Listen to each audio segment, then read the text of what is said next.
This video will help you sleep and relax. But before we begin, I would like to know which city you're from and what time you're watching this. Now, subscribe to the channel, relax, and let's begin. I never realized how unsettling an empty backyard could feel until one specific night. I had left a small paperback book outside on a plastic table near my garden. It was something I did often, read a few pages at dusk, then head inside without picking it up. Normally, no one bothered anything in my yard. We lived in a quiet area, far from busy roads, with only a few neighbors down a dirt path. That evening, I remembered the book and decided to retrieve it. I walked out, expecting to see it sitting there, maybe damp from the evening dew. But when I reached the table, it was gone. At first, I assumed a gust of wind knocked it off, or maybe a curious stray dog carried it away. The night air felt still.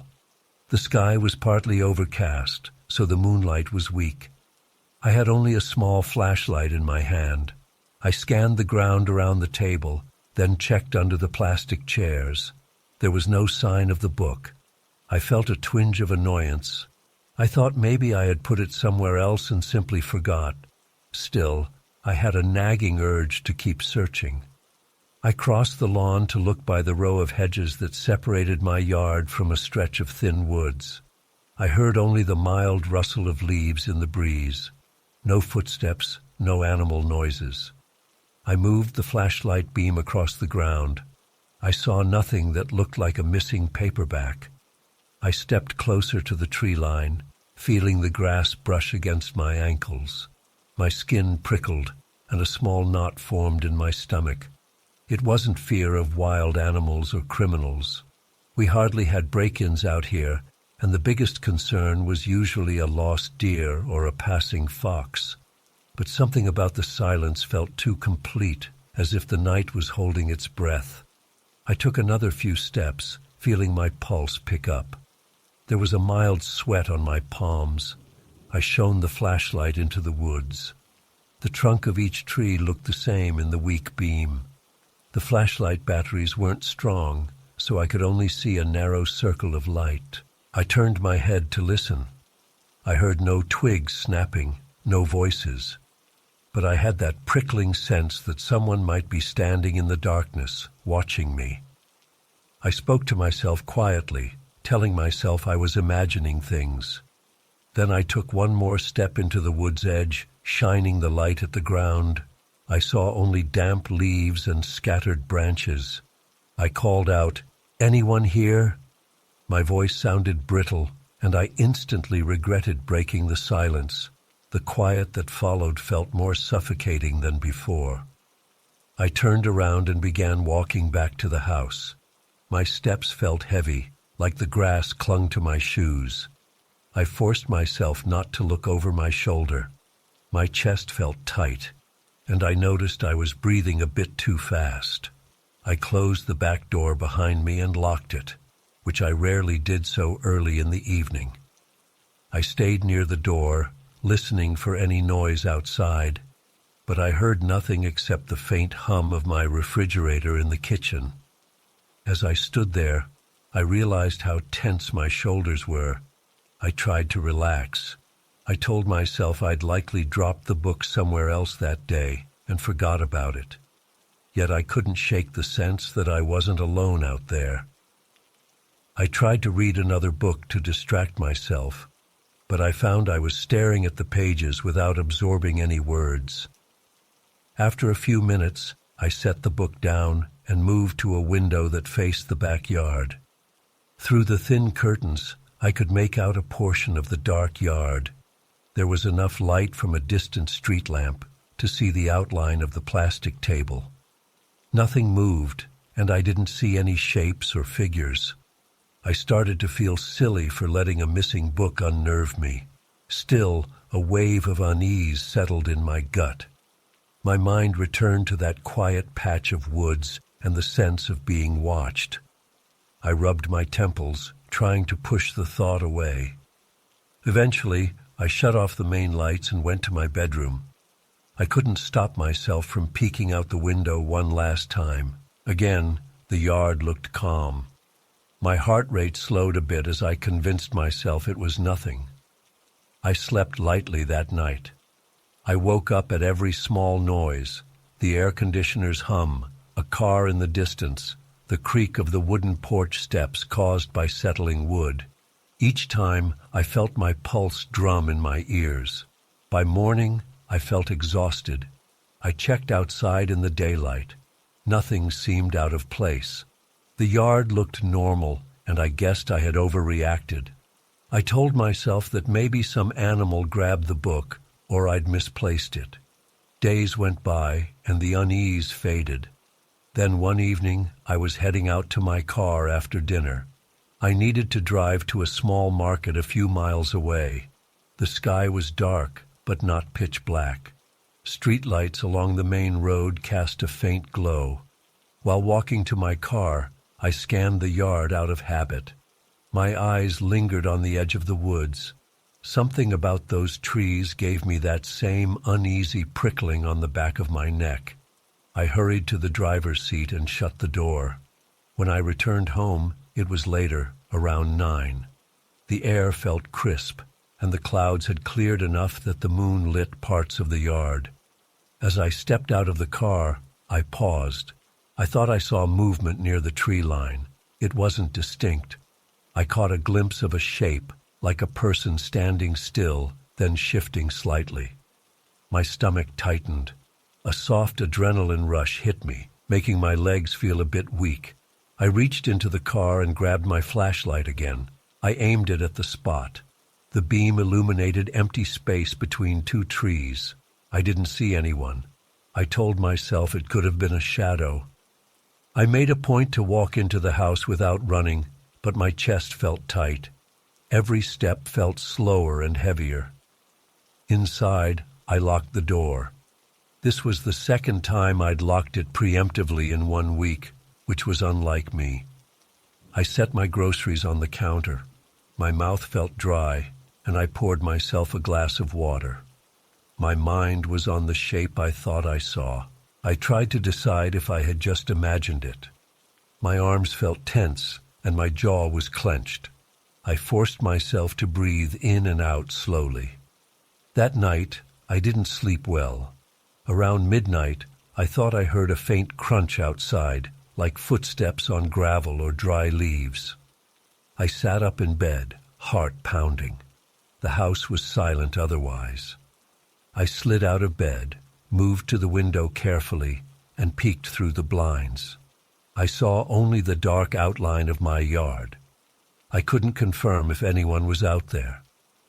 After standing there for several minutes, I went back to bed, still uneasy. The next morning, I walked around the perimeter of my property. I checked for footprints or disturbed patches of grass. I saw only normal signs of nature. Some scattered leaves, a few broken twigs. Nothing looked like a clear footprint. I felt a mixture of relief and frustration.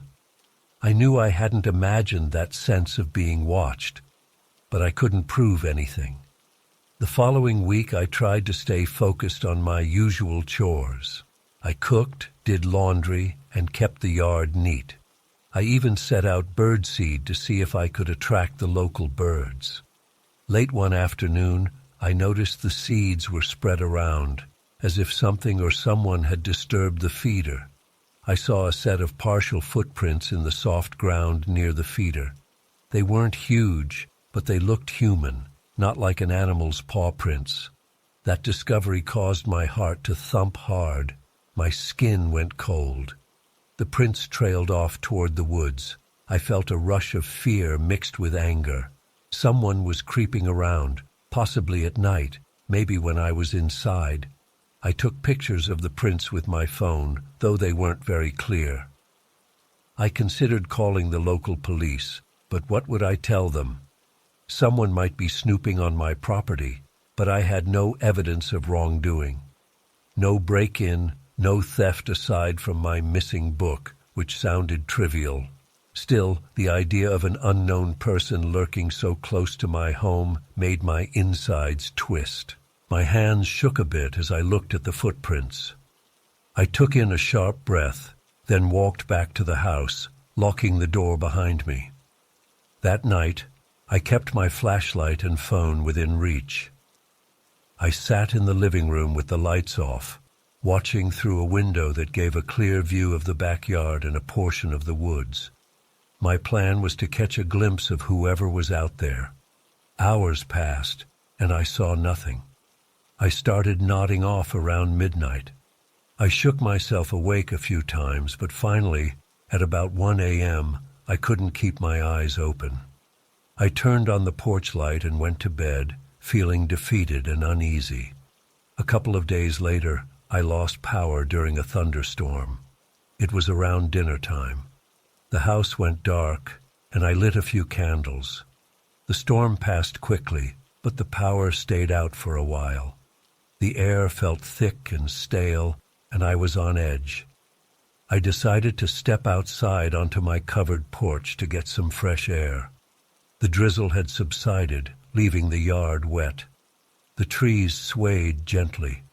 Lightning flashed in the distance, illuminating the sky. I listened carefully. I heard dripping from the eaves and the breeze rustling leaves. Then I heard a soft crunch in the distance near the tree line. That same tension roared back into my chest. I had my flashlight in hand again. I pointed it toward the edge of the woods. The faint beam outlined shapes of tree trunks. Then, for a second, the light caught a figure. It was like a dark silhouette, standing still. My breath stopped. I felt my heart thump so hard I thought it would echo in my ears. I forced myself to speak, though my voice came out shaky. I yelled, "Who's there?" No one replied. I yelled again, "This is private property. Show yourself." Nothing. After a few seconds, the silhouette seemed to move deeper into the darkness. I couldn't see any details of clothing or features, just a tall shape. I stepped back, my legs wobbly, nearly bumping into the porch railing. I stayed there, flashlight aimed at the woods, not moving. My mind was racing with ideas. Call the police, run inside, confront whoever it was. But I felt frozen. A drizzle started again, pattering on the roof above me. My hand holding the flashlight shook. I didn't see any more motion among the trees. Finally, I backed up slowly into the house, bolted the door, and checked my phone. The battery was half dead, and I had no signal. The storm must have knocked out a local tower. I paced around the living room, flicking my flashlight here and there, convinced whoever it was might circle the house. But I saw no one through the windows. When the power came back on an hour later, I immediately dialed the local non-emergency police line. I explained that someone might be lurking on my property. The dispatcher asked if I recognized the individual or if they had tried to break in. I said no, they just stood there. She said they could send a patrol car, but that it might take a while. I told her it was okay, I just wanted to report it. She took my information and said she'd note it. I hung up feeling uncertain. They probably thought I was overreacting. I sat on the couch, my muscles tense, my breathing shallow. My eyes darted to each window, expecting a face to appear at any moment. After an hour, I saw the reflection of red and blue lights outside. A patrol car arrived, and an officer knocked on my door. I explained the situation again. He walked around the yard with a strong flashlight, scanning the ground near the woods, but he didn't find anything. He told me to call if it happened again. That night, I barely slept. Every small noise made me sit up in bed, straining to hear more. My entire body felt stiff. My temples pounded, but nothing else occurred. When the sun finally rose, I felt a wave of relief. I was exhausted, but at least in daylight, the tension seemed bearable. Over the next few weeks, I took precautions. I installed motion sensor lights along the back of my house and near the tree line. I set up a camera by the porch. I avoided going outside after dark. Despite these changes, I never saw the silhouette again. I never found the missing book either. I started to relax a little, though the memory of that dark shape remained. It was the way it just stood there, quietly watching, that still disturbed me. I didn't know if it was a person with bad intentions or just someone passing through. Either way, the silence and the stillness had rattled me more than any loud threat could have. I continued living in that house. I kept the yard tidy, and I tried not to dwell on the incident.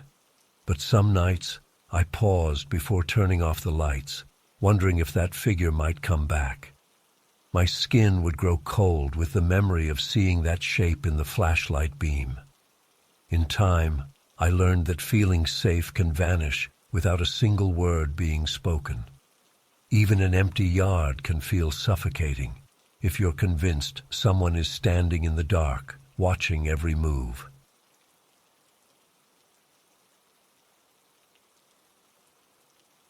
I never expected a simple nighttime search for glow sticks to make me question my sense of safety.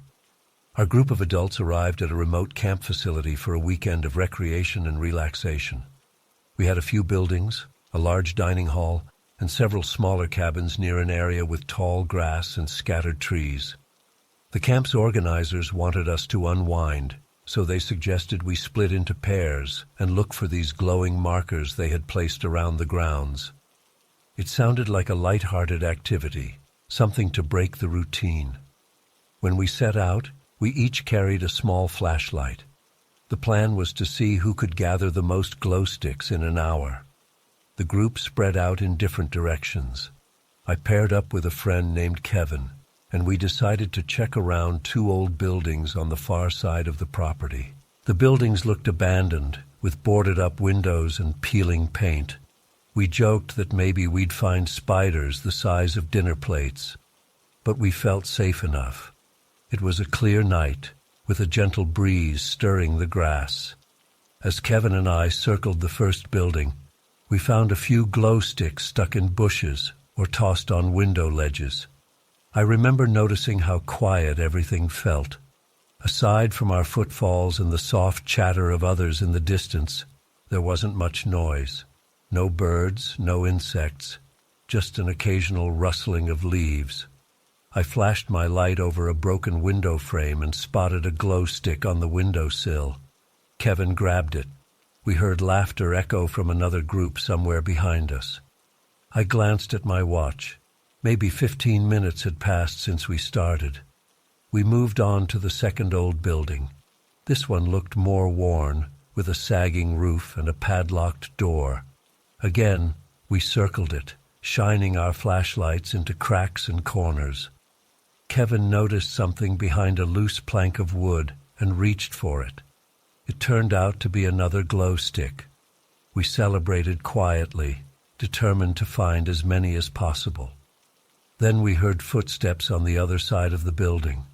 We froze, thinking we might have competition. We stepped around the corner to see if we'd spot any of our friends. Instead, we saw an empty path and no sign of movement. We shrugged it off and continued. I scanned the side of the building, shining my flashlight around. My beam caught something pale moving between the buildings, maybe 20 yards away. My first thought was that it was one of our friends in a light-colored jacket. I said, "Hey," but there was no reply. Kevin aimed his flashlight in the same direction, and we both saw a tall, thin figure slip behind a corner. It felt odd because none of us were wearing white or pale clothes. We had mostly dark jackets. I lowered my voice and said, "Let's check it out." Kevin nodded, though he looked uneasy. We walked slowly toward where the figure had gone. My chest felt a bit tight, and I felt a wave of goosebumps rising on my arms. We reached the corner of the second building and peered around. I expected to see a person from our group, maybe messing with us. but no one stood there. There was a narrow passage between the building and some scrubby bushes. The grass was flattened, as though someone had just walked through. I scanned the area with my flashlight, but I found no one. We heard faint voices from the main camp, so we knew others were still out there collecting glow sticks. Kevin looked at me with a questioning expression. I whispered, "Could have been one of us." He shrugged. We turned back toward the old building. Then I noticed from the corner of my eye movement in the distance. I spun around, and for a brief moment I caught sight of the same pale figure. It was standing near the edge of the building, peeking out as if it was watching us. The shape was tall and slender, with skin or clothing that looked almost white under the moonlight. I felt a surge of adrenaline. My heart pounded faster. I raised my flashlight again, but the figure moved back out of sight before my beam caught it. Kevin gripped my arm and whispered, "What was that?" I said, "I don't know. Let's see if it's one of the others." But neither of us called out. We just waited. The seconds passed in silence. Then we heard a gentle scraping sound, like someone's foot dragging across concrete. It lasted only a moment, and then everything went quiet again. We decided to move closer. Our footsteps seemed loud in the still air. My breathing grew shallow. I started to wish we had stayed near the main building. Our little hunt for glow sticks now felt like an afterthought. When we reached the spot where we had seen the figure, there was nothing. The ground was clear, just grass and scattered debris. I thought I smelled something stale, maybe damp wood or a musty odor. The breeze picked up, and Kevin shivered. He said quietly, "I don't think that was one of us." I nodded. We stood there, scanning the darkness. Then, from behind us, we heard a noise that sounded like someone shifting their weight on gravel. We turned around fast, shining our lights in that direction. Again, nothing. My heart was drumming. I felt small beads of sweat on my temples, even though the night was cool. We continued searching the area, though our enthusiasm for gathering glow sticks had faded. After a few minutes, we glimpsed our friends Sam and Laura approaching from the direction of the main camp. I felt a surge of relief. They asked us if we had found many glow sticks. Kevin told them about the figure we saw, but Sam and Laura seemed skeptical. Laura joked that maybe it was a deer or some reflection of moonlight. We insisted it looked human, and they responded with curious shrugs. None of us could explain it. Sam suggested we keep looking around, so the four of us moved together. Part of me hoped we wouldn't see anything else, but I also felt a strange urge to confirm that we weren't imagining things. We walked around the far side of the second building, aiming our flashlights at the corners. The only sounds were our footsteps and the occasional brush of leaves. We turned a corner to follow a faint path through tall grass. That was when Laura whispered, "Oh my God, look." She aimed her flashlight forward. I saw the pale figure again, a good 20 yards ahead, passing between two patches of shrubs. It moved slowly, not hurried. We all froze. My stomach did a flip. The figure seemed even taller up close. It was moving with a gliding motion, not stomping or running. Laura called out, "Hello?" No response. The figure paused for just a moment, then slipped behind the shrubs. None of us moved or said a word for a few seconds. I noticed the goosebumps on my arms again. Kevin's breathing sounded shallow. Sam muttered, "That's not one of us." We hesitated, not sure whether to chase after it or turn back. Finally, Sam took a step forward, and we followed. We crept up to the shrubs, shining our flashlights. I saw no footprints, no sign of trampled plants. The grass looked undisturbed. The figure had vanished. Laura grabbed my arm and I could feel her shaking. Sam kept shining his flashlight in slow arcs, hoping to catch movement. Nothing. My pulse hammered in my ears. Kevin said, "We should go back." Nobody argued. We turned and walked toward the main camp. Our steps were fast now. I kept turning my head, half expecting to see that pale shape behind us. At one point, I thought I heard gentle swishing in the grass, but I couldn't be sure if it was just the wind. My heart wouldn't slow down. Even when we saw the lights of the main camp area, I felt on edge. By the time we reached the gathering spot, others had already returned. Some had their collected glow sticks laid out on a table. They noticed our uneasy expressions. Someone asked, "You guys okay?" Kevin explained that we saw a figure around the old buildings. Most people seemed confused. A few joked that we were just spooked by the dark. One person suggested it might be a local caretaker or some groundskeeper. But this place wasn't supposed to have a caretaker.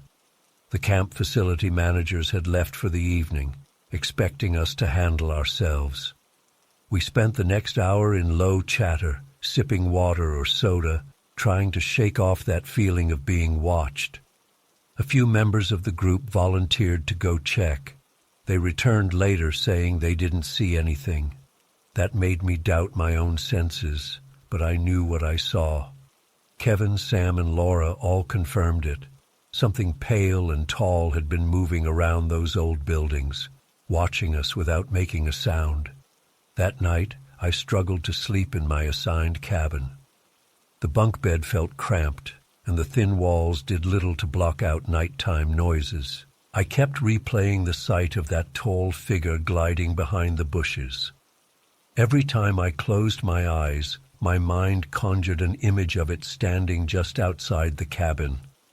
I woke up multiple times, imagining footsteps in the grass or a faint rasping sound at the window. In the morning, I felt drained. When the sun came up, the fear felt less intense. A few of us went back to the old buildings in daylight. We examined the ground carefully. I didn't see footprints or anything that would indicate who or what was there. The doors were still locked or boarded, and nobody had broken in. The only signs we found were some broken sticks, likely from us or from animals.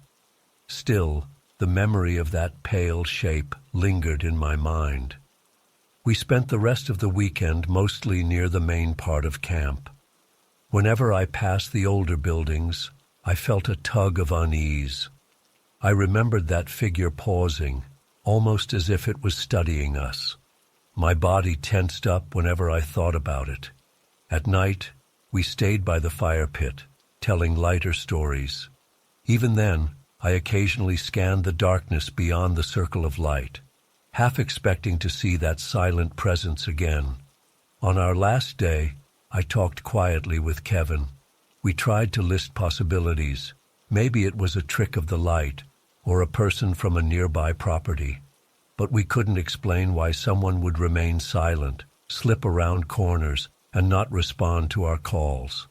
Kevin admitted he felt a kind of quiet dread whenever he remembered the figure's shape. He said it seemed too tall and thin, almost unnatural. I felt the same way, but we both knew we lacked proof or logical answers. We left the camp that afternoon. Everyone packed their things into cars. Most people focused on the fun times we had, our group meals, our daytime activities, and the jokes shared around the campfire. But a few of us carried an unease that we didn't talk about openly. I kept remembering the slow movements, the pale outline. It stood out against the dull color of the old buildings like a ghostly shape. Even now, I can recall the exact way my stomach clenched when I saw it. I never found out who or what was lurking around that remote facility. The camp administrators later said no one was authorized to be there at night. No caretaker was on duty. No stranger admitted to wandering the grounds. To this day, I feel a chill when I think about the second building. The memory of that pale silhouette flickers in my mind each time I walk alone in the dark. The quiet tension of that encounter taught me that sometimes the most unsettling things are the ones that never speak, never threaten outright, but simply observe from a distance, reminding you that not everything can be explained.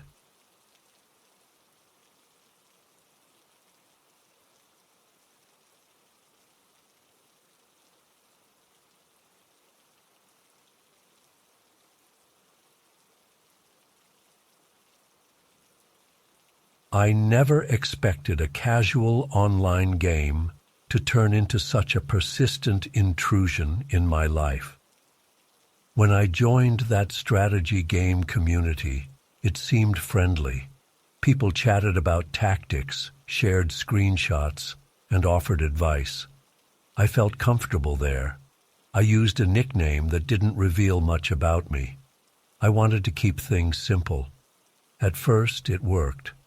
I met other players, joined a few group matches, and had fun climbing the game's ranking system. Everything seemed normal and safe. As the weeks went by, one player started messaging me more than anyone else. At first, it felt harmless. He'd say, "Good game," and congratulate me on a match. I appreciated the attention in a mild way, but then the messages became more frequent. Every time I logged in, I'd see a private chat from him. He called me by my screen name, but he tried to personalize it, adding words like buddy or pal or friend in an odd way. It wasn't outright offensive, but I sensed something off about it. He wasn't insulting me or asking for anything, but I felt a subtle discomfort. In the beginning, I answered politely. I'd say, "Thanks, good game," or "Yeah, that match was close," thinking it was a normal gaming chat. He responded with long paragraphs. He'd comment on my gameplay style, which was normal enough, but then he'd add things like, "You must be the kind of person who works carefully," or "You strike me as someone who plans ahead in real life." These comments made me pause. I didn't understand how or why he was making these guesses about me. The next day, I saw more messages from him, asking about my day, wanting to discuss small details of my routine. He'd say, "What time do you usually log on?" and "Are you working late tonight?" I didn't recall mentioning my job or schedule. Maybe I had dropped some detail in chat, but it felt strange that he latched onto it. I answered vaguely, trying to maintain boundaries without being rude. He'd reply instantly, sometimes too quickly, like he was waiting for me to respond. My stomach twisted a bit each time I saw the notification icon blinking. Over the next week, I made an effort to appear offline or block his direct chats. He got around that by creating a new username and messaging me again. He wrote, "Hey, it's me," as if we were longtime friends. I felt my heart sink. I didn't want drama, and I didn't want to escalate things. But now I had a sense that he wasn't respecting the boundary I tried to set. I told him, "Look, I prefer to keep game chats short. I'm not comfortable with personal questions." His response was a short apology that somehow sounded insincere. He said something like, "I respect that," followed by more questions about my personal life. My anxiety started to rise. Each time I logged on to play, I felt a knot in my chest, worried he'd appear. My hands got sweaty on the mouse. I noticed my breathing got shallow whenever the private chat window popped up. I tried ignoring him, but then he'd spam me with messages. He never called me names or threatened me, so it wasn't a case of typical harassment. It felt more like a silent pursuit. He was always there, always waiting, always inching toward more personal topics.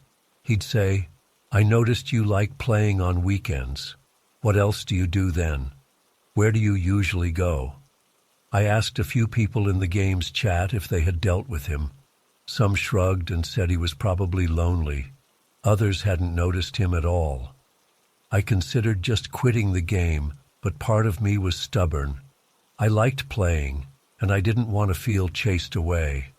So I stayed, but I changed my settings to invisible. That helped for about a week.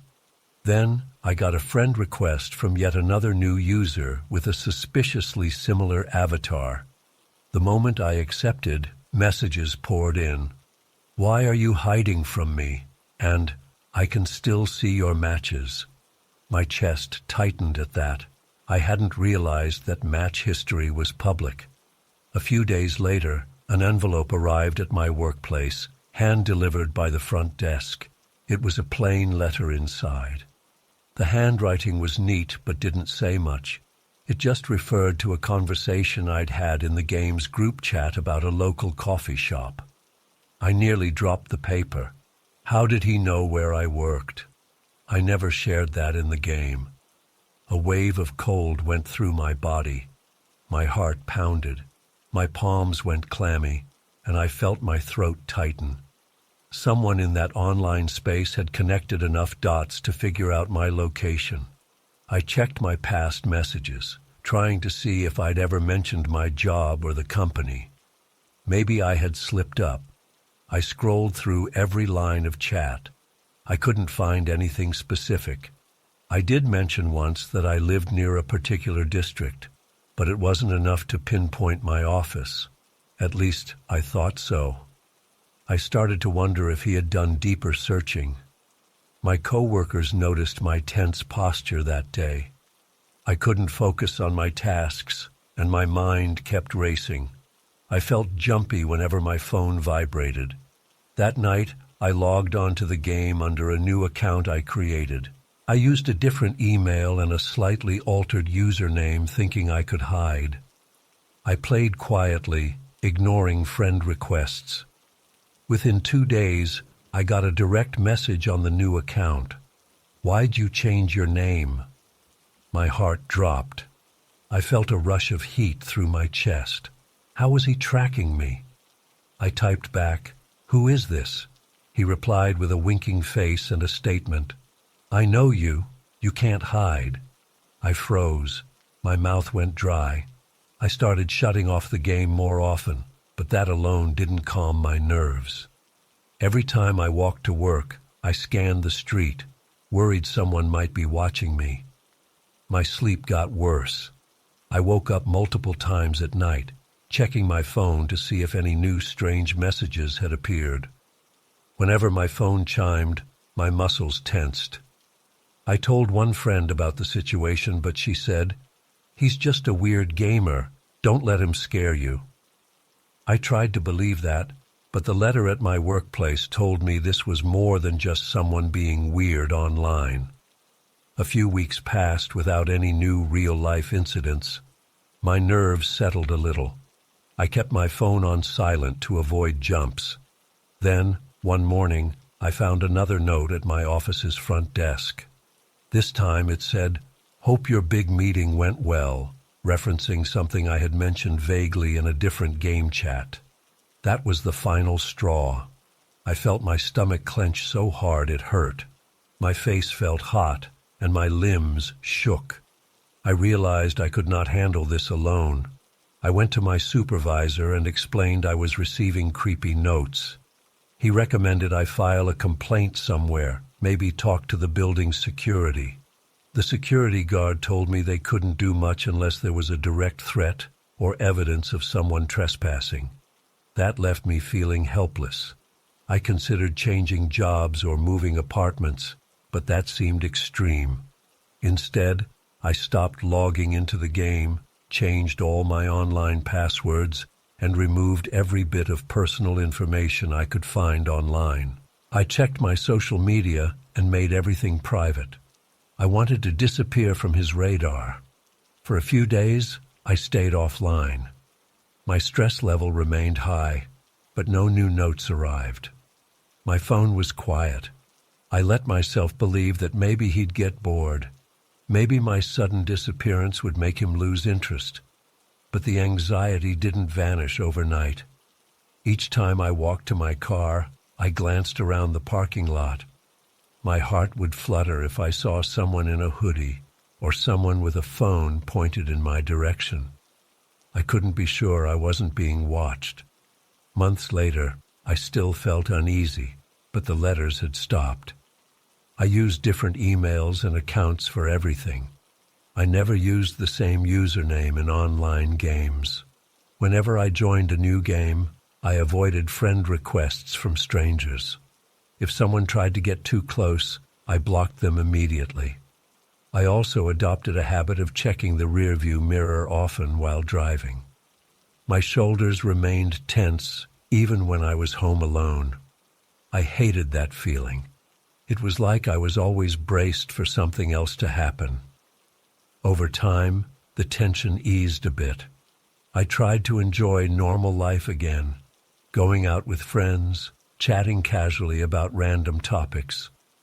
But I noticed a new caution in my tone. I no longer shared personal details freely, even with acquaintances. Whenever I sensed someone from an online space trying to get personal info, I pulled away. The fear never fully disappeared. It lurked in the back of my mind, reminding me that I once had a total stranger track me down in the real world.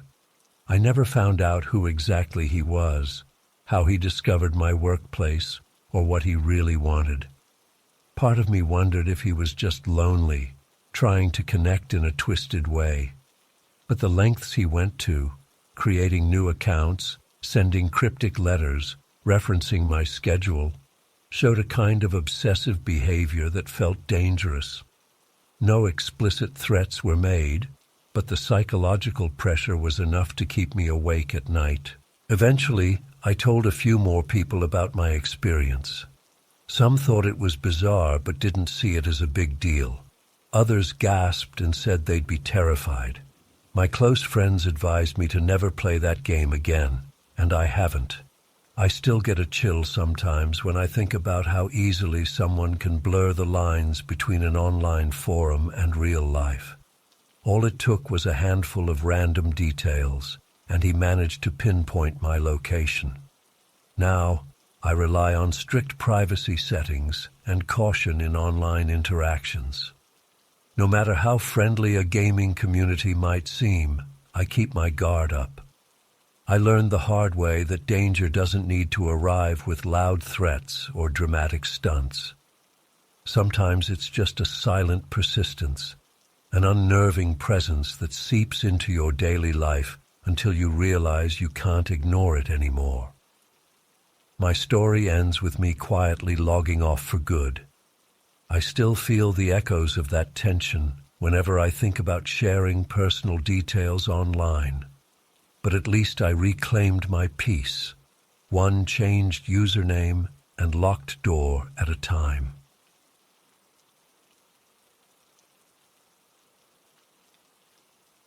I never suspected that one casual ride could unravel my sense of security. In my rural area, hitchhiking was normal. We had a single road that wound through farmland and eventually connected to a busier commercial center. People stopped to pick up neighbors all the time. I had done it for years, usually with friendly drivers who chatted about the weather or local crop prices. I rarely gave it a second thought. That changed when I met a driver who seemed ordinary at first, but left me feeling uneasy long after I stepped out of his car. It was a sunny afternoon. I stood by the roadside, my thumb out, waiting for any vehicle that headed toward the commercial center. A small pickup truck passed by, didn't slow. Then a dusty sedan drove near, its engine rattling. The driver lowered the window, smiled politely, and asked where I was going. I told him my destination, about 30 minutes away. He nodded and said, "Hop in, I'm heading that direction." I got in the front seat. The interior smelled faintly of stale coffee and the driver's cologne.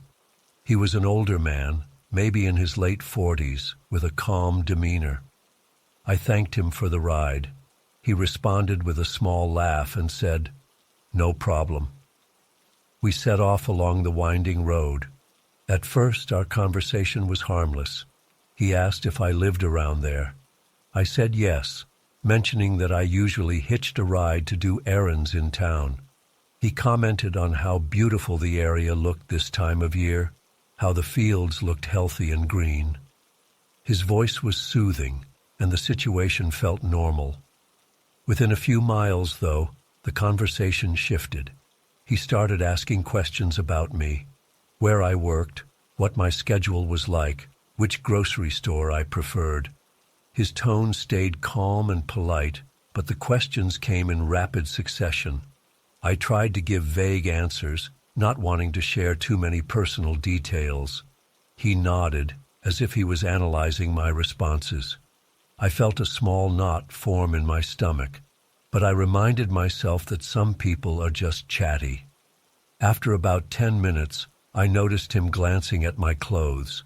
He said, "That's an interesting shirt material," or something along those lines. He also commented on how I held my backpack on my lap, saying it showed I was on guard. My grip on the backpack tightened. I looked down at my hands, noticing how tense they felt. His observations felt intrusive, like he was studying me. He didn't sound aggressive, but his words made the hair on my arms stand up. He slowed the car a bit on a stretch of road that was mostly empty. The farmland around us was quiet. No houses, just wide fields. The radio played faintly in the background, some country station with static. I tried to think of a neutral topic to steer the conversation away from me. I asked if he was from the area. He responded vaguely, saying he'd moved around a lot. He didn't give many details about his own life. He seemed more interested in my habits and daily routine. We drove a few more miles. The sun was bright, but the atmosphere inside the car felt strange. My chest felt tight, and my breaths were shallower than usual. I kept glancing at the window, watching the endless fields, counting the minutes until we'd reach the commercial center. Then he suddenly said, "Do you hear that noise?" I listened. The engine sounded normal to me, just a mild rattle that older cars often have. He said, "Sounds like there might be a leak or something loose under the car. Mind if I pull over and check?" My stomach twisted. I didn't want to appear rude, so I nodded. We pulled onto a dusty shoulder of the road. He turned off the car, took the keys out of the ignition, and said, "Could you step out for a second and take a look underneath while I pop the hood?" I hesitated, feeling a spike of unease. My pulse quickened. This was the moment my instincts told me something wasn't right. I tried to stay calm. My palms were damp and I gripped the door handle. I forced a small smile and said, "Actually, I'm not great with cars. Maybe I should stay inside while you check." He pressed again. "Just take a peek under there. It'll only take a second." His voice was still calm, but I sensed a subtle edge. My heart pounded in my chest. I remembered stories of people being tricked into stepping out of vehicles. I also remembered that we were in an isolated area, with no other cars passing by at the moment. I said, "I'm not feeling well. Maybe it's the heat." I gestured at my forehead, hoping he'd accept my excuse. He studied me for a few seconds. The silence felt heavy. Then he said, "All right," in a flat tone. He got out, walked around to the front, and popped the hood. He jiggled something, then leaned his head inside the engine compartment. From my vantage point, I saw only the top of his shoulders. My breathing was shallow, and I realized I was gripping the seat so tightly my knuckles were turning white. After a minute, he slammed the hood shut. He walked back to his door and climbed in. He didn't say anything. He started the car again, and I noticed his jaw was tense. He pulled back onto the road. For a few minutes, he was silent. I kept my eyes on the passing fields, silently begging for a familiar landmark or a sign that we were close to town. My entire body felt rigid. A thin line of sweat formed on the back of my neck. He glanced at me with a strange half-smile. He spoke in a measured tone. "You know, you really should relax. It's not safe to be so nervous." My stomach tightened further. I wanted to respond, but no words came out. We drove in silence for a short stretch. Then he asked, "Changed your mind about where you're going?" The question made no sense at first. Then I realized it might be a subtle way of asking if I was thinking about cutting the ride short. My throat felt dry. I said, "Actually, I think I need to stop soon. I have to pick up something at a farm stand up ahead." I had no idea if there was a stand, but I needed an escape plan. He frowned and didn't reply. A couple of minutes later, I spotted a small dirt lane leading to a farmhouse in the distance. I pointed and said, "That's the place. I'll get out there." My voice shook slightly. He slowed down. My heart raced as the car came to a stop. He stared at me for a moment before unlocking the doors. "You sure?" he asked. I nodded vigorously. I opened the door, stepped out, and felt the rush of fresh air. My legs felt shaky. I gripped my backpack close to me. He studied me for a few seconds. I half expected him to grab my arm or object to my leaving, but instead he gave a short nod, then pulled away. As he drove off, I caught a glimpse of his face in the rearview mirror. He wore a small, tight-lipped smile that sent chills through me. Once the car disappeared, I exhaled sharply. My heart was still pounding. My hands trembled, and my chest felt constricted. The relief that washed over me was mixed with lingering fear.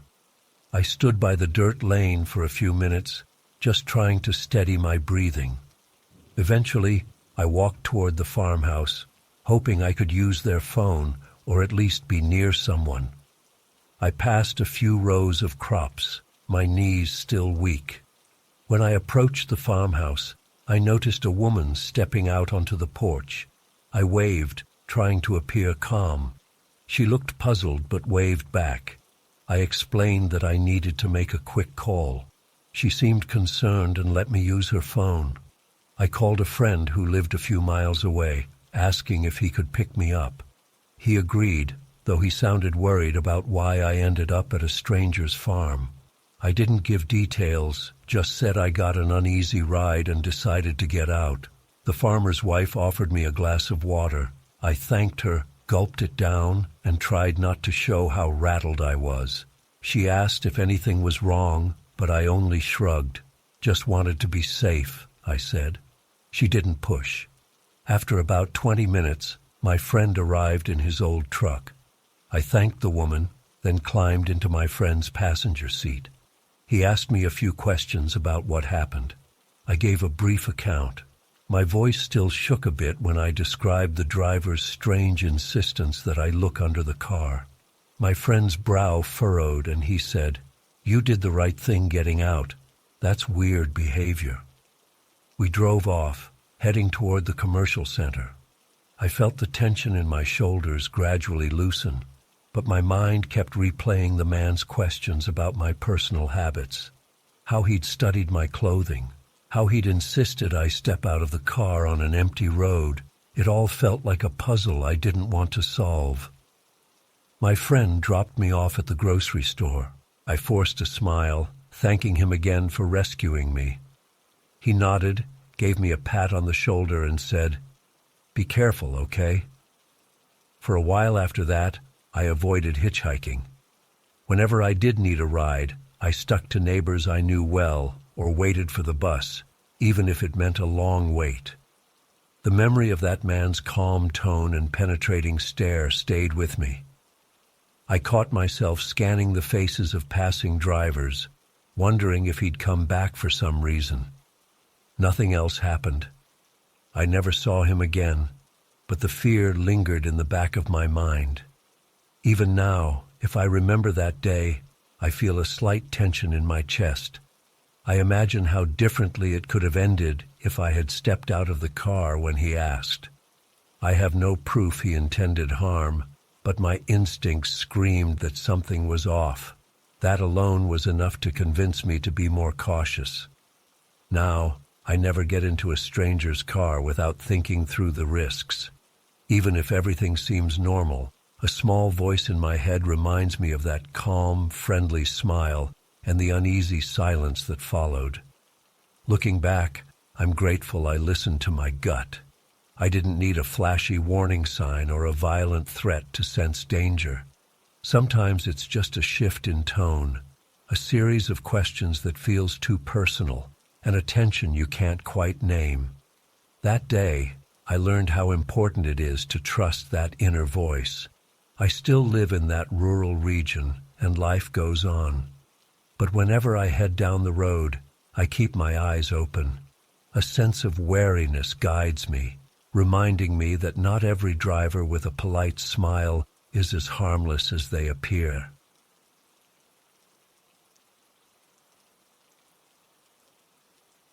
I first realized something was wrong on a quiet night when I pulled over to check a strange clicking sound under my hood. I live in an isolated house, surrounded by stretches of woods and open fields. Normally, that kind of silence comforts me. I can step onto my porch and hear crickets or the wind in the tall grass. But on that particular night, I felt tense the moment I stopped my car. I had been driving home on a lonely road with no other vehicles in sight. The moon was hidden behind thin clouds, and the streetlights were far apart. My dashboard lights glowed softly, and I glanced at the temperature gauge, which seemed fine. Yet I heard a faint repetitive click whenever I pressed the accelerator. Worried, I pulled to the shoulder. I turned off the engine, got out, and walked around to pop the hood. The air felt still, and the only sounds were distant insects and the faint rustle of leaves. As I opened the hood, a cold ripple ran up my spine. I couldn't see anything alarming in the engine, just belts and wires. My flashlight revealed no leaking fluid.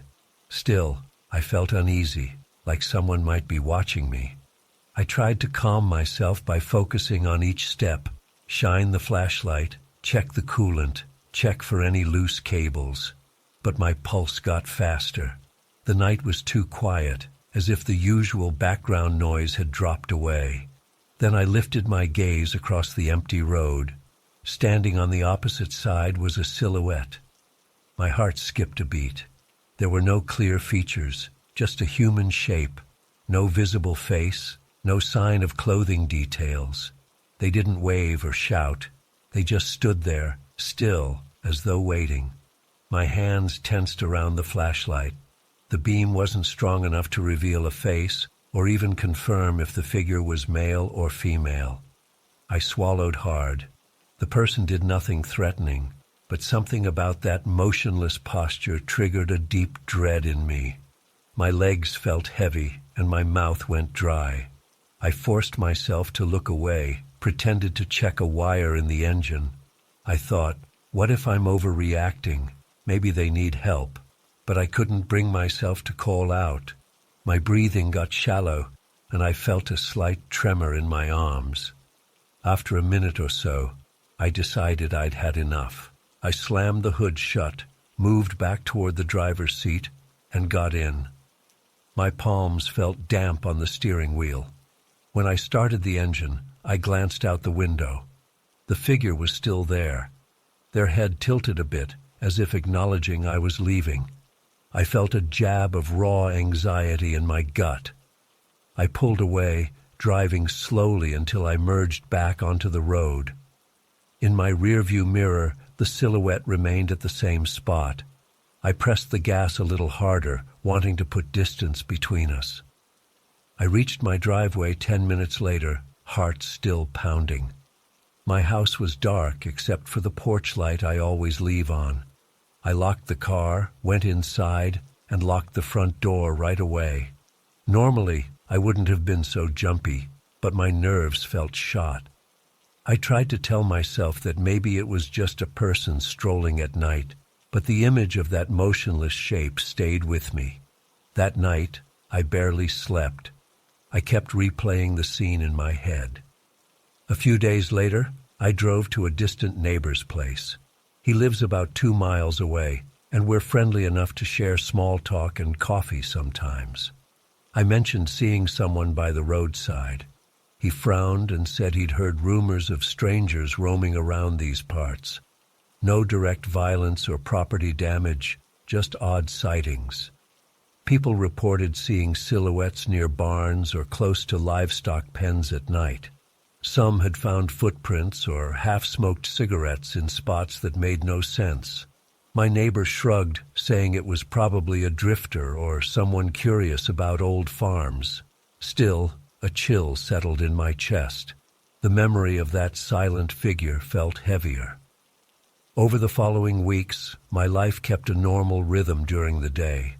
I drove to work in town, did groceries, and returned home. But at night, the quiet surroundings started to feel different. I'd lie in bed and notice every rustle in the yard.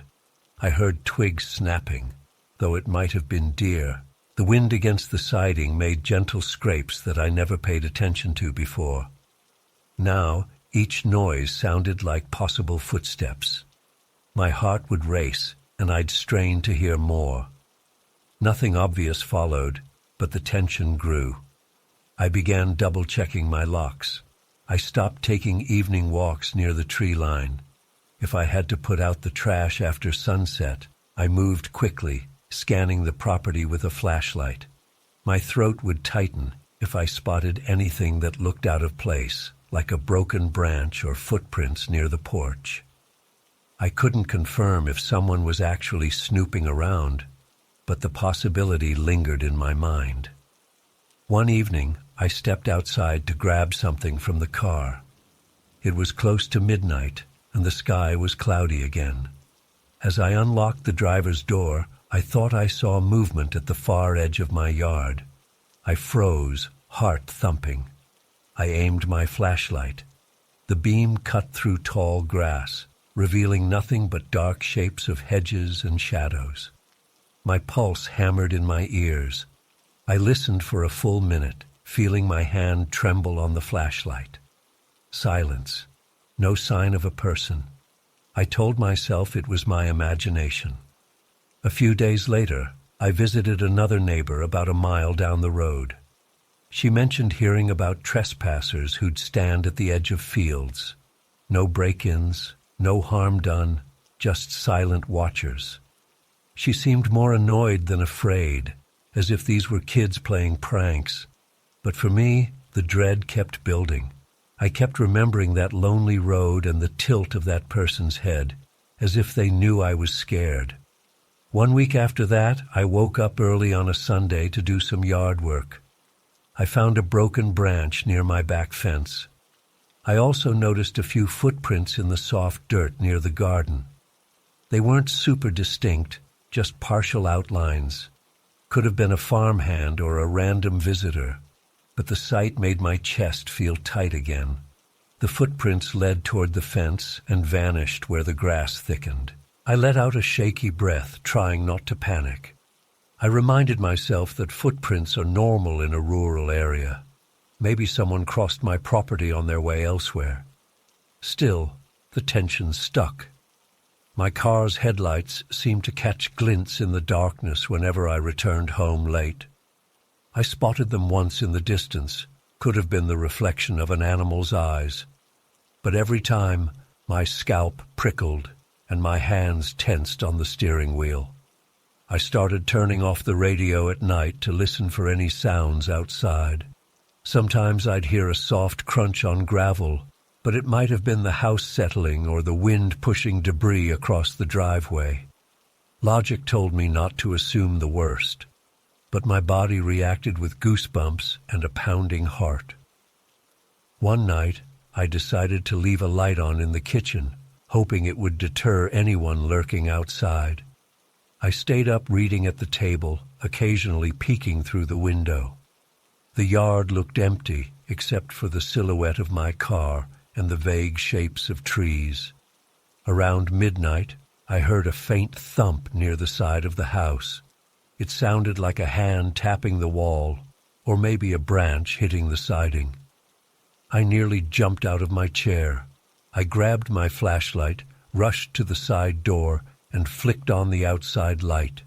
Nothing. No footprints on the deck, no sign of movement in the yard. I stood there, my heart pounding. My arms felt heavy, and I realized I was clenching my jaw so hard it hurt. Eventually, I accepted that I might never have a clear explanation. None of my neighbors reported theft or vandalism.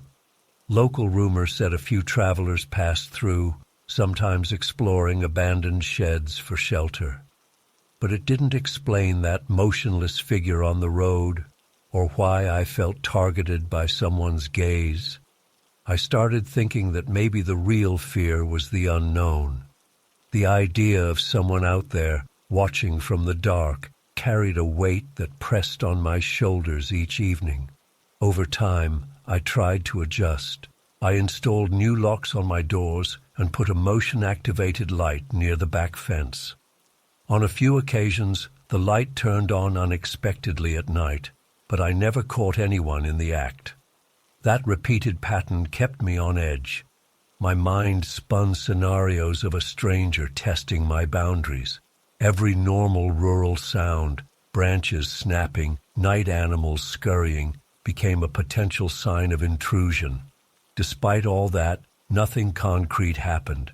No doors were forced open, no windows broken. The biggest disturbance was in my own head. I'd go to bed feeling a ball of tension in my stomach.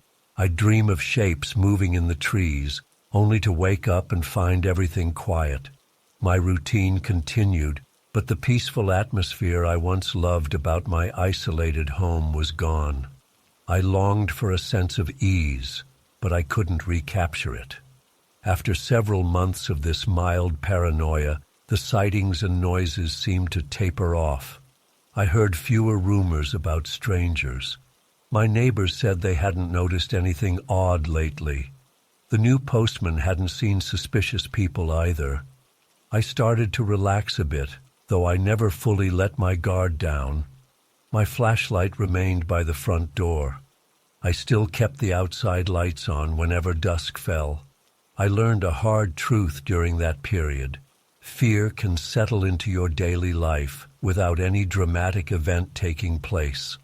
I never confronted an intruder face to face. I never found definitive footprints leading to my windows. All I had was that single encounter on the road and scattered signs that someone might have been roaming near my property. Yet the impact was strong enough to change my habits. Today, I still walk outside at dusk, but I stay alert. I keep my phone in my pocket, and I turn my head at every rustle in the woods. In the daytime, I can almost laugh at how tense I became. But at night, I remember that silhouette. The way it stood there, not moving, not explaining, still sends a chill through me if I think about it too long. Sometimes, that's all it takes to ruin a sense of peace. A glimpse of someone whose intentions you can't read, someone who doesn't speak or wave but just observes. In the end, my house remains mine, and I haven't moved. But I lost a piece of my tranquility. The night feels different now. The countryside's silence, once comforting, feels loaded with uncertainty. All because of a single moment when a stranger on the other side of the road tilted their head and watched me in the dark. I can't forget it, and I doubt I ever will.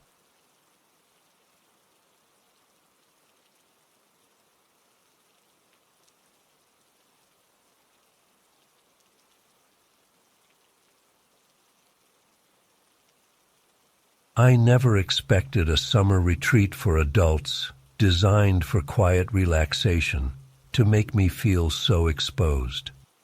I arrived at the facility full of anticipation. The organizers had promised days of light activities, nature walks, occasional group games, and peaceful nights around a small outdoor fire pit. The cabins were basic. Each had a bed, a small bathroom, and a two-way radio for emergencies or to contact the main lodge. We were told the frequency was private, locked to the staff, and rarely used. No one ever mentioned outside interference.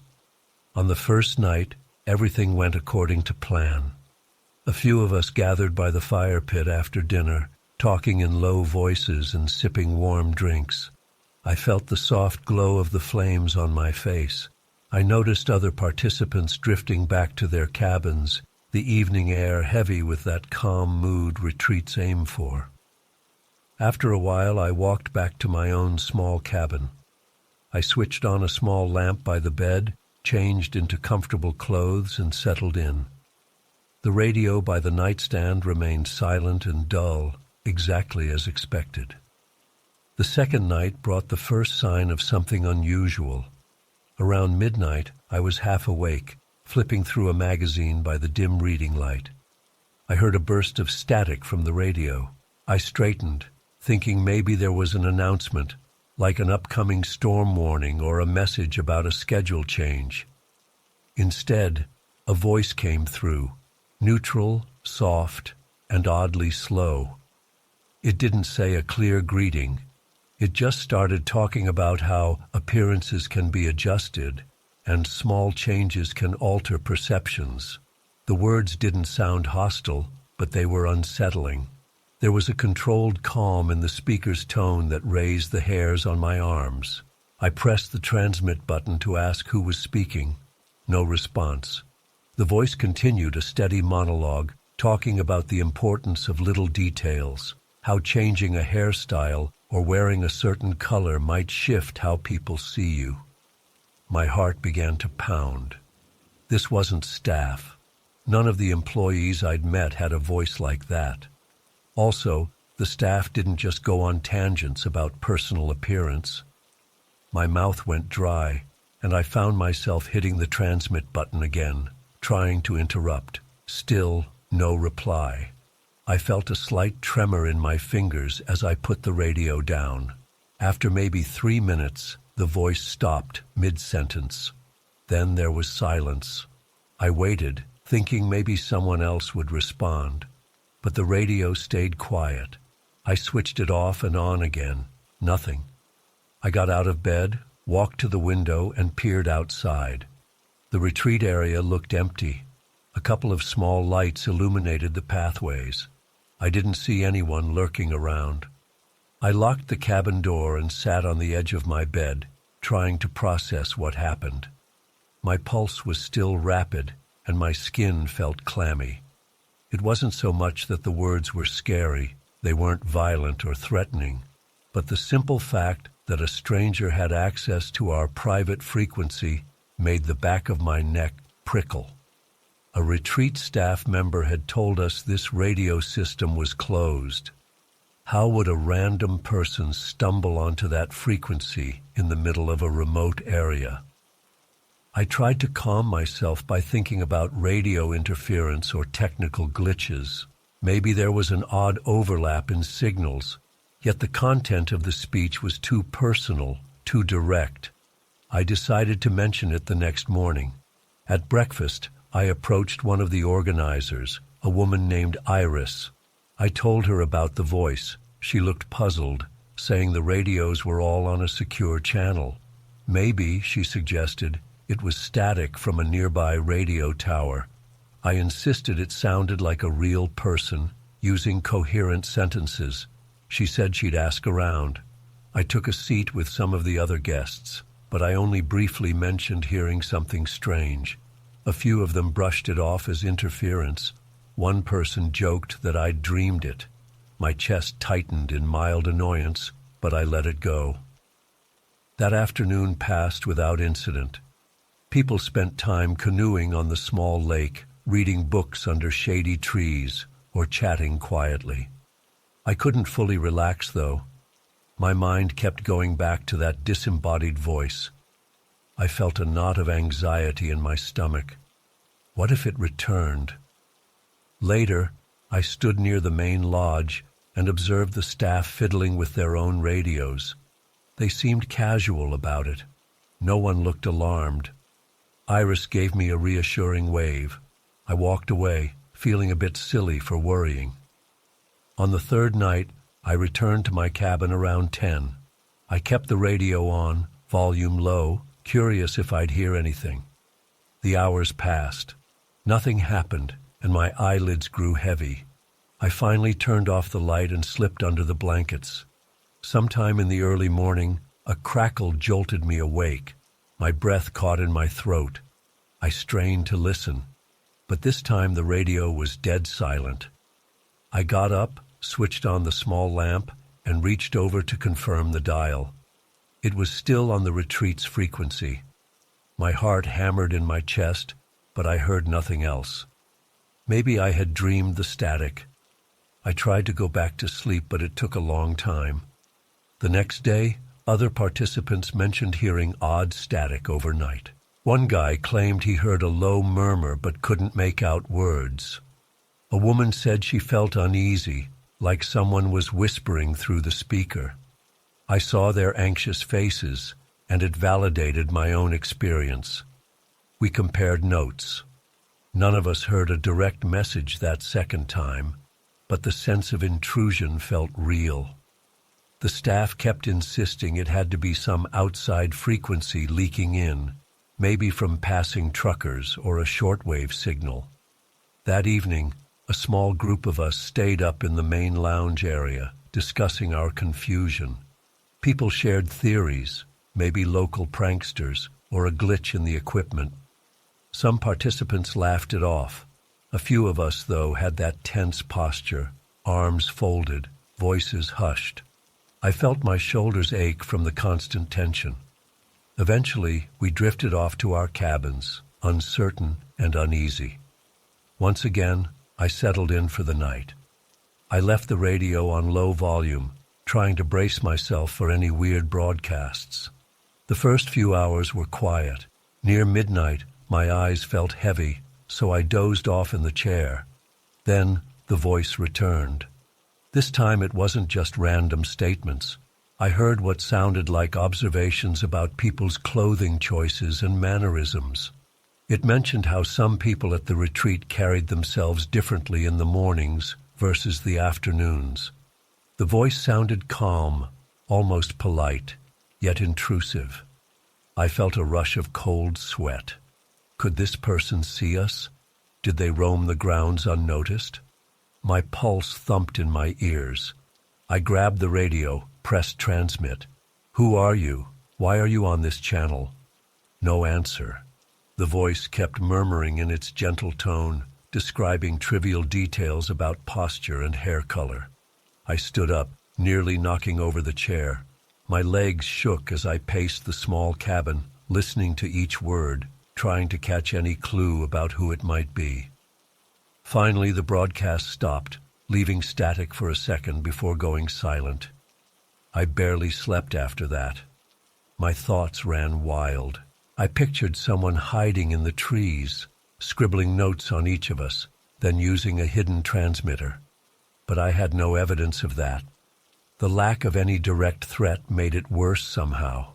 If they were trying to harm us, I could at least blame malevolence. Instead, it felt like an invisible observer was tapping into our private space, offering commentary with no clear motive. The next morning, I told the staff everything. Another few guests who heard fragments of the broadcast joined in. Iris and the others checked the radios, tested frequencies, and even changed some settings. We all hoped the problem would vanish.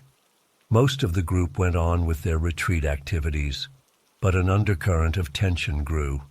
People whispered about the mysterious radio voice. Some laughed at it, calling it a silly rumor. Others frowned and said it creeped them out. As the days went on, the voice didn't return, but the damage was done. I found myself glancing over my shoulder whenever I walked near the cabins at night. Others admitted they felt uneasy too. The nightly gatherings around the fire pit grew quieter. People seemed on edge, as though expecting a hidden figure to step out of the dark. I noticed more folks turning in early, locking their cabin doors and ignoring the radios. When the last day of the retreat arrived, the staff said they still had no answers. They apologized for any discomfort and offered partial refunds. Most participants shook their heads, saying it was fine. I packed my things, still rattled. I wanted closure, but we had none. No one uncovered who or what caused those broadcasts. I left feeling like we had been spied on by someone who simply melted away when we got too curious.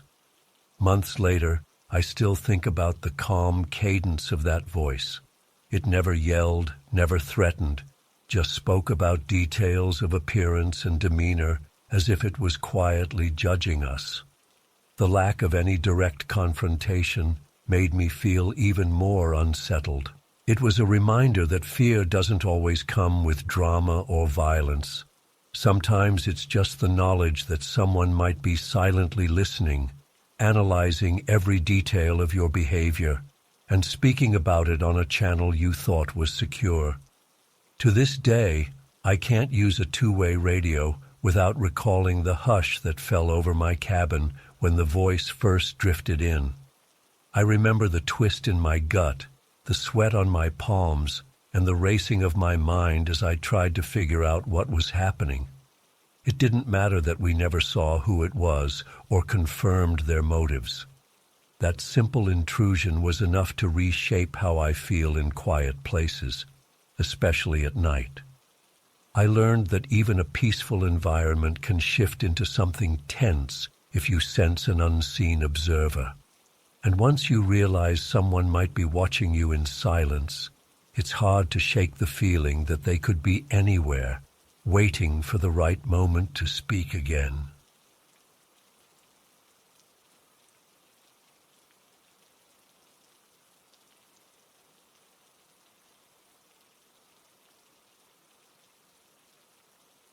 I never expected a routine departure from my house to leave me so uneasy.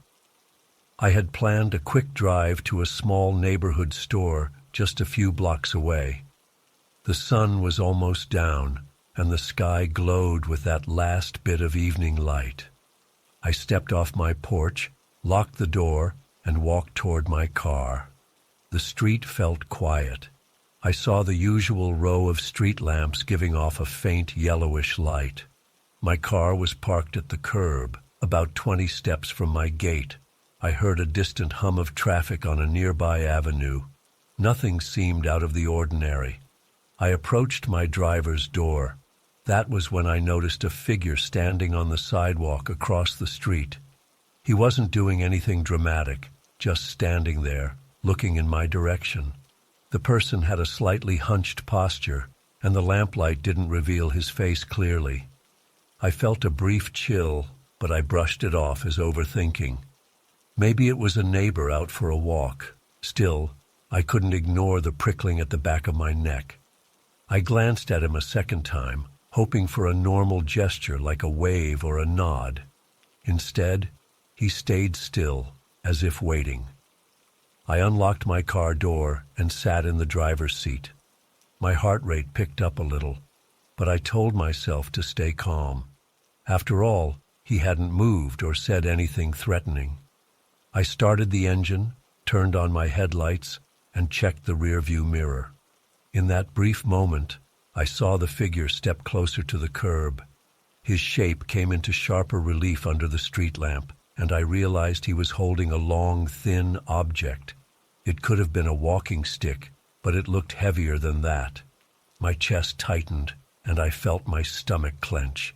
I pulled away from the curb, driving slowly down the street.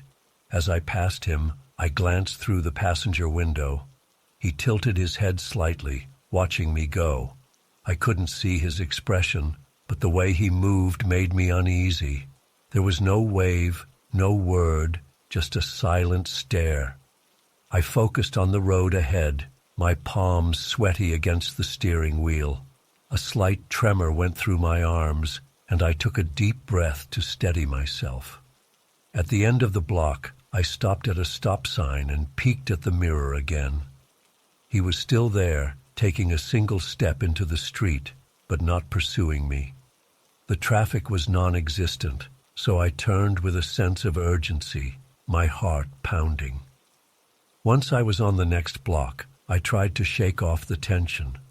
Maybe he was just lost or trying to see who was leaving the house.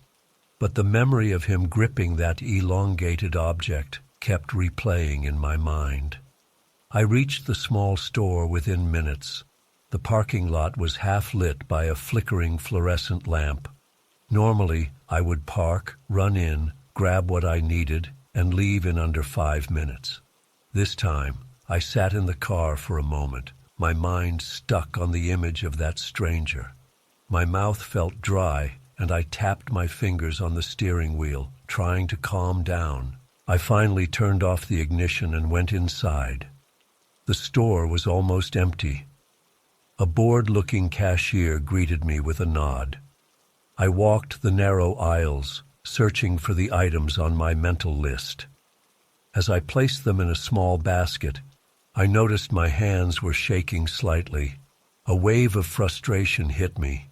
Why was I so rattled by a random person on the sidewalk? People stand around with random items all the time. I told myself it was silly to feel threatened, but my body hadn't gotten the memo. My stomach still felt twisted. I paid for my groceries and stepped back into the lot. The flickering light overhead made everything look jumpy. I scanned the area, half expecting the stranger to have followed me, but I saw only a lone sedan and an older couple carrying bags to their car. The air felt cool on my face, yet I was sweating. I rushed to my car, unlocked it, and threw the groceries on the passenger seat. Once inside, I locked the doors immediately, started the engine, and took a moment to breathe. The drive home was short, but every time I turned a corner, I imagined he might be there, waiting in the dim glow of the street lamps. My heart hammered each time I approached a stop sign, and I checked the sidewalks in both directions. A few people were out walking dogs, but none looked like the figure from earlier. By the time I reached my block, my hands were damp on the wheel. I pulled up in front of my house, feeling my pulse race. I scanned the sidewalk. It appeared empty. I parked, turned off the engine, and took another breath to steady myself. Then I grabbed the groceries and stepped onto the sidewalk. I felt a sense of urgency to get inside. The street lamp near my house buzzed quietly, and I eyed the shadows under the trees. Everything was still. The only sound was the faint rustle of leaves in a mild breeze. I moved quickly to my gate, letting myself in and heading straight for the front door. Once inside, I locked the door and flipped on the hallway light. My chest heaved, and I realized just how tense I was. I put the groceries away in my small kitchen, trying to return to a normal routine. The quiet hum of the refrigerator was the only noise. My shoulders remained stiff, and my mind refused to let go of the stranger's image. I double-checked my door's lock, then went to the window that overlooked the street. I peered out through a gap in the curtain, noticing the empty pavement. The lamplight cast a small circle of illumination, but beyond that, darkness swallowed the edges of the sidewalk. I stayed there for several minutes, my eyes darting around. No one appeared. Eventually, I forced myself to sit down in the living room and turn on the television. I tried to watch a show, but my focus drifted. I kept listening for sounds outside, footsteps, rustling bushes, or anything that might indicate his presence. My breathing would hitch whenever I thought I heard something, but it always turned out to be the TV or my own nervous shifting. After an hour, I gave up and decided to go to bed, hoping I'd feel better in the morning. That night, I slept poorly. I woke up multiple times, convinced I'd heard a scrape against the window or a knock at the door. Each time I sat up in bed, my heart racing, and held my breath. Silence followed. I'd check the time, see it was only a few minutes later than before, and lie back down. My muscles stayed tense until dawn. In the morning, the sun flooded the street with light, and the worry seemed less urgent. I stood by the front window and looked out. Neighbors walked their dogs, a car passed by. Everything looked normal. I took a shower, dressed for the day, and made a plan to forget the incident. But as soon as I stepped outside to check my mailbox, I felt that little jab of fear in my stomach. I scanned the sidewalk, expecting to see him again. Nothing. Still, my heart pounded. For several days, I changed my routine slightly. I started parking my car in the driveway instead of on the street, even though it was more inconvenient. I avoided going out after dark unless it was necessary. When I did have to leave in the evening, I found myself rushing to and from the house, my eyes flicking over every shadow. The tension hadn't left, it just took a quieter form. A week went by with no sign of the stranger. I began to wonder if maybe I'd blown it out of proportion. Could he have been harmless? Just someone carrying a piece of wood or metal for some reason? Maybe he was waiting for someone to pick him up or trying to fix something in the yard. I tried to rationalize it, but my nerves still flared whenever I walked outside alone. Then one evening, I came home from work after dark. I parked in my driveway, grabbed my bag, and headed to the front door. As I unlocked it, I glanced over my shoulder at the sidewalk. A man was walking by, but he wasn't the same figure. I felt relieved and silly at the same time. Once inside, I set my bag down and sighed, letting out the tension. I turned on a lamp in the living room. At that moment, I heard a faint scuffing sound on the pavement outside my window, like a shoe dragging. My heart jumped. I moved to the window, parted the curtain an inch, and peeked out. The sidewalk was empty. The street lamp cast its usual glow on the pavement. I stayed there, watching, my pulse pounding in my temples. After a minute, I saw a cat emerge from the shadows crossing the street. I let out a shaky breath, my shoulders slumping. It must have been the cat, but the intensity of my fear showed how deeply the earlier incident had affected me. Over the next few days, nothing else happened. I tried telling a friend about the incident, but he shrugged and said, "Strangers hang around sometimes." He pointed out that the man never approached me or said anything threatening. That was true, but I couldn't erase the sense of menace I felt. Even silent observation can be unsettling if it comes at the wrong time and place. Months later, I still check the sidewalk whenever I leave my house. I keep my keys in my hand, scanning the surroundings before I unlock my car.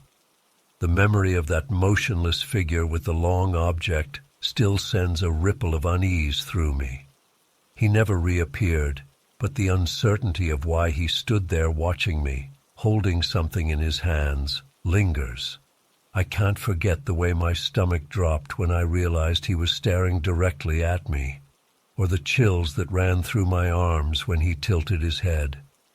I've learned that sometimes it doesn't take overt threats or loud confrontations to feel fear. A silent presence can be enough. In a well-lit street, at a normal time of day, one stranger's calm stare and odd posture can break a sense of safety in an instant. Now each time I step outside after dusk, I can't help recalling that moment. I keep my guard up, aware of how quickly normal can slip into tense caution. It only took a few seconds of quiet observation from a stranger to change the way I feel about walking to my car at night.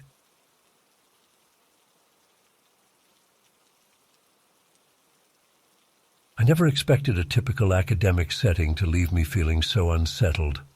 I was part of a mid-sized program where almost everyone knew each other by face, if not by name. The usual routine involved classes, projects, and occasional gatherings in the cafeteria. At the start of a new term, 2 new participants arrived. One of them, a friendly person named Omar, blended in right away, chatting with students and faculty, joining study groups, and showing genuine interest in everyone's experiences. He and I became casual friends. We shared a few conversations about our courses and our mutual goal of completing the program without too many headaches. The other newcomer was different. I first noticed her or at least I thought I did, in the hallway outside the registration office. She stood near the bulletin board, flipping through some flyers. At a glance, nothing seemed odd. Mid-20s, unremarkable clothing, a backpack slung over one shoulder. But she didn't make eye contact with anyone who passed by. I tried a small nod when I walked past, but she either ignored it or didn't see me. Later, I heard a few people mention a shy individual who had also joined, but nobody seemed to know her name. The staff records apparently listed 2 new arrivals that semester, Omar and one other person. During the following weeks, I interacted regularly with Omar, but rarely caught sight of this second new participant. Some days, I thought I glimpsed her at a distance, moving through the courtyard or standing in line at the bookstore.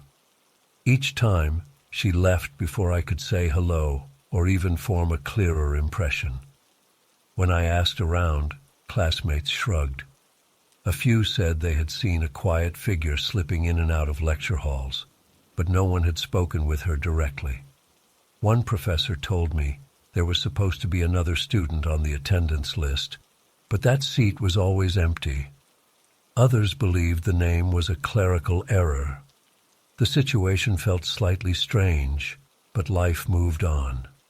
Classes rolled forward, and everyone got wrapped up in exams and group projects.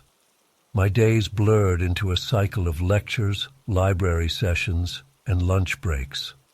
Occasionally, I remembered the elusive newcomer and wondered if she had dropped out or if she studied during odd hours. I asked Omar, "Have you met the other new participant?" He shook his head and said he hadn't. He joked about how we could start a detective club to track her down.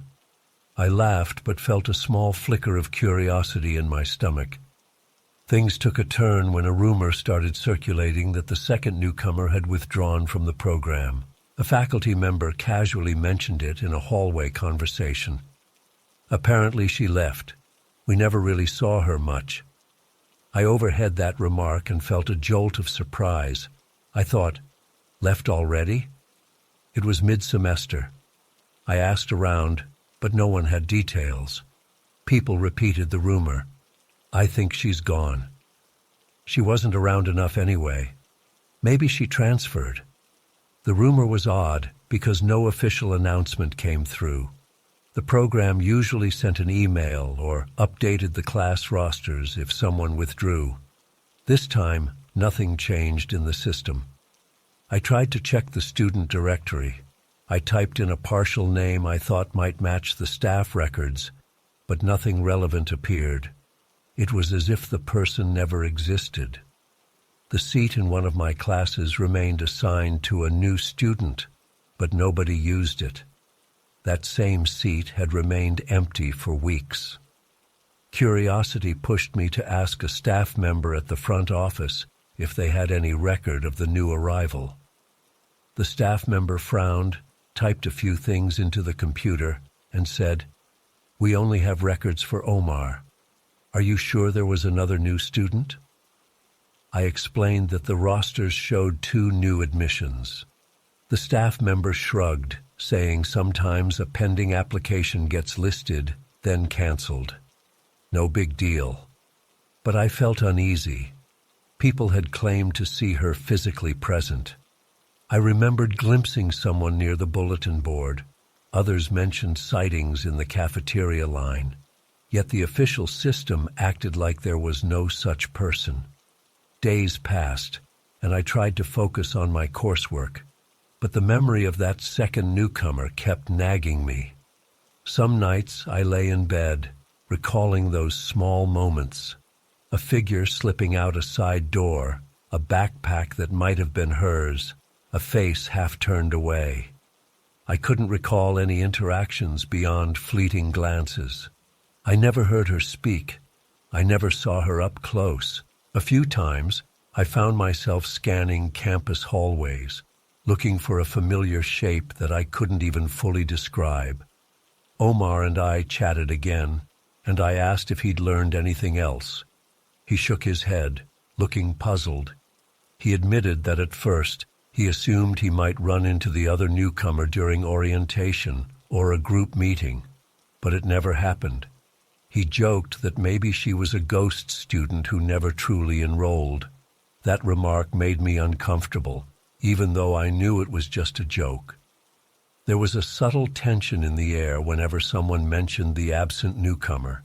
Most people dismissed it as not worth worrying about, but a few classmates exchanged uneasy looks, as if they, too, felt something was off.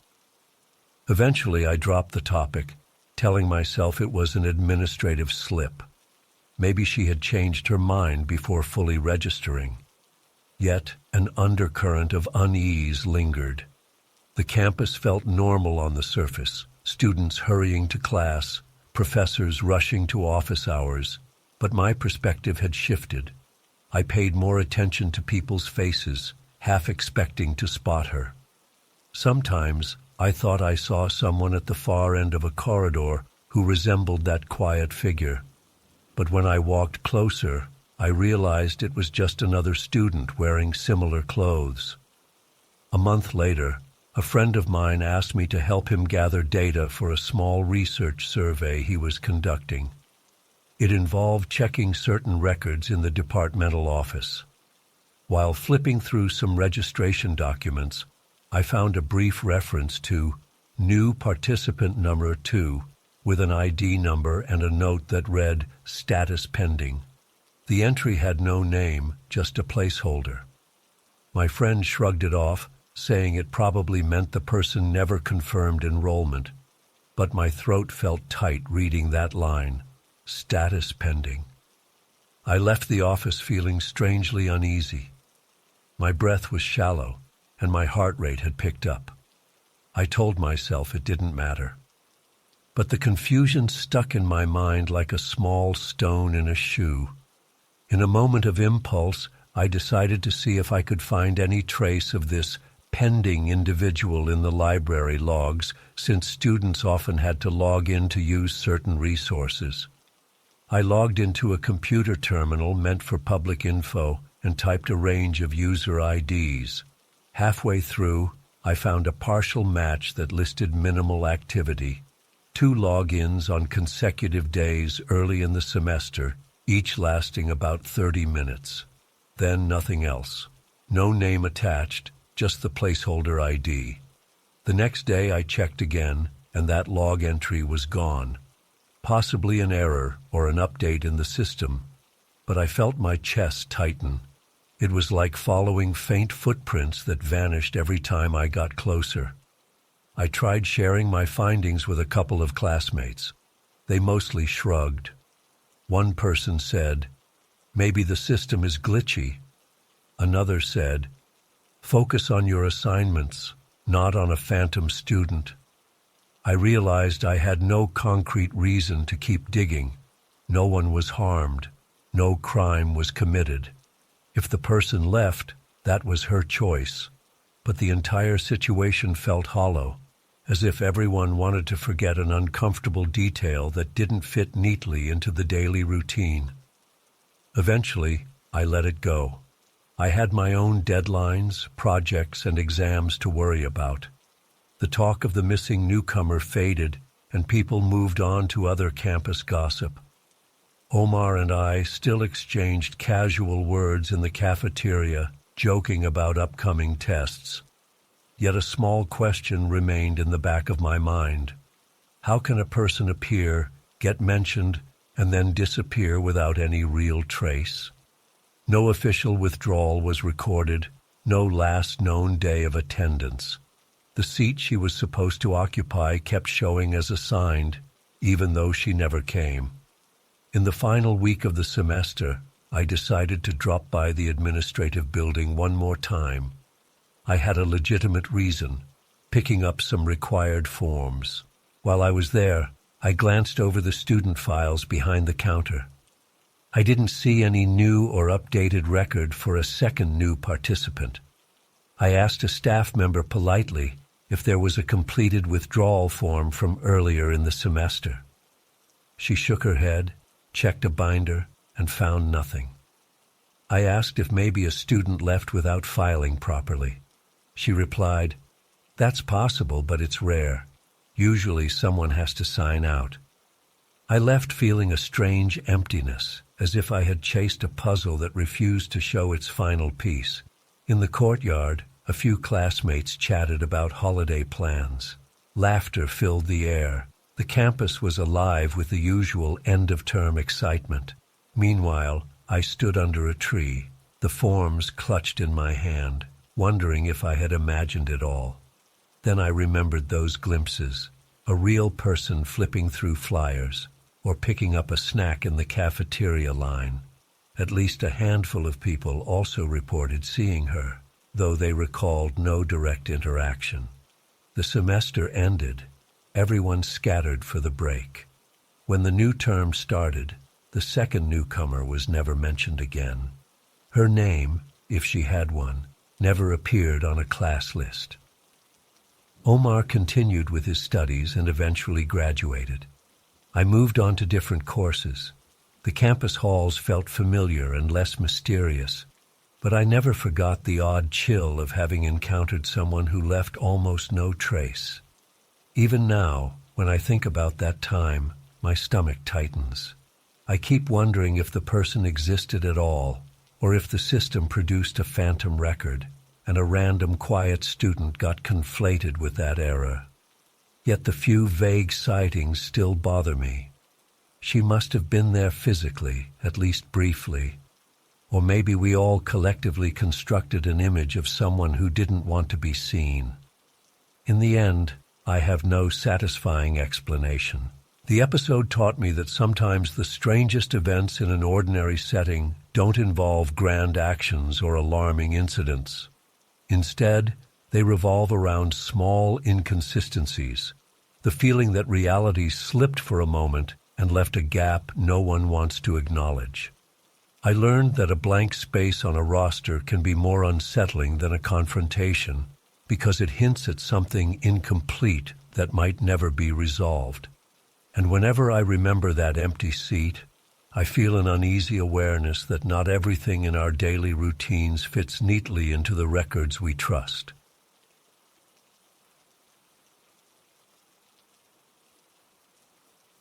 I never realized that a strict boarding school schedule could mask an unsettling encounter. I attended a remote boarding school where each day followed a precise timetable. We woke up at dawn, sat through classes, endured study halls, and had limited free time in the evenings. Despite the regimented life, I often craved fresh air at night. I'd slip out of my dorm after lights out, taking care not to trigger any alarms or alert the nighttime supervisor.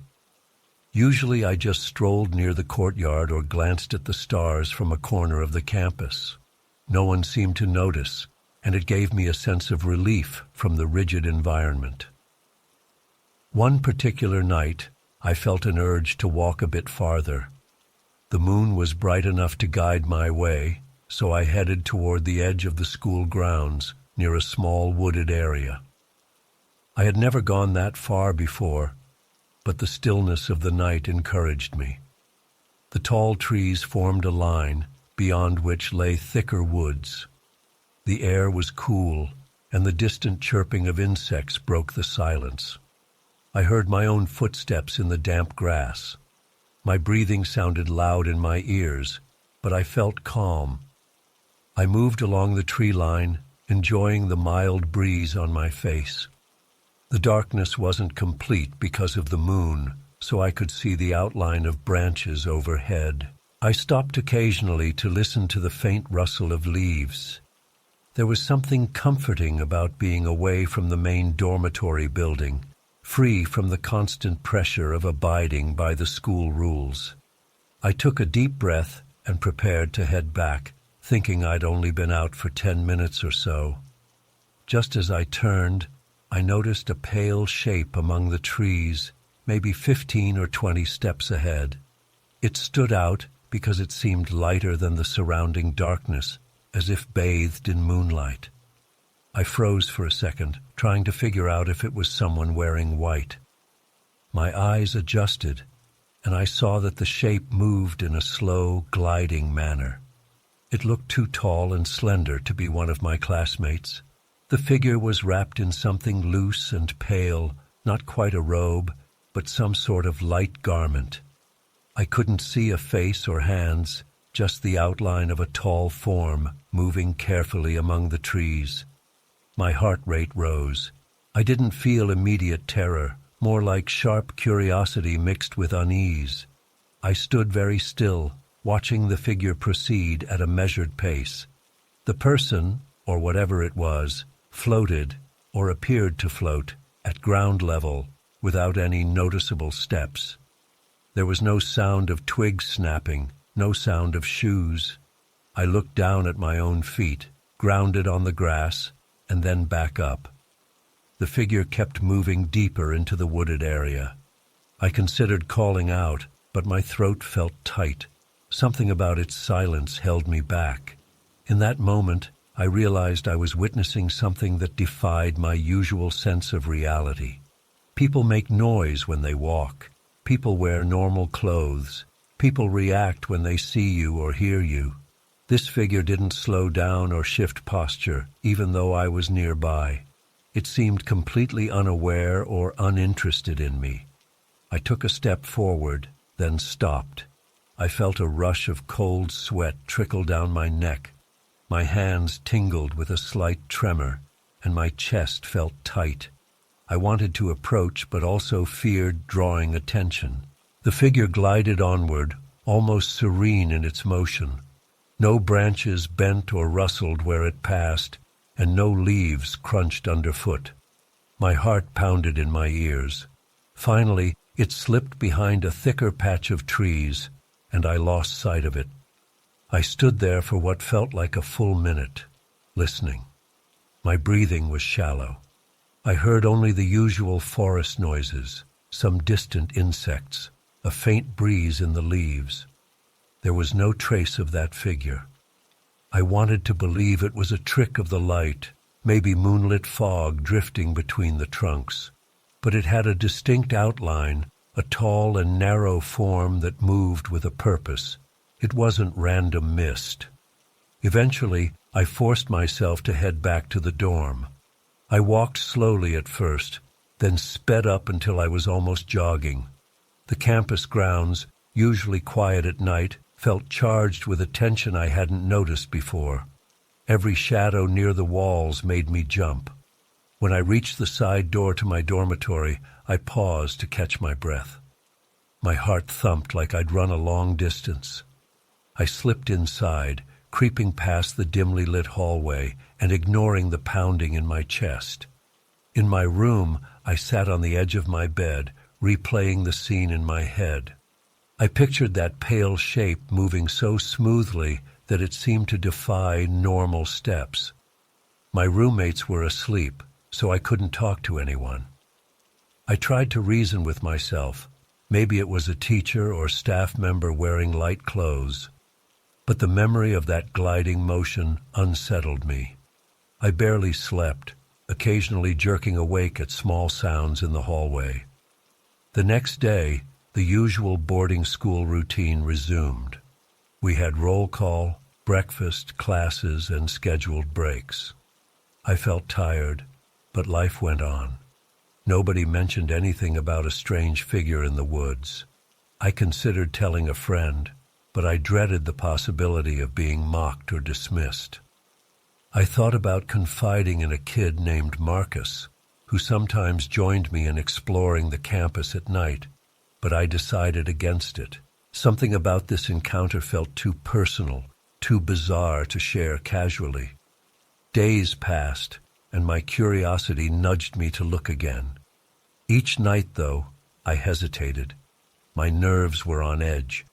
When lights out came, I often lay awake, staring at the ceiling, wondering if I should sneak out once more. I felt torn. Part of me wanted to see if the figure would return, but another part feared what I might discover. I also worried about getting caught by the staff if I roamed too far from the dorm. Finally, about a week later, I mustered the courage to venture out again. This time, The moon was smaller, and the night felt darker. I moved carefully, stepping across the grass until I reached the same area near the woods. My heart pounded so loud I thought it might echo through the trees. I waited, scanning the dim shapes. Half an hour went by. Nothing stirred aside from faint rustling in the undergrowth. My nerves felt frayed, and I returned to the dorm with mixed relief and disappointment. Night after night I tried to catch another glimpse. I never saw the figure again. I wondered if I had imagined it, but my memory felt too vivid. I could recall every detail of that pale cloth, the tall silhouette, the complete silence. I started to lose focus in my classes, replaying the experience in my head. The tension built inside me, and I had no outlet to discuss it. My grades suffered a bit, and teachers began to comment on my distraction. At one point, I sat in the library, flipping through a reference book about local legends or folklore, hoping to find something that matched what I saw. I found nothing useful, just old ghost stories that didn't align with what I encountered. This figure hadn't tried to scare me or chase me. It just moved away, paying me no mind. That indifference made it more unsettling. A threat can be understood. Indifference from something unknown feels worse somehow. I kept my secret. I felt that if I told anyone, they would accuse me of making it up or say I was seeking attention. The school environment wasn't kind to odd tales. We were taught to value discipline and facts, not intangible experiences. So I carried the memory alone. It pressed on me each night, especially when I heard the wind against the windows or saw a patch of moonlight on the floor. My imagination would return to that moment when the figure vanished into the trees. After several more weeks, the academic term neared its end, and students began packing to go home. The routine hustle of final exams overshadowed any personal anxieties. I felt a strange relief that soon I'd be away from the dorm and the overshadowing presence of those woods. Yet I also felt a pang of regret. I hadn't learned anything definitive. That one glimpse was all I had, a silent shape gliding through the night. When I finally left the school grounds, I carried that memory like a small weight in my mind. At home, among family, I thought about sharing the story, but it felt pointless. They would ask why I was wandering the school grounds so late, or they'd say it was just my imagination. So I kept it to myself, nursing an internal unease that occasionally surfaced in the form of dreams. In those dreams, I'd see that pale figure drifting around corners of my dormitory hallway, not hostile, just present. Later, when I returned to the boarding school for another term, I found that nothing had changed. The staff still enforced strict schedules, classes resumed, and the nights felt just as quiet. I never saw the figure again. Occasionally, I caught myself staring out a window toward the trees, hoping or fearing I might see it gliding around. But the woods remained still. Eventually, I stopped sneaking out altogether. The memory lingered, though, especially whenever I stepped outside after dark. I'd glance at the tree line and feel a small surge of adrenaline. I learned that fear doesn't always require a threat. Sometimes it's just an unexplained glimpse of something that defies normal explanations. That single encounter in the woods changed the way I viewed the school's nighttime silence. Every creak or shadow became a reminder of how little I understood. Even years later, I find myself reliving that moment, recalling how the figure seemed to exist in a separate reality, unconcerned with me or my world. No one else confirmed seeing what I saw, and no official story ever circulated about a strange presence. Life moved on, but for me, that tall, pale shape at the edge of the woods remains the most vivid memory of my time at that isolated boarding school. It taught me that a single unexpected sight, lacking any explanation or resolution, can haunt your thoughts more powerfully than any loud shock or direct threat. And it reminded me that sometimes the most unsettling experiences are the ones you can't label, the ones that slip away without offering answers, leaving only a lingering sense of awe and an unshakable question. What did I really see that night?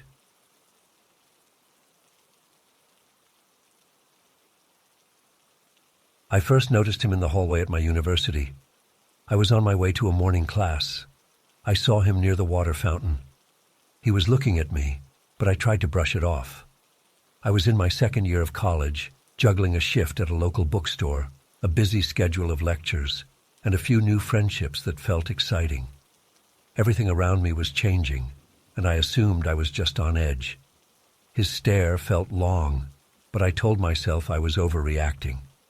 I saw him again later that day in the library. I was sitting at a table with my notes spread out, trying to finish a reading assignment. When I glanced up, I saw him at another table. He wasn't reading. He was watching me. My chest felt tight, but I wanted to believe it was all in my head. I told myself that universities are big places and people pass through common areas all the time. I tried to refocus on my notes, but my pulse kept picking up whenever I remembered his face. A few days later, I saw him at a cafe near campus. I was with a friend. She was talking about an upcoming event, but I couldn't pay attention. He was standing outside near a row of parked bikes. He had a phone in his hand, but he wasn't typing or calling anyone. He was staring. When I looked at him directly, he shifted his eyes away, then glanced back at me. He didn't move closer. He didn't wave. He just lingered. I tried to ignore it. My friend asked me if something was wrong. I shook my head. I left the cafe feeling uneasy. I took a different route home that evening. Instead of heading straight down the main road, I took side streets. My backpack felt heavier than usual. It was a mild night, but I broke into a sweat. I kept looking over my shoulder, expecting to see him. I never saw him behind me, and I told myself that I was acting paranoid. The presence didn't stop. He appeared in small, unexpected places. I would spot him near the entrance of a classroom building. One evening, I was in a convenience store getting a quick snack. I saw him pass by outside through the store's glass door. It happened too often for it to be a coincidence. Each time, he stood at some distance, not doing anything that would alarm others. But his eyes always seemed locked on me. I decided to talk to a friend about it. She suggested it might be a shy admirer. Another friend joked that maybe I was attracting weird energy. Nobody took it seriously. They said if he wasn't approaching me or talking to me, it might just be harmless. I wanted to believe them. I tried to push the worry aside. Then one night, I left the campus late. I had been in a study group, and we lost track of time. When I walked to the bus stop, I felt a chill even though the weather was warm. I stood under the dim streetlight. I waited for the next bus, trying to calm my breathing. Then I saw him at the far end of the block, standing alone. He was near another streetlight. He didn't wave. He didn't speak. He was there, and that was enough to make me feel exposed. My heart pounded. My stomach hurt. I had this urge to run to a more crowded area, but the bus stop was also an escape route. If I walked away, I might miss the bus, so I stayed in place. I acted like I didn't see him, but I could feel my face getting hot. My muscles were tense and my hands shook a little. The bus arrived. I got on quickly, grabbed a seat near the driver, and avoided looking out the window. As the bus pulled away, I felt relief, but my neck was stiff from holding myself so rigid. That night I couldn't sleep. I lay in bed, replaying the moment at the bus stop. I pictured him standing there in the half-dark, watching me. My mind refused to shut down. I kept imagining that if I walked to the window, I would see him in the distance, standing outside my building. My breathing was shallow. My body felt exhausted, but my thoughts were racing. I got up to check the door lock 3 times. I felt foolish, but I did it anyway. Over the next week, I tried to adjust my routine. I asked friends to walk with me when possible. I started leaving campus earlier when the sun was still up. I avoided any place where I thought I might run into him. At first, the changes felt like a small price to pay for peace of mind. But soon, I realized I was letting fear control my every decision. My shoulders were always tense. I jumped at small noises, like a phone ringing or a squeaky door hinge. Then, in a strange twist, he vanished. For about 2 weeks, I didn't see him at all. I looked around in the library, but never spotted him. I walked into the bookstore where I worked and scanned the customers, but he wasn't there. I walked by the cafe, no sign of him. Part of me felt relieved. Another part of me felt uneasy. I wondered if he was gone for good, or if he was watching me without letting himself be seen. During that gap, I tried to calm down. I tried to enjoy normal things like hanging out with friends. I felt my shoulders relax a bit. I slept better. Yet, every so often, I felt a twinge of anxiety whenever I walked alone, especially at night. My eyes kept darting around, looking for him. One afternoon, I decided to walk to a friend's place after class. I took a short route through a few side streets. As I turned a corner, I glanced across the street. He was there. He stood near a bus stop sign. My heart rate spiked. I felt a wave of nausea. He didn't move in my direction, but he knew I saw him. I froze for a few seconds. Then I started walking fast toward my friend's block, refusing to look back. The entire time my chest felt tight, and I struggled to breathe normally. When I arrived at my friend's apartment, I was shaking. She opened the door, saw my face, and asked what happened. I told her everything from the first time I saw him in the hallway. I didn't hold back. She became serious. She asked if I wanted to go to campus security.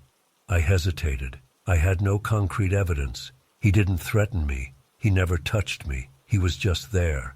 She convinced me that it was better to let someone know. So we went to the campus security office. I explained the situation to the officer on duty. He took notes, asked me for a description, and said they would keep an eye out.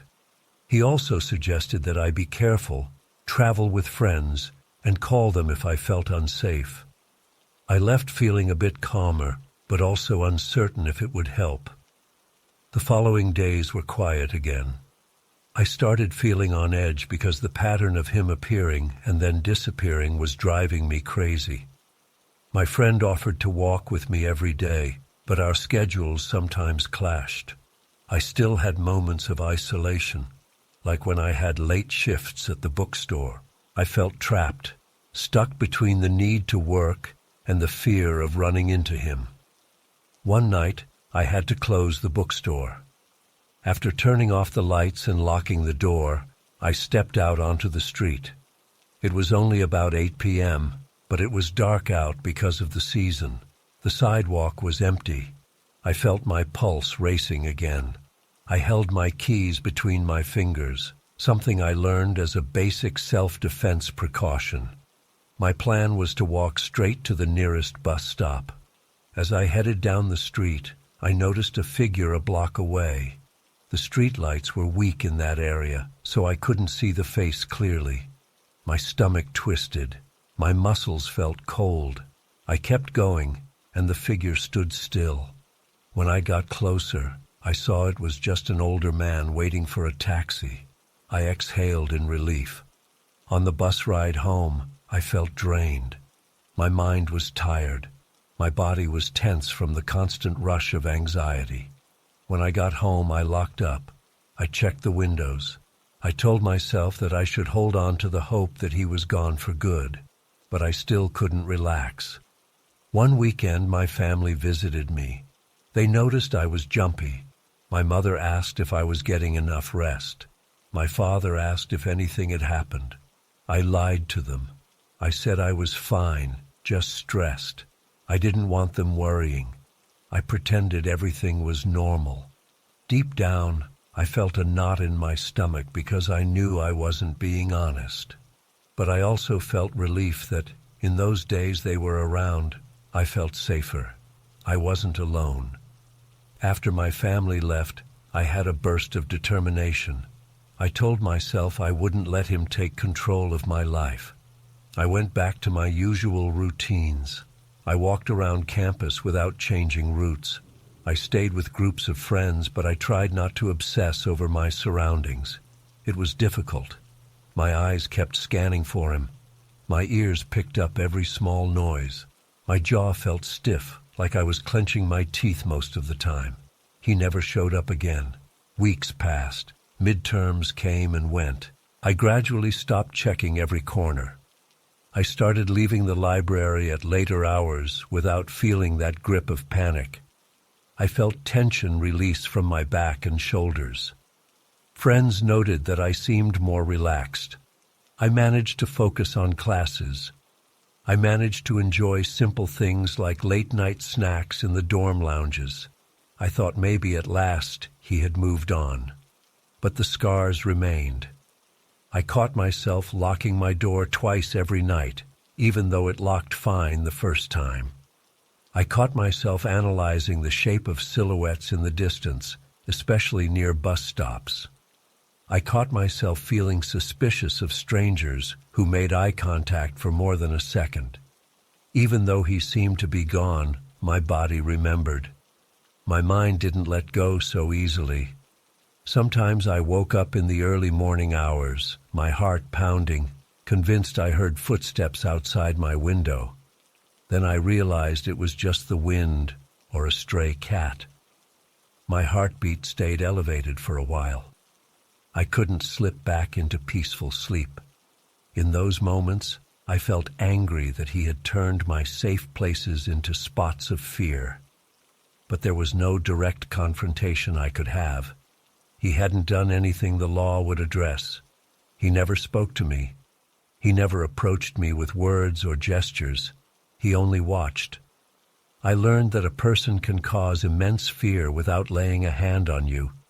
It can be enough for them to stand there, looking, making you feel like prey. At times I felt ashamed for being so afraid when there was no physical harm. But fear doesn't need an actual attack. It only needs the anticipation of one. Still, life moved forward. I had final exams coming, group projects, and job responsibilities. As time went on, the memory of him grew distant. I rarely told people about it. Some friends joked about the silent stalker and brushed it off. Others never heard the story. I never reported anything else to campus security because there was nothing new to say. I tried to forget. But the months following that period of my life carried a residue of vigilance. My guard was up, even when logic said it was no longer necessary. Some nights, I felt a dull sense of gratitude that nothing more serious happened. Other nights, I felt a sharp awareness that it could happen again with someone else. I tried not to dwell on that. I had no choice but to move forward. I kept my schedule. I took steps to stay safe. I learned about self-defense, simple tactics like walking in well-lit areas and staying alert. I finished that semester and returned home for the holidays. My parents never knew the details. I didn't want to stress them out. When I came back for the new term, I found that the campus looked the same, but I felt different. The fear had shaped me into a more cautious person. I still enjoyed seeing friends, studying in the library, and sharing coffee in crowded spots. But I kept an extra eye on my surroundings. I never saw him again. I don't know if he was a student, a visitor, or someone passing through. I don't know what his intention was. Maybe he was lonely.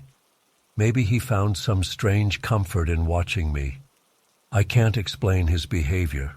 All I know is that I'm not the same person who walked into that hallway on the first day. I lost a piece of my naive trust, and I replaced it with caution. That's how it ended. There was no dramatic climax, no final confrontation. He faded away, but his effect stayed with me for a long time. I had trouble falling asleep without double-checking doors and windows. I still do it sometimes, even though years have passed. I look over my shoulder when I sense someone's eyes on me, and I feel that familiar jolt in my chest. I don't think I'll ever forget the feeling of being watched, day after day, with no explanation or relief.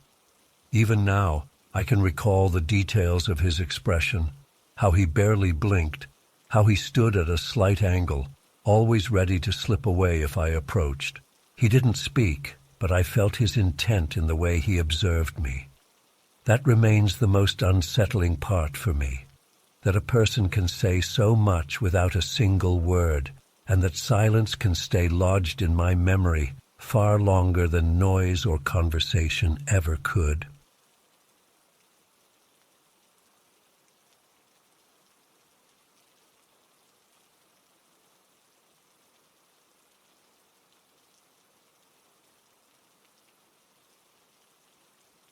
I enrolled at a new university 2 years ago.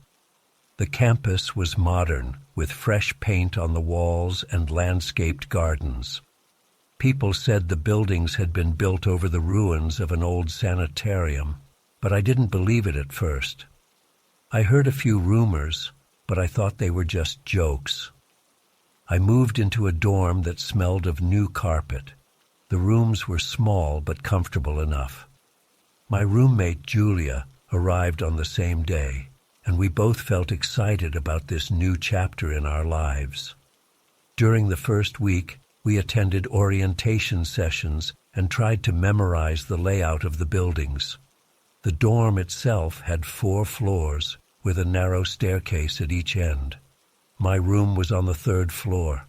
It felt warm during the day and quiet at night. I fell asleep easily, exhausted from classes and campus events. Then, small things started to happen. On a Thursday morning, I couldn't find my keys. I swore I left them on my desk the night before, but they were gone. I spent 20 minutes searching every corner of the room. My roommate joined the search. We finally found them in a drawer where I never put them. I felt confused. I brushed it off as a silly mistake. That evening, Julia complained about waking up in the middle of the night because the window was open. She said she remembered locking it before going to bed. I listened, but I couldn't explain it. We decided not to dwell on it. We had midterm prep to worry about. The following week, more people shared odd stories. One student said their textbooks disappeared and showed up in another student's closet. Another person claimed the lock on their door was turned from the inside while they were out. No one had a definitive explanation. The campus was new, so we suspected that some of these incidents might have been pranks. But it didn't feel like normal pranks. No one took credit for anything, and no open bragging circulated on social media. There was an uncomfortable silence about it all. Late one night, I went to the lounge on the 4th floor to grab a snack from the vending machine. The corridor there was dim, with one of the overhead lights flickering. I noticed how the air felt cool, even though the central heating was running. I grabbed my snack and headed back. Halfway down the hallway, I heard soft footsteps behind me. I paused, but I didn't see anyone. I walked faster, feeling sweat under my arms. When I looked over my shoulder again, it was empty. I rushed down the stairs, my heart pounding. I didn't mention this to anyone except Julia, who told me she sometimes heard quiet clicking noises late at night. She couldn't tell if it was pipes or maybe the elevator or something else. As more stories spread, the mood in the dorm changed. People started looking over their shoulders. A few students on the fourth floor mentioned feeling watched at odd times. One resident, Carla, said she woke up several nights in a row with the sense that someone was standing near her bed. She never saw a face, and she never caught a glimpse of a figure. She only felt pressure in the air and heard a faint rustling. Another person talked about whispers in the stairwell by the emergency exit. He heard a soft voice each night around the same time, but whenever he turned on the light, it stopped. None of these accounts had hard evidence. Yet we noticed each other's anxiety. People started walking in pairs. Some locked their rooms even if they stepped away for a minute. The building felt tense. Our dorm was supposed to be fresh and clean, but it carried an uneasy energy that made simple tasks, like doing laundry or dumping trash, feel uncomfortable. Some nights I heard doors slam in the distance. Other times I thought I saw shadows shift in the hallway, even though nobody was there. A small group formed to investigate. They called themselves the Midnight Crew. They decided to walk through each floor together at midnight, shining flashlights around, recording on their phones, and seeing if they picked up any noises. I wasn't part of the group, but I got the details from a friend who joined them. They wandered up and down corridors, checked the laundry room, peeked into common areas. They found nothing obvious, but they described a thick atmosphere, like the air itself felt heavier. They reported hearing random creaks, clanging pipes, and the occasional rattling sound behind the walls. No one captured anything that proved a haunting or a prankster. They just felt uneasy, like they were intruding on something. After that, people started losing more sleep. Even those who laughed at ghost stories admitted they couldn't relax. Some of us tried to drown out random sounds with music or podcasts.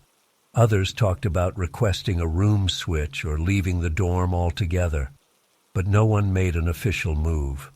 We had midterms approaching. Moving was expensive. Complaining to administration seemed pointless. Everyone tried to manage in their own way. Julia and I started wearing headphones at night. We put them on to block out any weird noises that might wake us up. It worked for a bit. We slept better, not hearing faint clicks or creaks. But that didn't stop me from feeling uneasy when walking to the bathroom alone or standing in the hallway waiting for the elevator. Sometimes I sensed that someone was looking at me from behind. My shoulders would tense. I would spin around, but it was always just an empty corridor. One morning, I noticed a sticky note on my door. It had no words, just a scribble that looked like a short line with a curve at the end. I assumed it was some absent-minded prank. I asked around, but no one knew anything about it. The next day, someone else mentioned finding a small sign taped to their door with a single dot drawn in ink. It felt random, not threatening, but also not normal. People started to swap stories and realized these notes and signs had no clear pattern. As weeks went by, campus life continued. We went to classes, took tests, and visited the cafeteria. But the dorm felt different. Even the lounge on the first floor stayed empty after dinner. People avoided hanging out there at night. The overhead light flickered sometimes, and the vending machines hummed louder than usual. It made the place feel unwelcoming. I tried to shrug it off and focus on my studies. I attended review sessions, joined group discussions, and spent time at the library. Yet, whenever I returned to the dorm, I felt a knot in my stomach. The stairs leading up to my floor felt cold and smelled faintly musty. The walls, despite the fresh paint, seemed to echo every footstep. I got used to checking behind me. I also began noticing that other residents walked faster, spoke in hushed voices, and avoided staying out in the hall. Whenever I passed someone in the hallway, they gave me a tight-lipped smile and hurried on. One night, I decided to push through my unease. I grabbed my notes and sat in the first-floor lounge, determined to study for a big exam. The lounge lights were bright enough. I placed my laptop on a table and tried to concentrate on a chapter about economic theory.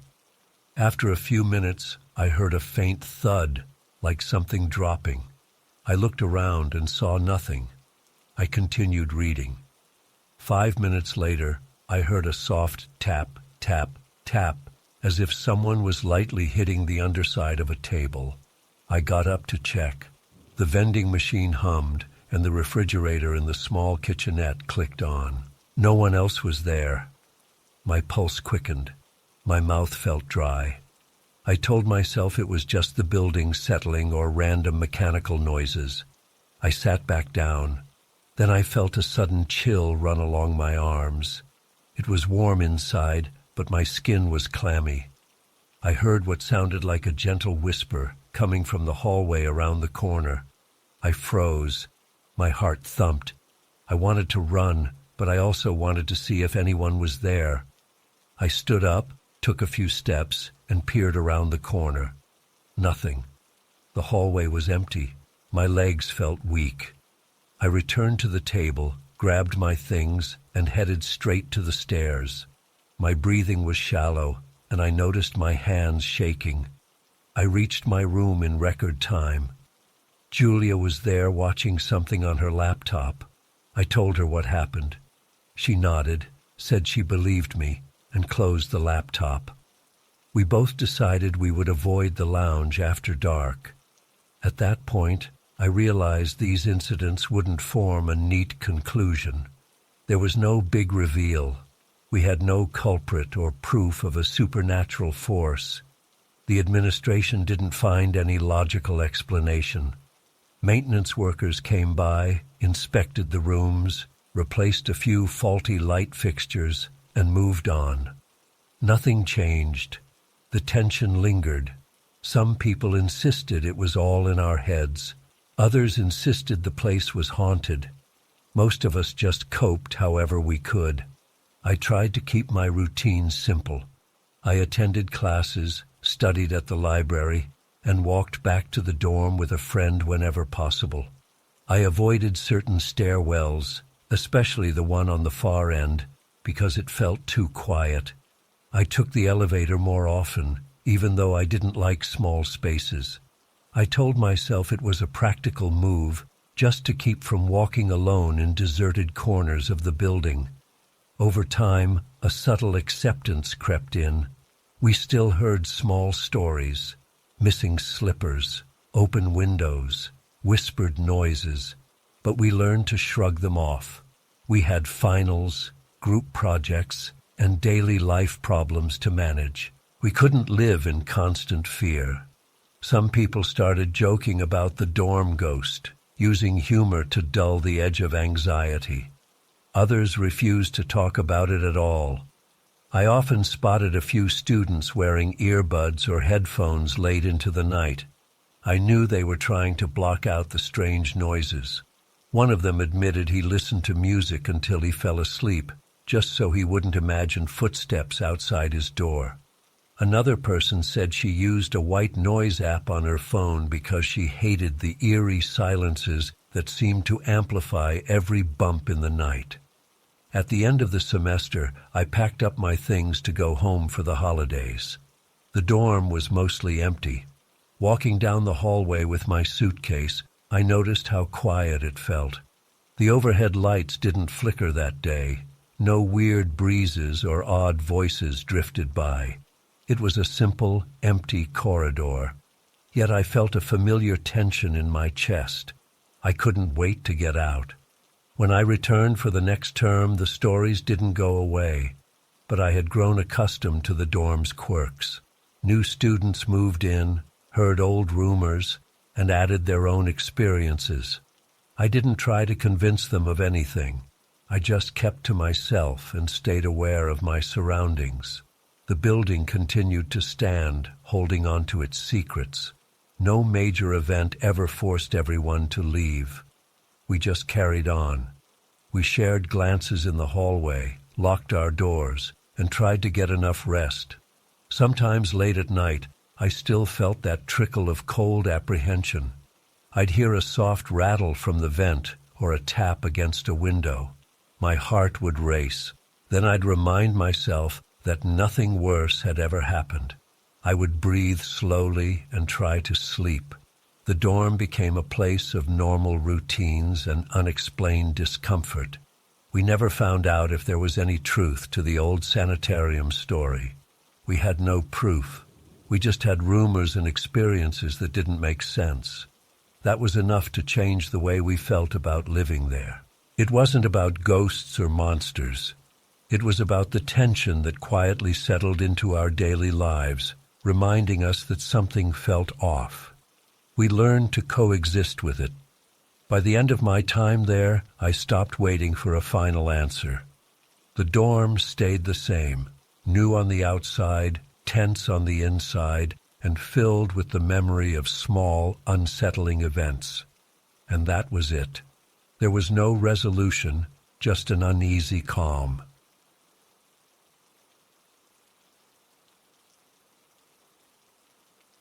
Joined an online forum dedicated to strange hobbies and niche interests. I wanted to find people who shared my curiosity for hidden topics and unconventional ideas. It was a simple decision at first. I felt bored with ordinary social media groups. I wanted something different. I never expected to meet someone who would unsettle me in ways I couldn't ignore. One evening, I noticed a user named Charlie posting about obscure films and cryptic books. His posts were long, and they didn't always make sense. He mentioned events and places that seemed out of context. I found him intriguing. I sent him a private message, and we started talking about our interests. It began as friendly curiosity. We discussed rare music tracks and small independent publishers. He had suggestions and links. He also asked me a lot of questions about my life. At first, I enjoyed the attention. Within a few days, Charlie and I were exchanging direct messages every night. He often wrote paragraphs filled with unusual details. He claimed to have visited countries I'd never heard of. He dropped references to historical periods that seemed impossible for his age. He never bragged, but he acted like these experiences were normal. Sometimes I felt confused, but I told myself he was just theatrical. I kept chatting with him because I liked his knowledge about obscure subjects. After about 2 weeks, Charlie asked if I wanted to meet in person. He proposed meeting at a remote location. He said we could talk about deeper subjects face to face. I hesitated. I didn't know him in real life. I told him I wasn't comfortable with that idea. He said he understood, but continued to insist we plan something soon. My chest felt tight whenever he brought it up, but I tried to stay polite. I told him maybe after we chatted more. He responded with more lengthy messages, describing how physical space could create a special bond. I felt uneasy, but I still replied. I didn't want to be rude. Over the next few days, Charlie started sending strange notes. He mentioned dates and times with no explanation. He referenced historical events that didn't fit reality. He wrote about rituals without describing them in detail. When I asked him to clarify, he responded with long blocks of text that felt like riddles. My skin prickled when I read them. I couldn't figure out if he was joking or serious.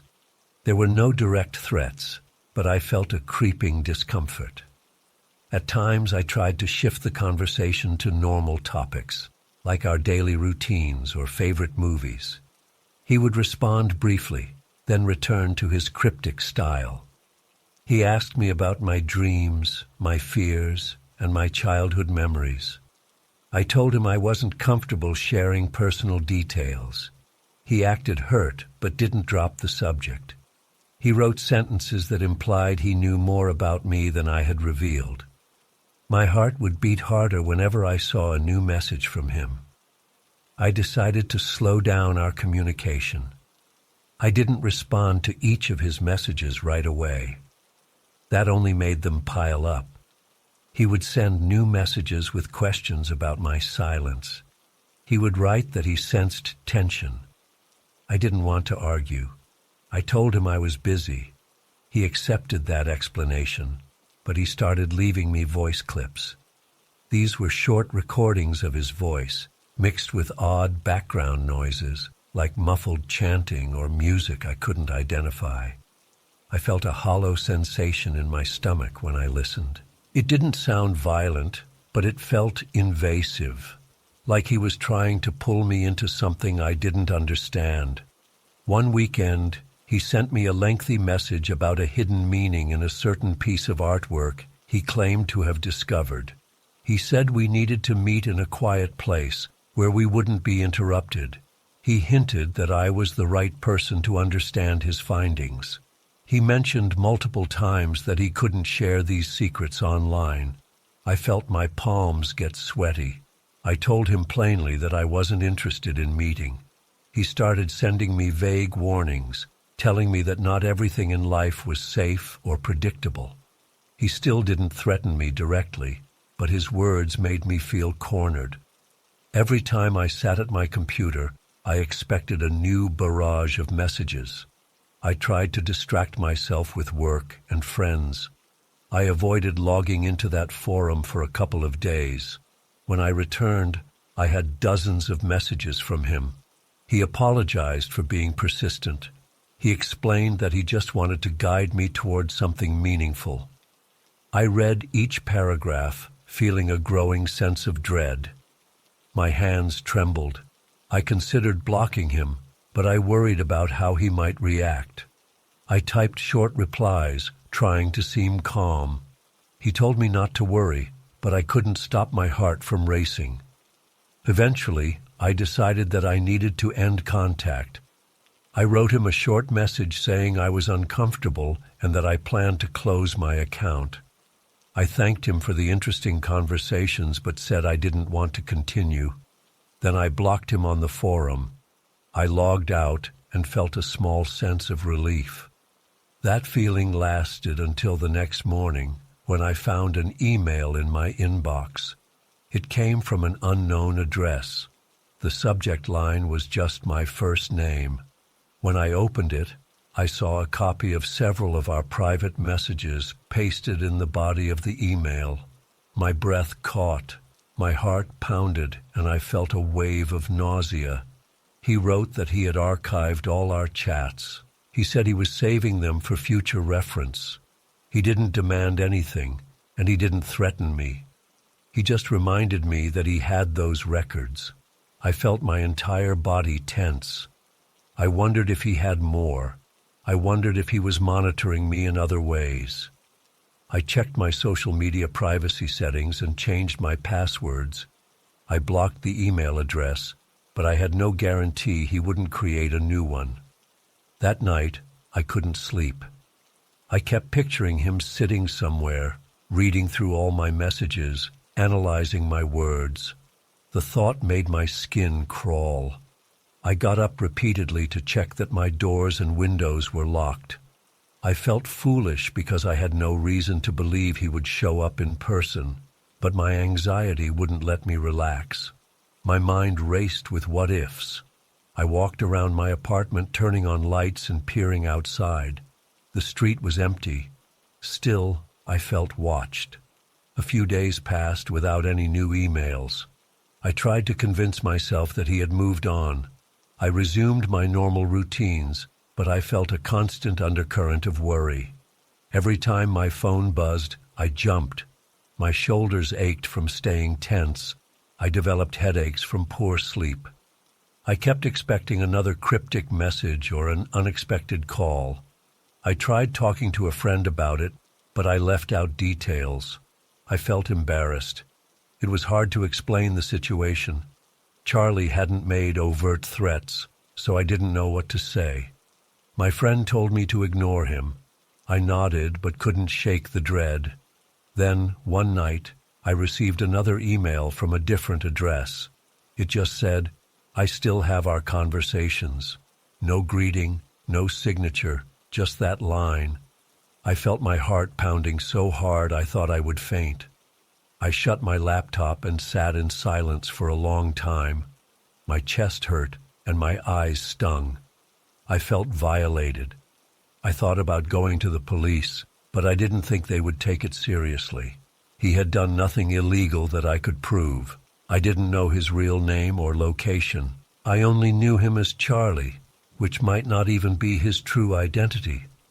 The next day, I deleted all my accounts on that forum. I also blocked a few more addresses that seemed unfamiliar.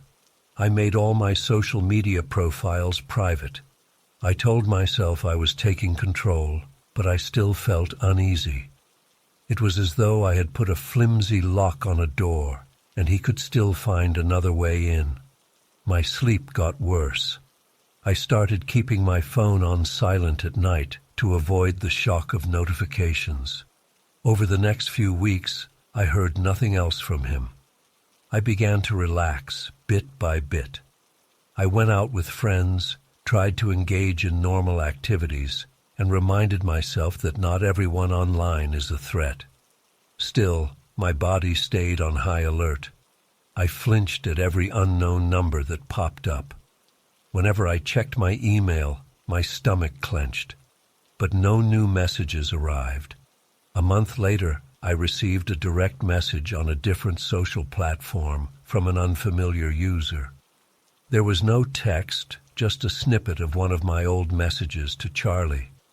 It was only a small part of a conversation, out of context, but enough to confirm that it came from him.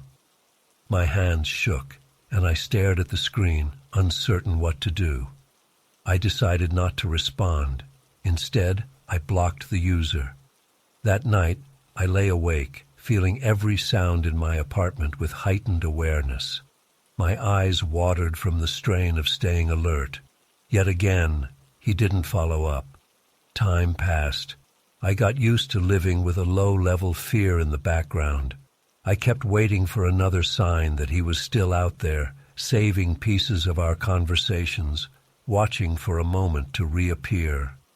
But as weeks turned into months, my anxiety softened. I spent less time worrying and more time focusing on my job and personal goals. I occasionally thought about him. I wondered if he had moved on to someone else, or if he had just grown bored. Now I feel calmer. I haven't seen or heard anything suspicious in a while. I still hesitate to join new online communities. I avoid discussing personal details in public forums. Sometimes I think about how a simple conversation can escalate into something that leaves a lasting mark. I never learned Charlie's true identity or found out what he wanted. Maybe he just craved attention, or maybe he had bigger plans. I'll never know. I learned that fear doesn't always come from physical threats. Sometimes it builds when someone invades your privacy, even in small ways. The constant pressure and the uncertainty took a toll on me. I'm more cautious now. I don't share as much about my private life online. I double-check my security settings. I don't click on suspicious links or respond to random messages.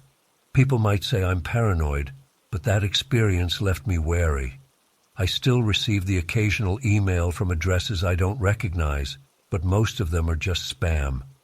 Whenever I see a strange subject line, my heart speeds up for a second, and I wonder if Charlie might be trying again.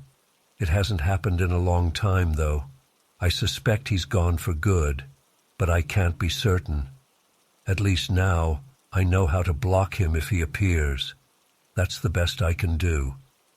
In the end, there was no final confrontation or dramatic event. He just drifted out of sight. The memory of his cryptic messages and saved records stayed with me. I share this experience as a reminder to be cautious online. I didn't see the warning signs early enough, and I let curiosity lead me somewhere dark. Looking back, I wish I had set stronger boundaries from the start. But I've moved on, and I focus on the present. That's all that matters now.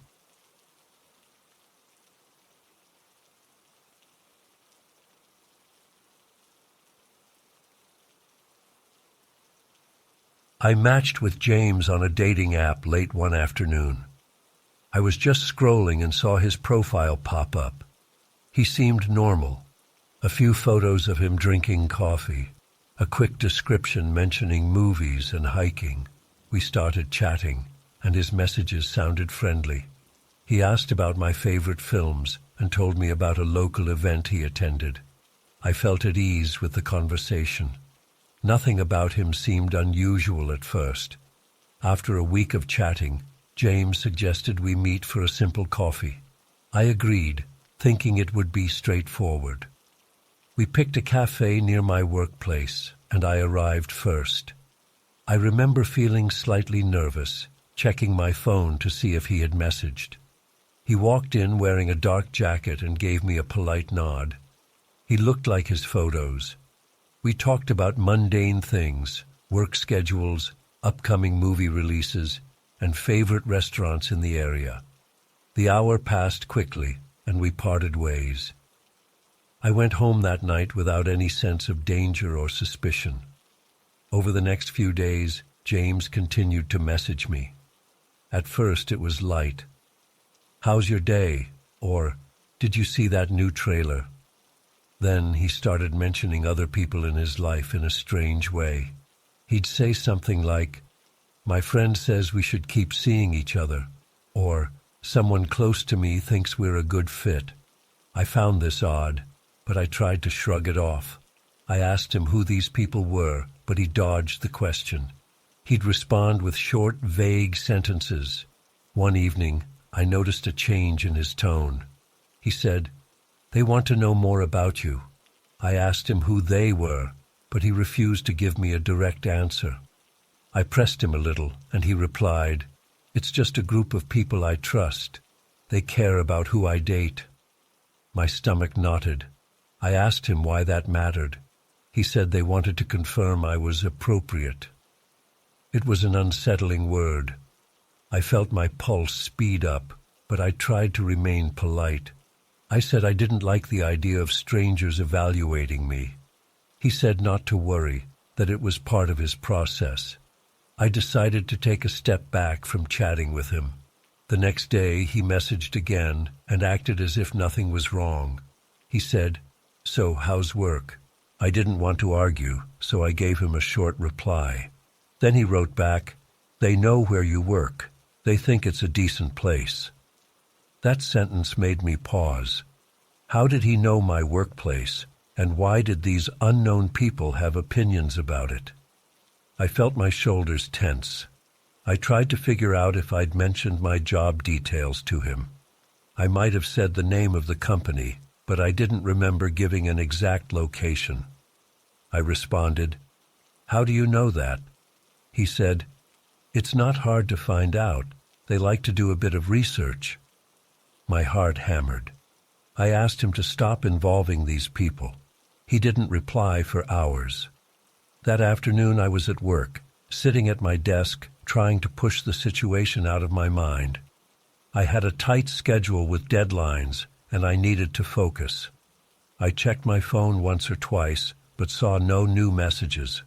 Then, when I went to the mail area to grab some paperwork, I found a folded piece of paper in my mailbox slot. It wasn't an official company document or a flyer.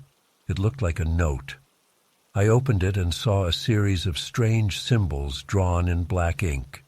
They looked random, shapes I didn't recognize, arranged in a spiral pattern. There was no signature, no text. My heart jumped. I felt a cold tingling spread through my arms. My mind raced. Could this be related to James's group? It was too coincidental. I quickly folded it and slipped it in my purse. I went back to my desk, unable to concentrate. I kept checking the time, waiting for the end of the day. My stomach felt uneasy, and I kept tapping my foot. When I got home, I messaged James with a direct question. "Did you put something in my mailbox?" He didn't respond right away. Hours later, he sent a short reply. "I'm not sure what they did. Maybe they wanted to see if you're serious. Don't panic." I felt a heavy weight in my chest. I didn't like the idea that other people, who I'd never met, were leaving strange notes for me. I told James I was uncomfortable and wanted it to stop. He replied with a single sentence, "They're just checking on you." I tried to remain calm. I didn't know what to do. I considered contacting the police, but what would I tell them? Someone placed a weird note in my mailbox, but there was no threat, no direct sign of a crime. I had James's messages, but they were vague. I also thought about telling my boss or co-workers, but it felt too personal to share. Instead, I kept quiet and told myself I'd be extra careful. Over the next few days, I kept noticing small things that made me feel watched. One evening, I saw a person standing across the street from my apartment. They had their phone out, but they stood in one spot for too long. I peeked from behind my curtain, waiting to see if they'd leave. Eventually, they walked away, but my nerves were rattled. Another day, a car I didn't recognize was parked near my usual spot. Maybe it was random, but I couldn't relax. My heart raced whenever I walked from my front door to my car. I felt every hair on my neck prickle if someone passed by me on the sidewalk. Each time I messaged James to ask for an explanation, he deflected. He'd say, "My friends are just protective," or "They want to see if you're genuine." I got more and more frustrated. I told him I felt harassed. He never apologized or admitted any wrongdoing. He just said, "You're safe, they mean well." I started to wonder if he was lying about having friends. Maybe this was all in his head, or maybe he was working with others. I wasn't sure which was worse. I tried to ignore him, hoping he would lose interest. But he kept sending messages. Sometimes they were casual, as if nothing odd was happening. "How was your day?" Other times, he'd reference details he shouldn't have known, like my schedule or a store I visited. Each new piece of information made me more anxious. My stomach felt tied in knots whenever my phone chimed. I stopped going places alone if I could help it. I asked a friend to join me on grocery runs or coffee breaks. My friend noticed my jumpiness, but I didn't give her all the details, just enough to hint that someone was bothering me. James's calm manner in his messages made it worse. He never screamed or used insulting language. He typed in full sentences, always polite on the surface. Yet, each time, I felt cornered. I told him I wanted him to delete my number and leave me alone. He'd respond, "I understand, but they might not. Let's keep it civil." That last phrase made me want to yell. I felt caged, like I couldn't escape a game he designed. One afternoon, I decided I'd had enough. I blocked James on every platform I could think of. I blocked his number, his social media, and any app we had used to communicate. Then I took a different route home. I also double-checked the locks on my doors and windows. I bought a small security camera and installed it by my front entrance. It felt drastic, but I didn't know what else to do. My body was in a constant state of tension. I had trouble sleeping and found myself pacing at odd hours. For a while, nothing happened. No new messages, no strange notes. I felt relief, but part of me stayed on alert. Each day, I waited for something else to occur. I'd walk to my mailbox and hold my breath before opening it. It stayed empty except for normal mail. At work, I kept checking behind me whenever I walked down a hallway. I jumped whenever I heard an unfamiliar voice or saw a coworker approach too fast. But the days slipped by with no new incident. A month passed. I started to ease up. I slept better, though I still locked my door with extra care each night. I told myself maybe James had moved on. Maybe his so-called friends lost interest. I tried to pick up my old routine, going for morning runs, visiting the local market, meeting up with friends on weekends. But a flicker of fear remained. My heart sometimes skipped a beat if I saw a figure standing alone on the sidewalk. I reminded myself that not everyone is connected to James. Even though life returned to a version of normal, I couldn't fully shake the memory of those weeks. The random note at my workplace, the feeling that strangers were monitoring me, the cryptic references in James's messages. It all left a lingering doubt. Had there really been a group of people, or was it just James? Either way, the effect on me was real. I questioned every anonymous letter or message. I kept my personal information private. I felt suspicious of small coincidences, like if a coworker knew something I hadn't told them. Months later, I visited a friend in a different city. That trip helped me relax. I realized I had been carrying tension for too long. I told her more of the story, explaining how James's words made me feel trapped and watched. She said I should have gone to the authorities earlier. I admitted I had no concrete evidence of a crime, just a series of disturbing hints. We sat in her living room drinking tea, and I felt a weight lifting as I spoke openly. I realized how much fear had controlled me. When I returned home, I found nothing strange waiting for me. My home was the same as I left it. No odd letters, no unknown messages, no new friends lurking around. I started to believe that whatever game James had played was over. I continued to stay cautious, rarely posting personal details online and limiting who had my phone number. But life went on. Now, thinking back on that period, I see how subtle intimidation can creep into daily life. James never threatened me outright. He just hinted that people were watching, that they knew my workplace, that they approved or disapproved of me. That suggestion alone was enough to make me watch my back for weeks. It changed how I walked down the street and how I interacted with coworkers. I share this to show that fear doesn't always come from blatant aggression. Sometimes it's a quiet, persistent feeling that someone is collecting information or pulling strings behind the scenes. I learned to trust my instincts. The moment I felt uneasy, I should have set a firm boundary, but I didn't, and it cost me weeks of worry. I'm glad it ended without violence or further escalation, but the lessons stayed with me. I keep my personal details guarded. I watch for red flags early on. If someone starts making me feel uneasy, I don't hesitate to disengage. I haven't heard from James again. I don't know where he is or what he's doing. I assume he's moved on to someone else, or maybe he's stopped using the app altogether. Either way, I'm grateful for the distance. I don't need answers about that group he mentioned. I'm content to leave that mystery unsolved.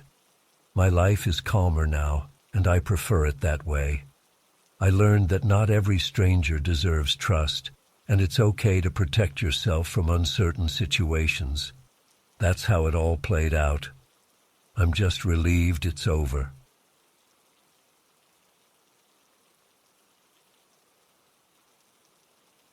I started working at a busy restaurant in the heart of the city about 6 months ago. The pace was intense, but I learned to handle the pressure. We had a rotating staff because people came and went every few weeks. One day, management hired a new guy named John. He walked in with a blank expression, introduced himself quietly, and stood by the staff room door. I remember feeling a slight chill, but I brushed it off. I believed everyone deserved a chance to settle in. On John's first day, I tried to explain our basic tasks: how to set tables, where to stack plates, and how to keep track of orders during peak hours. He nodded, rarely speaking. When we got busy, I noticed he stepped away from the main floor without telling anyone. I found him standing near the back entrance, leaning against the wall, staring out at the parking lot. I asked if he was okay. He said he was just taking a quick break. I pointed out that no one else was on break. He shrugged. We had a rush of orders, so I hurried back to the dining area, expecting he would follow. He joined the floor a few minutes later, silent as ever. During our next shift together, the restaurant got slammed.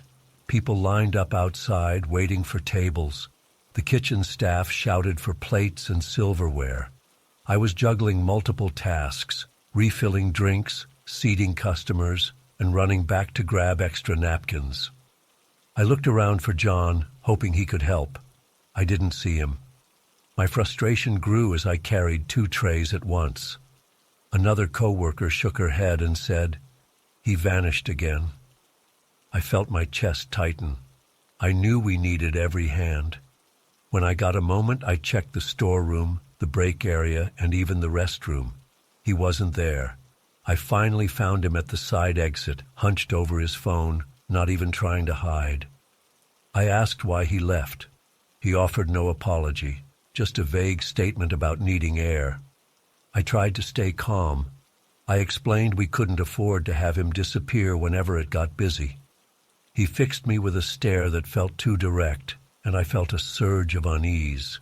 His eyes seemed to linger on me as though he wanted to say something, but he stayed silent. Then he walked back in without a word. I shared my concerns with a supervisor who said they'd watch him closely. Over the next few weeks, the pattern continued.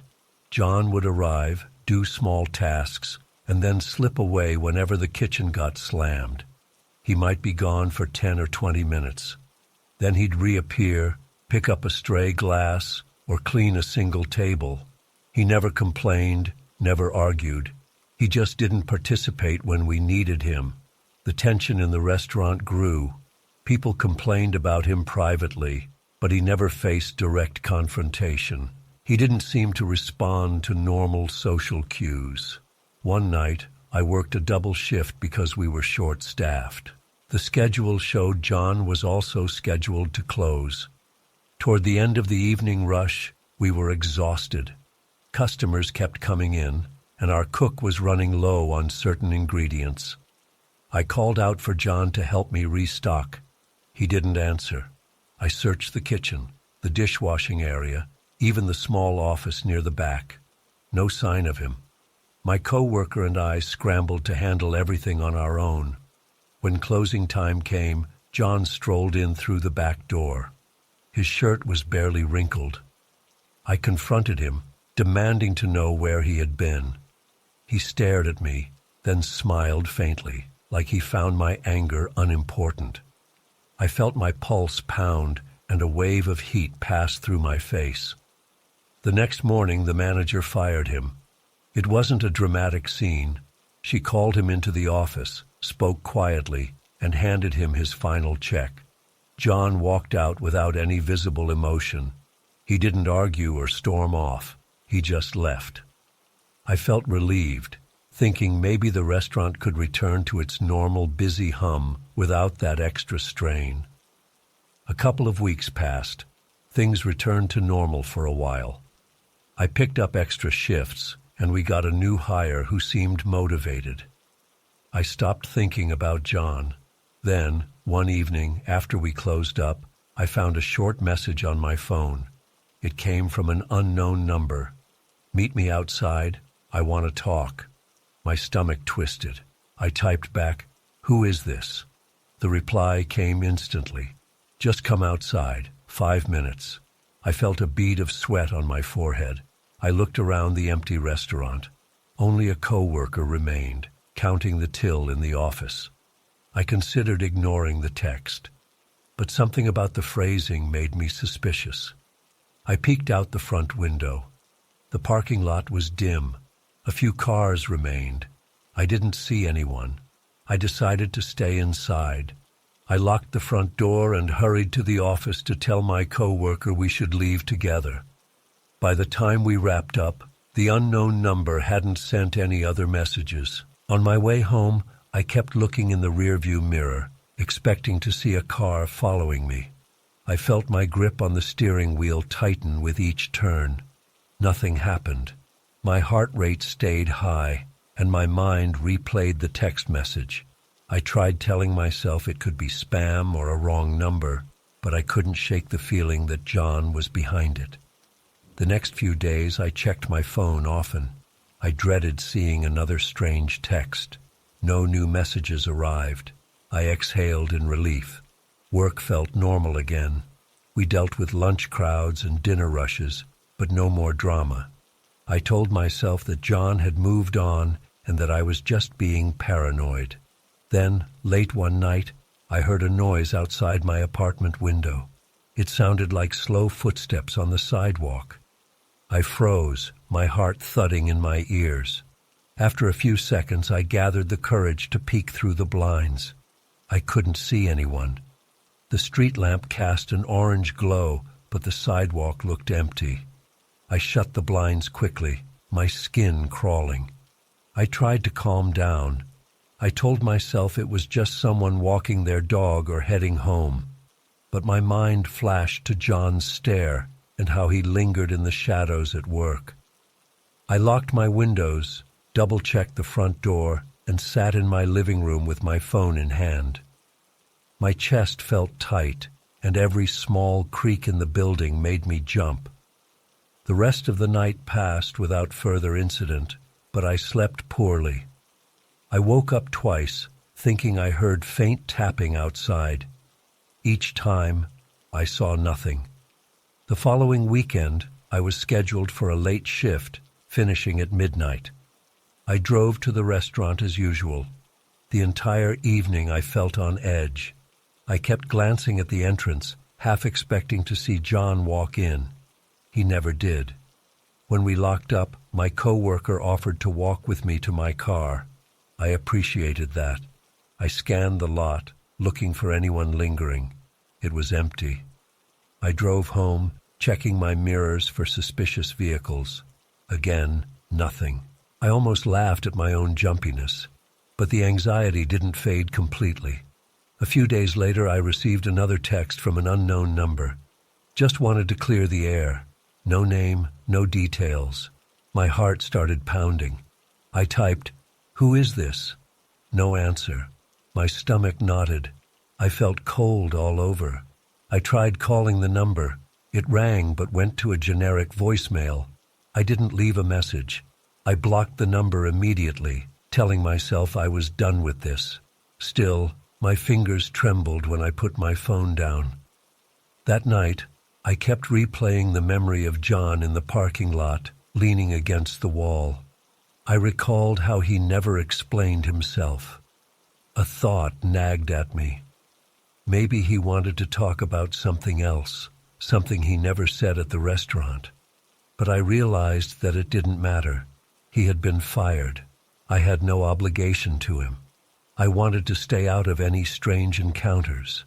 Yet, I couldn't forget the look he gave me when I confronted him. It was detached, like he watched me from a distance. For a while, nothing more happened. My life returned to a steady rhythm. Work, home, occasional get-togethers with friends. Every so often I found myself glancing at parked cars or checking behind me when I left the building at night. That feeling of being followed never fully went away. Sometimes I listened for footsteps in the quiet hours, remembering how John liked to vanish and reappear. But each time, the sounds I heard could have been neighbors or random strangers. Eventually, I managed to relax again. I tried to focus on normal routines, exercising, cooking at home, organizing small gatherings with co-workers. Days passed without any hint of John. I began to think he was gone for good. Then, one afternoon, I received a short email from a random address. It said, "Any chance we can talk? Jay." It landed in my work-related inbox, which meant he must have known or guessed my email. My stomach dropped. I read it twice, my skin prickling. The subject line was empty. I told myself I wouldn't reply. I dragged it to the trash folder. I didn't even open it again. My heart hammered for another hour, though. Every few minutes I stared at the screen, worried more messages might appear. They didn't. That was the last time I heard from him. Weeks went by, then months. No more emails, no more texts, no more signs of him. I started to believe he had finally moved on. I changed my phone number a couple of months later, just to feel safer. The restaurant hired more reliable employees, and we rarely talked about John anymore. Life settled into a routine. I still lock my doors and windows carefully every night. Sometimes, when I'm alone at the restaurant after closing, I think about that message to meet outside. I wonder what he wanted to say, but I don't dwell on it for long. A quiet sense of relief takes over when I realize nothing else has happened.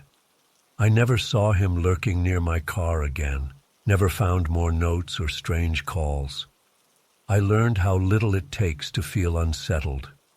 A few moments of someone's disappearance during a hectic shift, a cold stare, and a sudden message can leave a permanent imprint. I watched how it changed my sense of safety at work, in my home, and on empty streets late at night. Even without a clear threat or a hostile act, the tension built up inside me. I'm just glad it ended without an ugly confrontation or violence. Now I've shared everything that happened. It might sound small to some people, but it felt significant to me. Knowing someone can vanish and reappear in your life with no real explanation can be unnerving. I never found out what John wanted or why he acted that way. The relief is that he never escalated his behavior beyond cryptic messages and vanishing acts. I stay alert, but I move forward, focusing on the present. I don't want to live in fear. That's all I can do.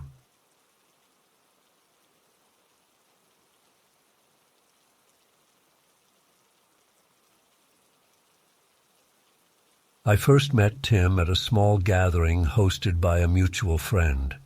He arrived carrying a guitar case and wore a casual smile. I noticed him immediately because he seemed friendly and approachable. He handed out small mixtapes he had created, telling people to share their thoughts later. When he gave me one, I thanked him, and we briefly talked. His voice was soft, and he seemed genuinely excited about music. I remember feeling at ease. He laughed at my jokes and asked me about my favorite albums. I thought he was just another artist with a laid-back style. In the following days, I listened to the mixtape he had given me. It had a few instrumental tracks and some lo-fi samples. I texted him a short message, thanking him for the music. He replied right away, sending me another file he had recorded on his phone. It was a rough melody with an acoustic guitar and faint humming. I told him I liked it. He wrote back something like, "I have more ideas. I can't show them all yet." His wording was odd, but I brushed it off. I assumed he was just being private about his creative process. Over the next week, Tim and I exchanged messages about our daily lives. I mentioned my job at a small design firm. He mentioned working odd gigs as a musician and a part-time sound editor. He didn't go into detail, though. He quickly switched to topics like obscure bands or interesting scales on the guitar. His voice messages came at random times, once at midnight, another at dawn. Sometimes I woke up to find a short audio clip waiting on my phone. They varied in length, from 30 seconds to nearly 2 minutes. Most were snippets of melodies, a few whispered words I couldn't fully catch, and random sounds like tapping or faint feedback. They weren't aggressive or insulting. They just felt confusing, like he was trying to convey something hidden. At first, I found it intriguing. I liked meeting creative people, and Tim's vibe felt unique.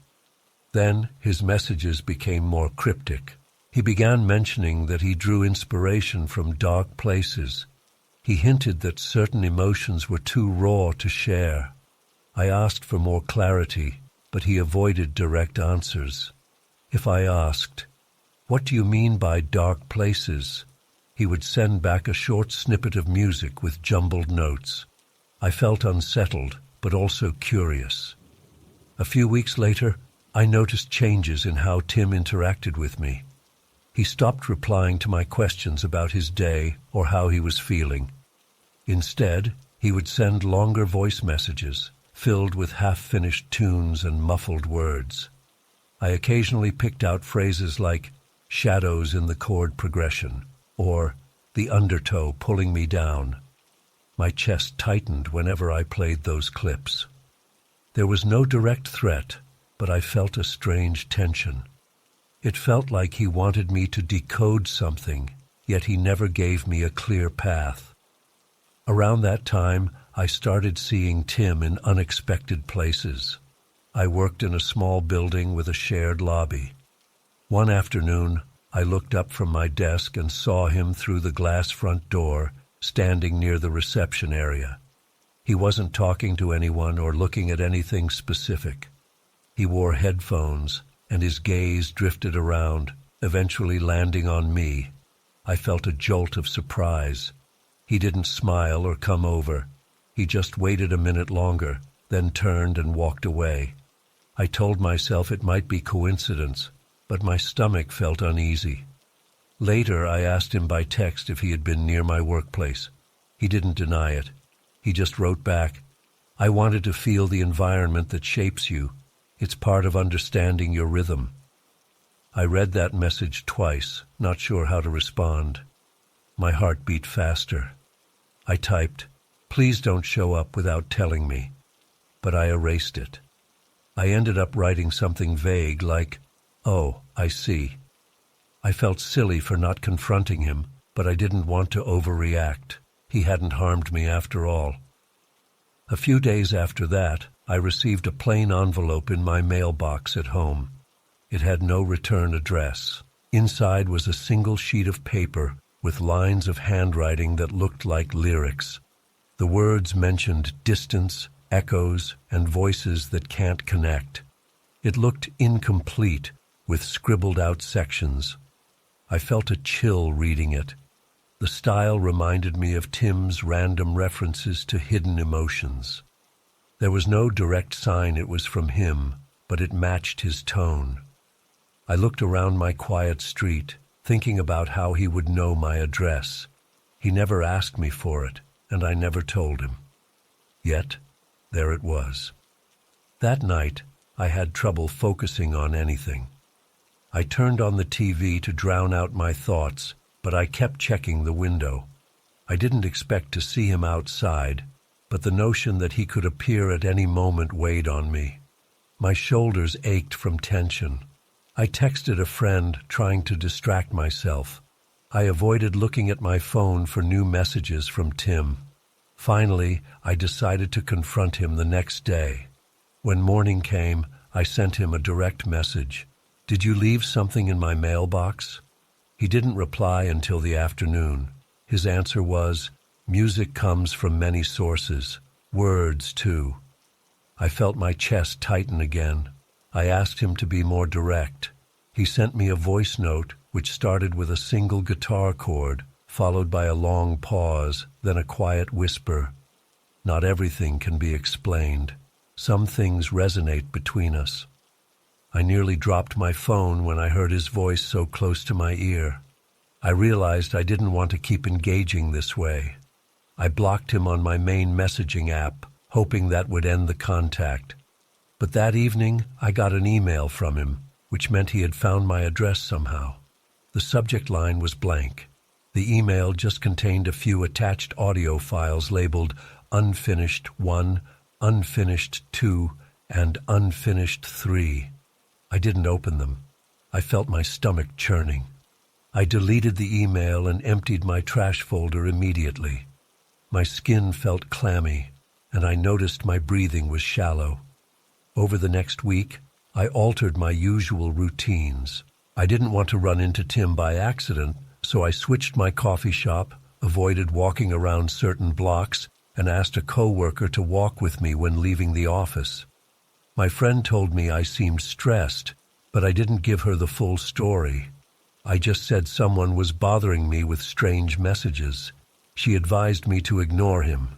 I tried my best, but a sliver of panic kept surfacing whenever I walked alone. Then Tim stopped reaching out. For several days, I heard nothing.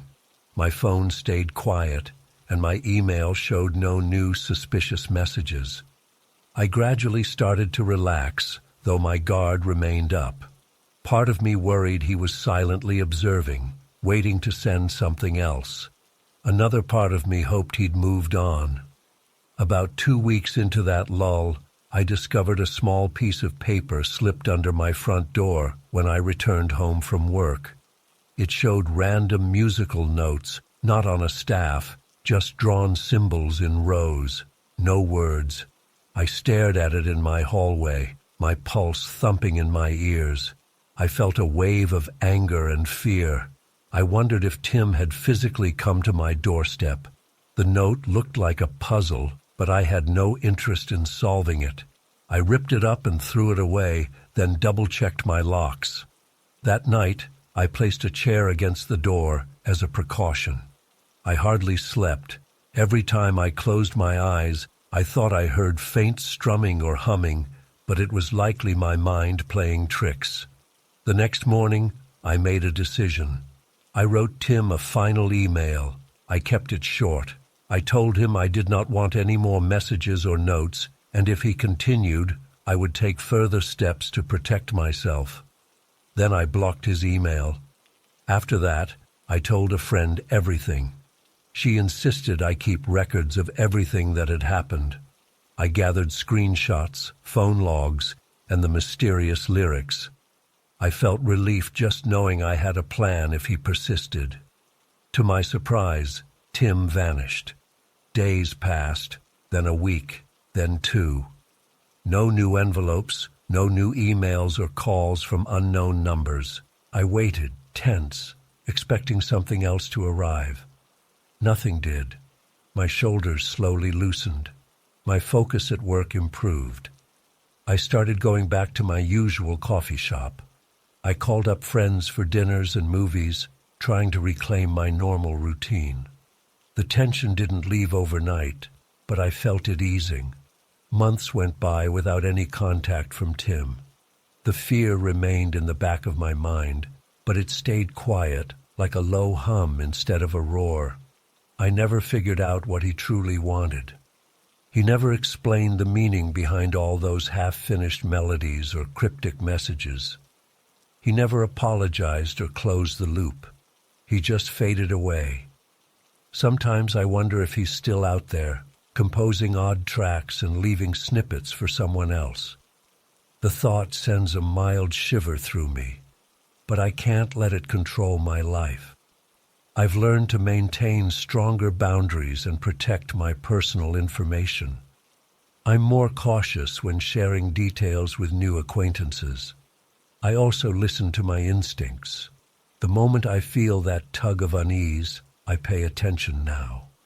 In the end, Tim taught me how easily unease can grow, even without clear threats or direct harm. He didn't scream, didn't insult me, didn't show aggression. He slipped into my life, shared cryptic pieces of his world, and left me with unsettling reminders that he was always near. That was enough to disrupt my sense of safety for a long time. Now, I've moved forward. I still have random moments of doubt when I see an unknown envelope or hear a chord progression that reminds me of his style. But most days, I hardly think about it. I learned that not all difficult encounters end with a confrontation. Sometimes silence is the exit. He disappeared, and I regained my peace. That's how it ended, and that's enough.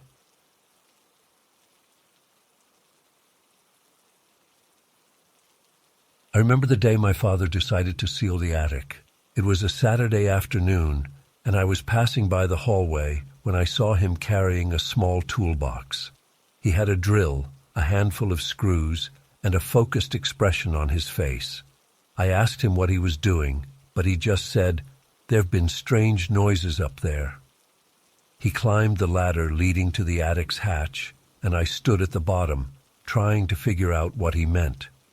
He pushed open the hatch, disappeared into the attic for a moment, then came back down, looking displeased. The air felt stagnant, and a faint smell of old dust lingered. He He told me he heard something like footsteps scraping against the boards. He didn't elaborate. He just started working, fastening extra hinges and reinforcing the hatch from below. I listened to the sound of his drill biting into wood. Each loud whir sent a jolt through me, because I wasn't used to seeing him so determined. Usually he was calm and methodical, never rushing. This time he moved with urgency, like sealing the attic was more important than anything else. I tried to help by passing him screws. He nodded in thanks, but didn't talk much.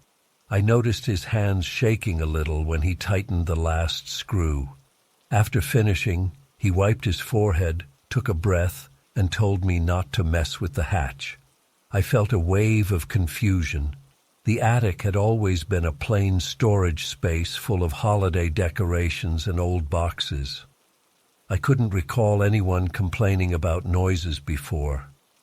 Our house was quiet, and I never heard more than the typical creaks of an older building settling. But my father seemed sure about what he heard.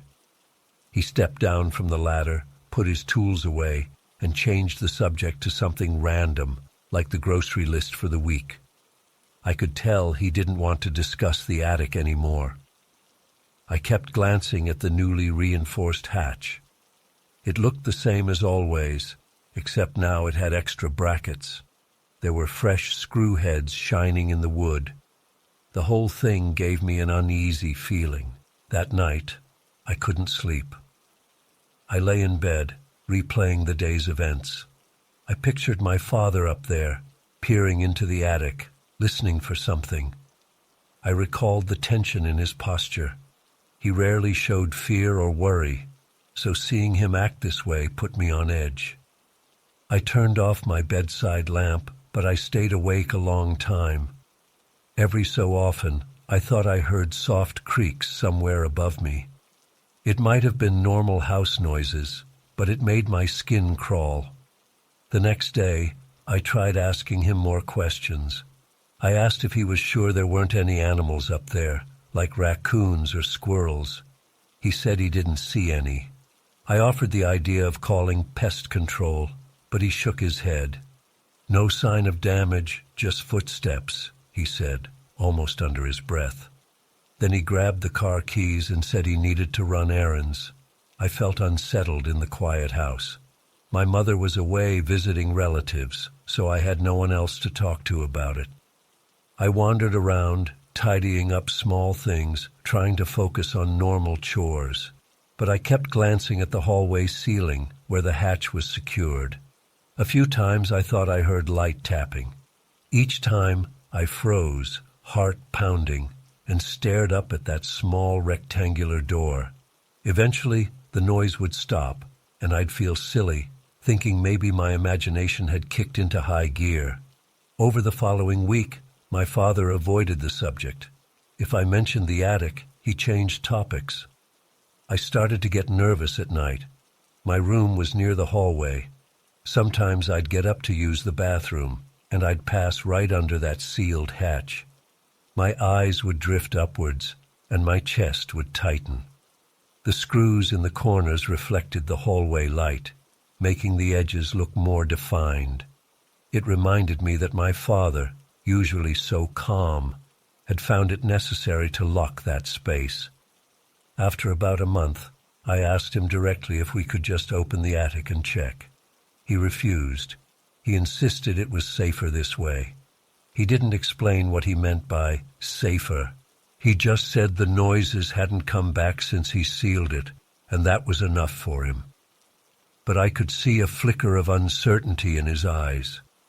One night, I woke up to the sound of muffled movement above me. It was around 2 a.m.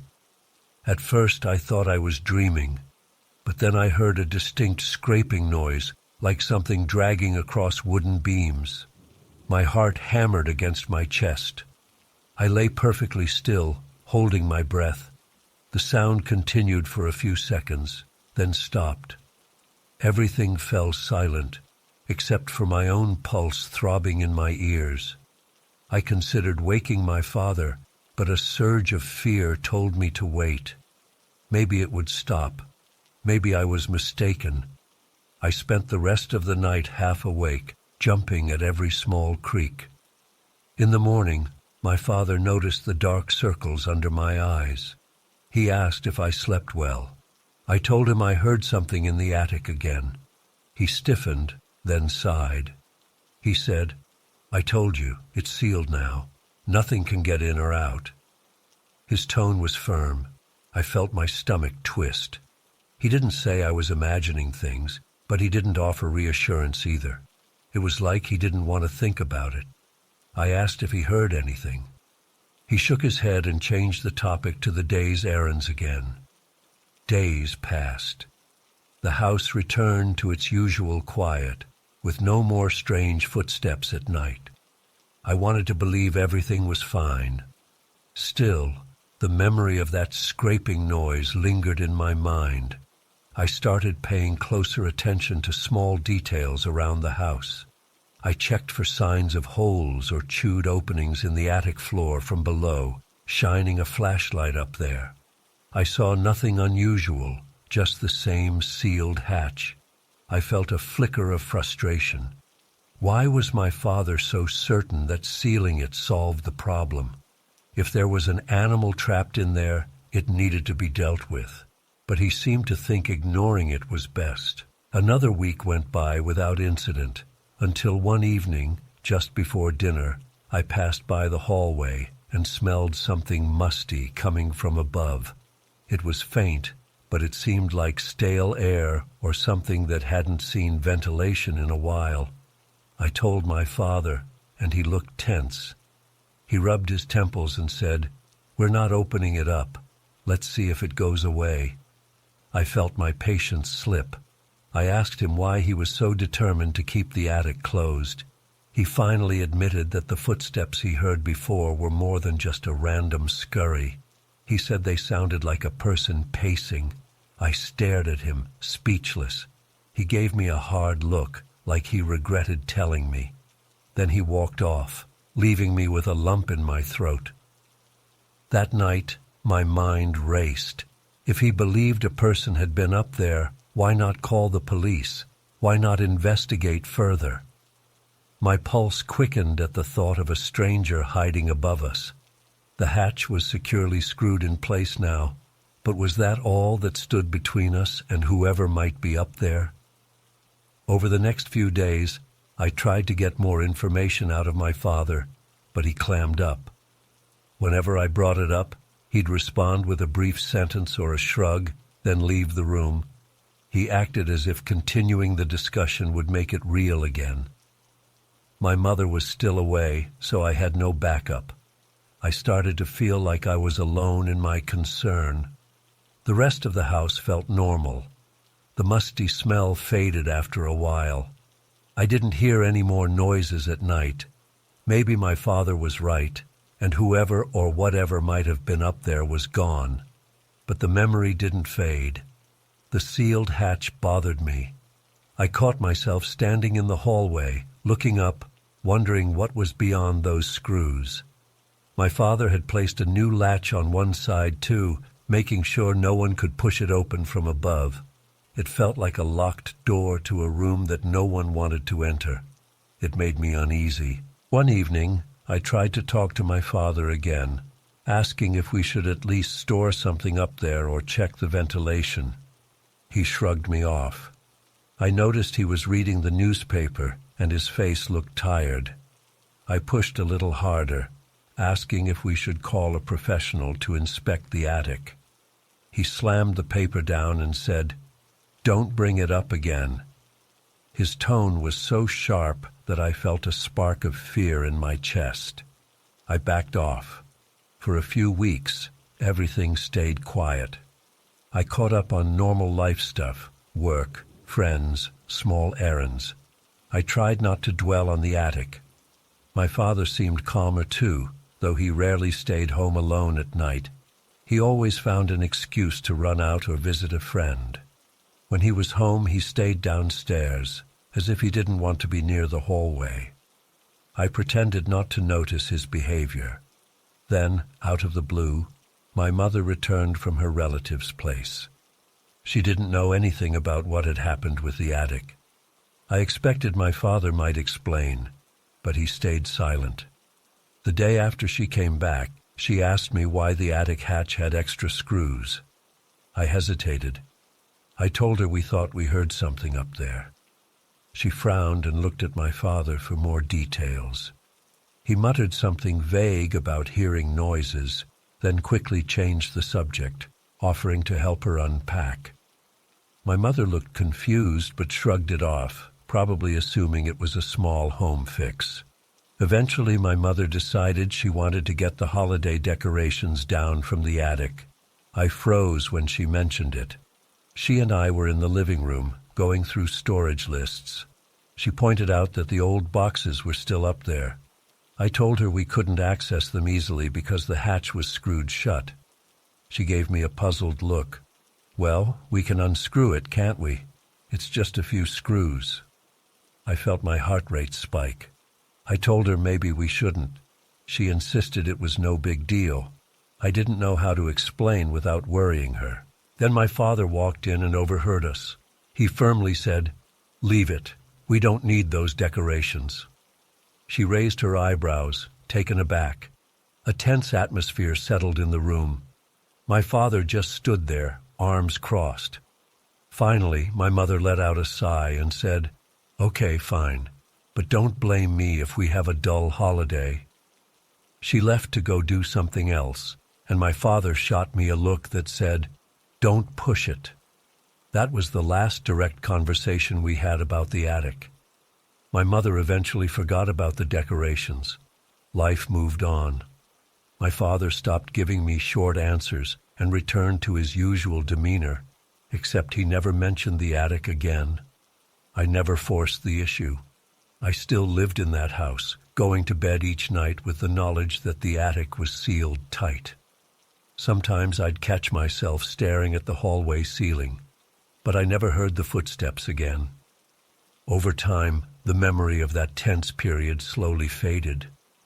I still felt a small knot of curiosity whenever I walked past the attic hatch. Part of me wanted to tear down the screws and look inside. Another part of me worried about what I might find or not find. My father never changed his mind. He kept the attic sealed. I accepted it as a strange chapter in our home life. We never found out what caused the noises, and no one seemed eager to solve the mystery. Now, I rarely bring it up. Occasionally, when I'm alone in the house, I pause in the hallway and listen. The house has its usual creaks, but nothing that sounds like real footsteps. I wonder if my father truly heard something, or if his nerves got the better of him. Either way, the attic remains locked, a silent corner above us that no one enters. And that's how it stays.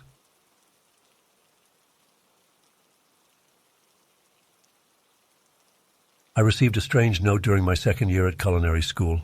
It arrived at the end of a busy day. I was in the locker room, changing out of my kitchen uniform, when I saw a small piece of paper poking out from under my locker door. At first, I thought it was a flyer someone had slipped there by mistake. When I picked it up, I realized it was a handwritten note. It said, "I need to talk to you tonight. Meet me at the lounge behind the track. Come alone." There was no signature, and it had a sense of urgency. I stood there, looking around to see if someone was watching me. The locker room was nearly empty. One classmate was tying her shoes, but she didn't seem to notice anything unusual. I slid the note into my jacket pocket.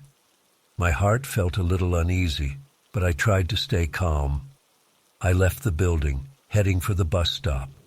On the ride home, my mind replayed the words, "Come alone." I wondered who wrote it and why. There was no direct threat, but it felt odd. I kept glancing at the bus windows as if I might see someone I recognized. I didn't see anyone suspicious. That evening, I couldn't focus on my assignments. I had a short paper due for my culinary theory class, but my mind returned to the note. The lounge the note mentioned was in a part of campus that most people didn't use after dark. It was behind the running track, a small building with outdated furniture. Some students liked to meet there during the day for study sessions, but at night it was usually locked and empty. I pictured myself walking there alone, in the dark, with no idea who might be waiting. My stomach knotted. I decided not to go. Instead, I stayed home. I tried to watch a TV show to distract myself, but my thoughts kept drifting back. I pictured someone standing in that lounge, looking at the door, waiting for me. It gave me a chill. Around 10 at night, my phone buzzed, and I jolted. It was just a friend asking about a baking project. I breathed a sigh of relief. I went to bed later than usual, but I couldn't sleep well. I tossed and turned, imagining footsteps approaching my apartment. The next day, I overheard someone in the hallway talking about a person wandering near the track the night before. They were telling a friend how they had seen a figure pacing back and forth, looking at the doors as if expecting someone. That detail made my skin go cold. I wondered if that had been my unknown note writer. I considered the possibility of a prank, but it didn't sound like a joke. The person who saw the figure described a tense atmosphere, like the individual was on edge. I told a close friend about the note. She suggested it might be a prank or a secret admirer. She said maybe I should confront whoever it was, but I explained that I wasn't comfortable. She agreed that I made the right call by not going. Still, I felt a nagging sense of unease. If the person was harmless, why not include a name or a reason in the note? Also, why choose such an isolated spot? Over the next few days, I started noticing small changes in how my classmates acted around me. One or two gave me sidelong glances as if they knew something. Another friend hinted at rumors, saying, "Hey, I heard someone was looking for you. You okay?" I tried to get more information, but she only knew bits and pieces. It sounded like someone had been asking around about my schedule and where I studied. My heart pounded whenever I walked through campus corridors. I imagined an unknown pair of eyes on me. Every time I left a classroom, I looked around carefully. My backpack felt heavier, and my shoulders were always tense. I stopped hanging out on campus after dinner. If I had late classes, I left immediately once they ended, walking briskly to the bus stop or to my car if I drove that day. I checked over my shoulder more than once, feeling foolish. Sometimes I thought I heard footsteps behind me, but when I looked, I saw only other students minding their own business.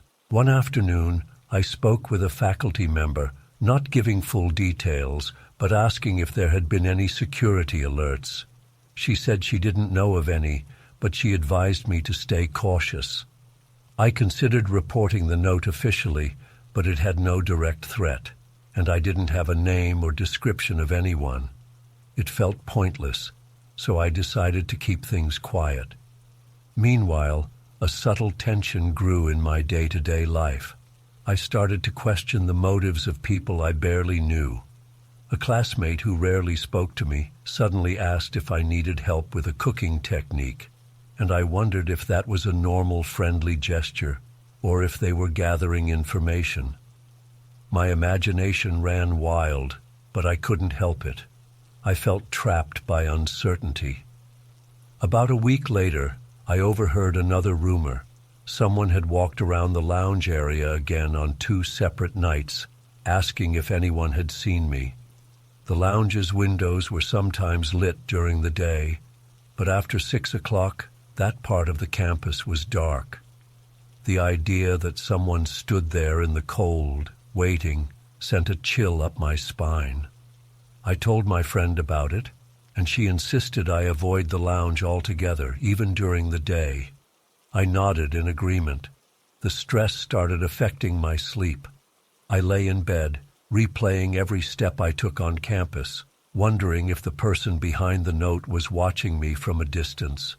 My dreams felt distorted.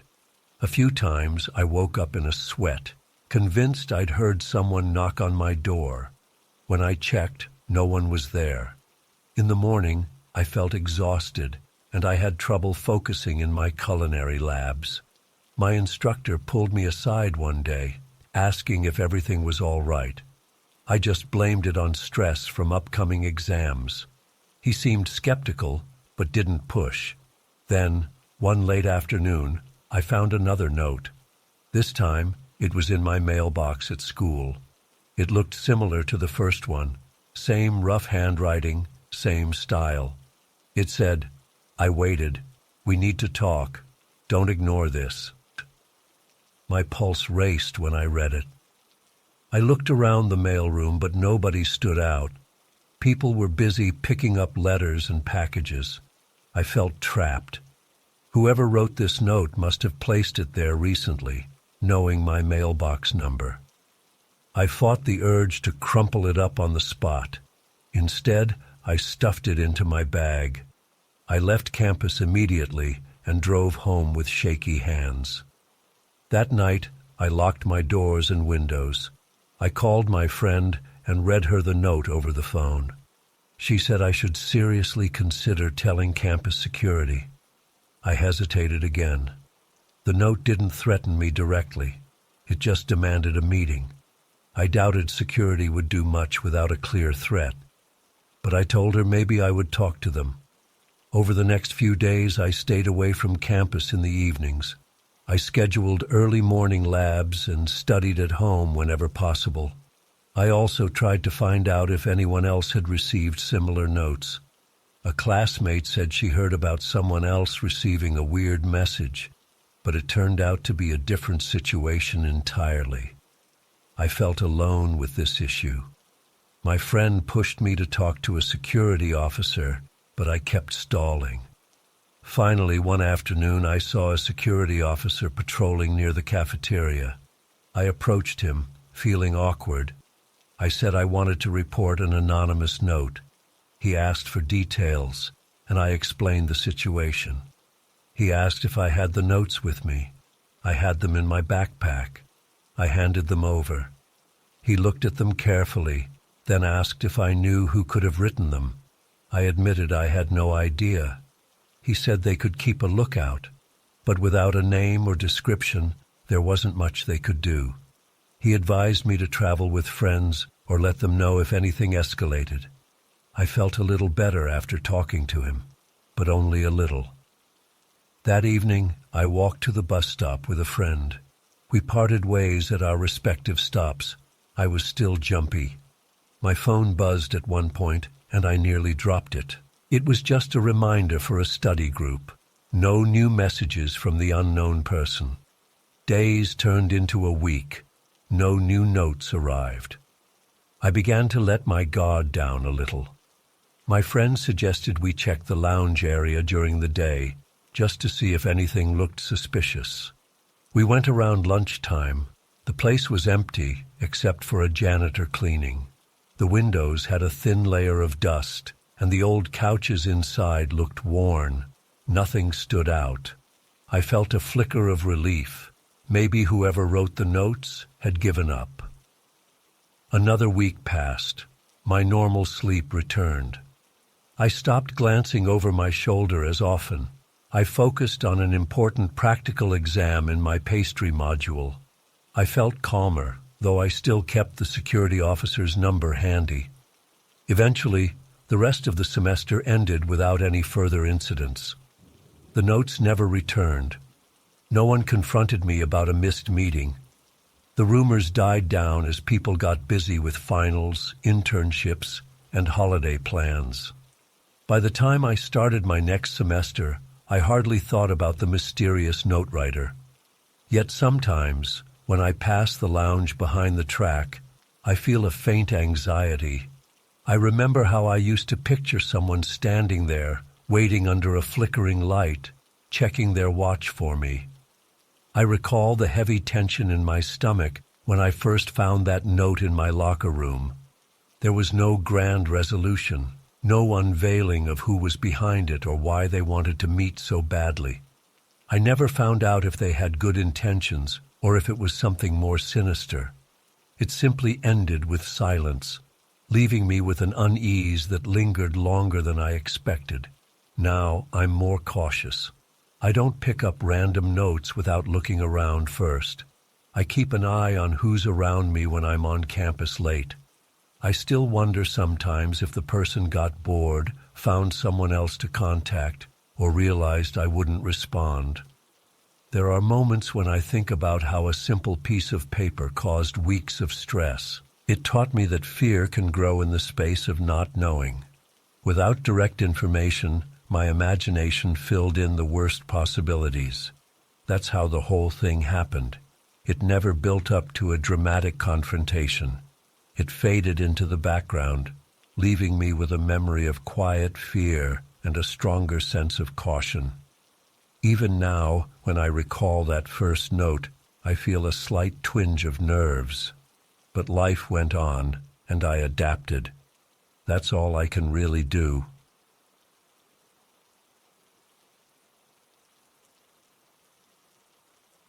I moved into my grandparents' place because I needed a fresh start. They had a large property on the outskirts of town. The main house sat in the center, and around it were smaller units and trailers they rented out to various people. It wasn't an official business, just something my grandparents had done for years to cover extra expenses. When I arrived, I expected peace and a slow pace. At first, that's what I found. The air felt cleaner, and the noise of the city was gone. I settled in, unpacked my boxes, and tried to enjoy the change. On my second day there, I walked around to get familiar with the property. I saw a few old trailers, a shed for tools, and some small cottages where people lived. Most folks seemed friendly enough. Some nodded when I passed, others offered a quick hello. One tenant stood out. His name was Steve. He lived in a small trailer near the far corner of the yard, right by a row of trees. He didn't smile or nod. He just looked at me. His gaze lingered a moment too long before he turned away. It was the kind of look that made me pause. At first, I thought he was just shy. I mentioned him to my grandparents. They said he paid rent on time and never caused trouble. They didn't know much else about him, but they felt he was harmless. I accepted that. People can be reserved, and I knew I should respect privacy. I had my own routine to worry about. I was trying to figure out my next steps for work, spending evenings looking at job listings. But after a week, I started noticing a pattern. Whenever I stepped outside to run errands or take a walk, Steve was there. He wasn't doing anything weird, just sitting in a lawn chair or leaning against his trailer. Yet, each time, I caught him looking at me. He didn't smile, wave, or speak. He only watched. The first few times, I thought maybe I was imagining it. Then it happened again, and again. My nerves began to fray. I'd walk across the yard, and I'd feel his gaze on me. I'd keep my eyes forward, trying to act natural. But my heart would pick up speed, and my stomach would clench. One time, I forced myself to glance over. Sure enough, he was staring straight at me. He didn't nod or shift his posture. He just stared. I felt my cheeks grow hot. I hurried inside, locking the door behind me. I stood there, heart pounding, wondering why he acted that way. A few days later, I tried to rationalize it. Maybe he was lonely. Maybe he didn't know how to interact. I told myself not to panic, but each encounter unsettled me more. One afternoon, I decided to sit outside on the porch with a book. It was a clear day, and I wanted some fresh air. Within minutes, I felt the hairs on my neck stand up. I looked across the yard. Steve was seated by his trailer, facing me. I pretended to ignore him and kept reading. But my eyes couldn't focus on the words. After 10 minutes, I packed up and went back inside. That evening, I asked my grandparents if Steve ever interacted with them. My grandmother said he sometimes dropped the rent in their mailbox without knocking. My grandfather said Steve rarely spoke unless necessary. They found it odd, but didn't see it as a problem. They told me not to worry. He's just private, my grandmother said. I tried to accept that explanation, yet my anxiety grew. The next morning, when I stepped out to grab groceries, I spotted fresh footprints near my usual path. That alone wasn't suspicious, but I had a funny feeling they were his. I walked to my car, keeping my head down. My pulse thumped in my ears.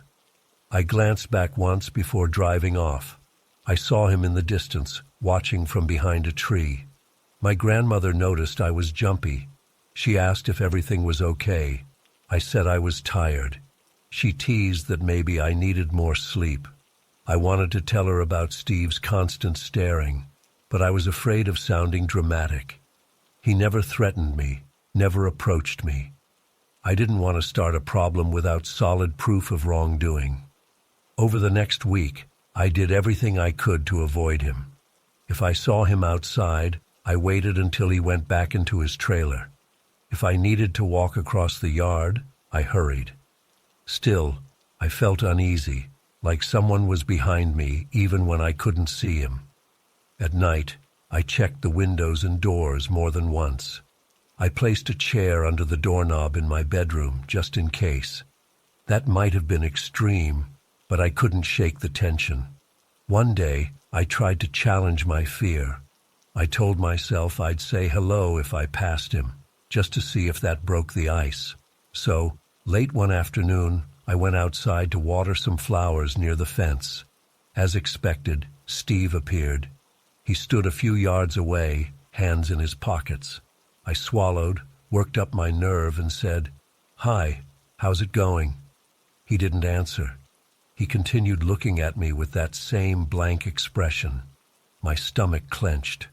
I set down the watering can, retreated inside, and locked the door. I stood there, heart racing, feeling foolish for trying. That same evening, I heard what sounded like footsteps outside my window. My curtains were drawn, but my lamp was on. My breath caught in my throat. I froze, listening. The steps were soft, then stopped. I thought about peeking out. I was too afraid. I stayed still for what felt like ages. Eventually, I heard nothing else.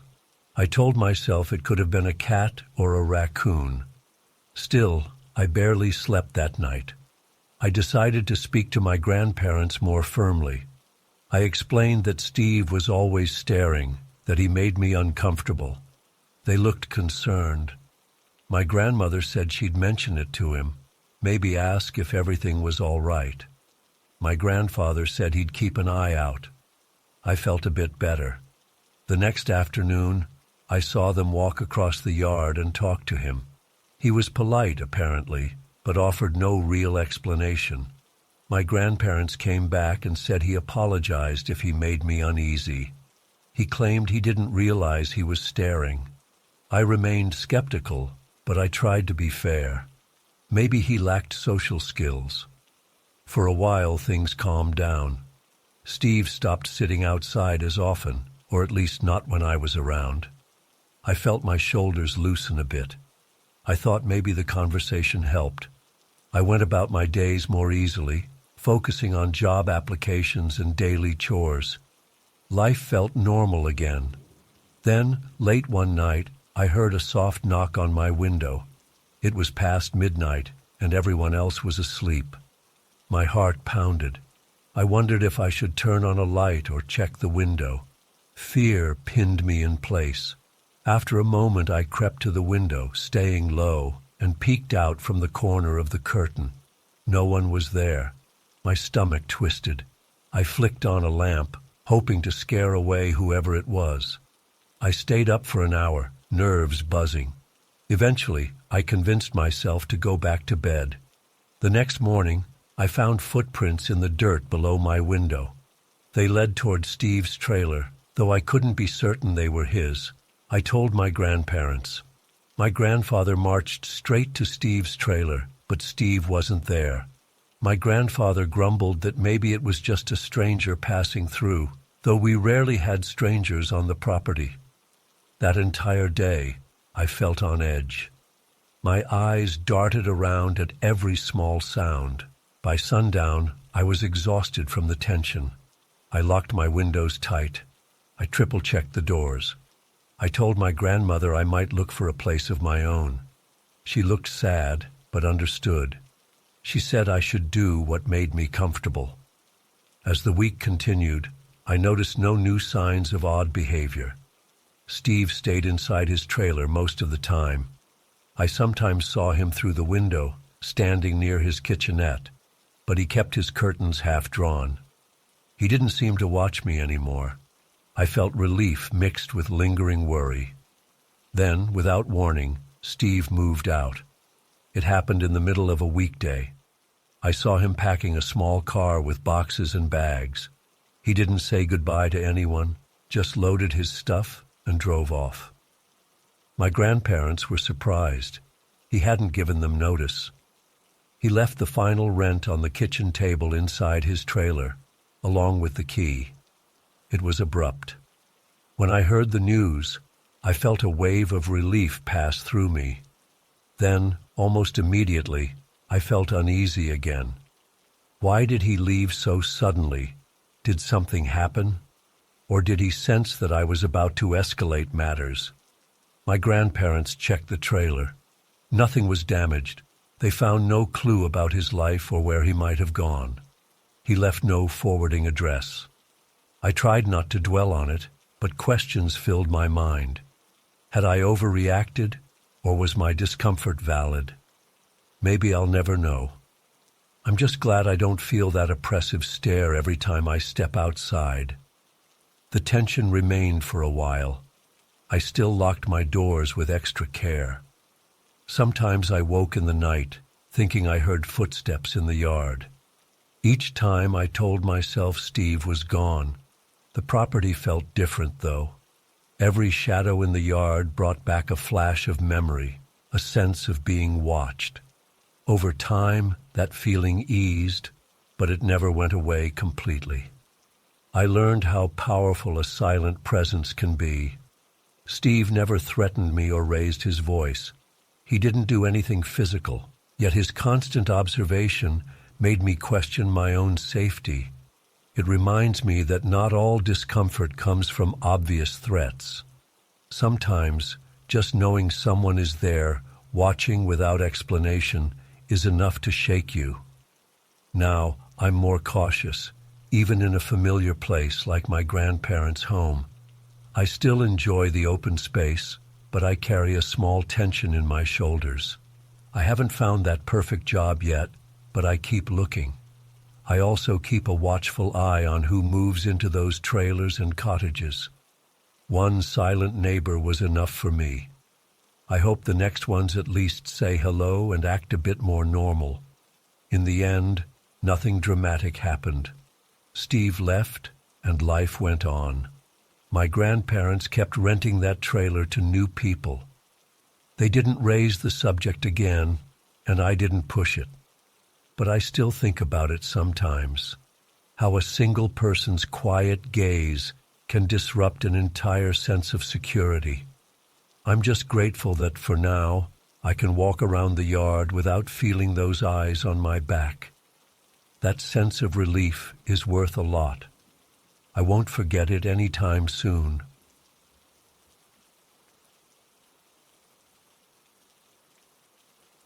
I met James on a dating app one afternoon. I wasn't expecting much. His profile seemed basic. A few casual photos and a short description about enjoying movies and outdoor hikes. I swiped, we matched, and soon we exchanged a few polite messages. He asked if I wanted to meet for coffee. It felt normal enough, so I said yes, figuring it would be another simple meetup. We arranged to meet at a small cafe near my workplace. The first impression was neutral. He wore a dark shirt, jeans, and kept his phone in his pocket. He asked questions about my job and my taste in films. I told him I liked science fiction. He nodded, said he preferred documentaries, but he'd try watching a sci-fi film if I recommended one. He seemed polite. We finished our drinks and that was it. No immediate sparks, but nothing odd. We said we might meet again if our schedules matched. Over the following days, James sent me random messages, usually about his daily life.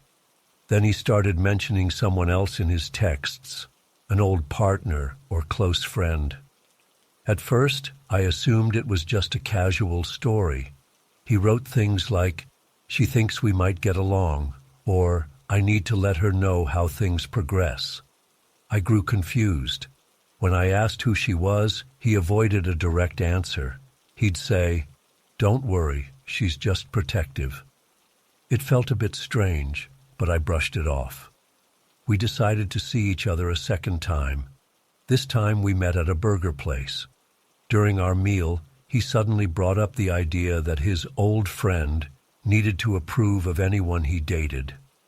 I laughed, thinking he was joking, but he didn't laugh. He said, "She wants to be sure you're a good influence." My mood shifted. I asked why anyone else's approval mattered. He shrugged and mumbled something about shared history and trust. I felt uneasy. I tried changing the subject, but I couldn't ignore a tightening in my chest. Over the next week, James's messages got more curious. He hinted that the friend, he refused to give her name, had looked me up. He said, "She found out where you work. She's just making sure you're real." My stomach flipped. I hadn't told him the exact name of my company, only a rough idea of my field. He must have gone digging for details. I told him I didn't like that. He replied, "Don't worry, it's harmless. We do background checks on people. It's normal." The more he tried to rationalize it, the more unsettled I felt. I confronted him about crossing boundaries. He said I was overthinking it. He insisted there was no threat, but every time I tried to push, he asked me to stay calm, saying, "Let's just move forward." That phrase annoyed me. It felt dismissive. Meanwhile, my mind was racing. Who were these people? Why did they care about my background? He never provided real answers. One afternoon, while at work, I found a piece of paper in my mailbox. It looked like a personal note, folded in half. Inside, I saw a short message in rough handwriting. "We're watching out for James. Keep it honest." No name, no signature. My heart pounded, and my face grew warm.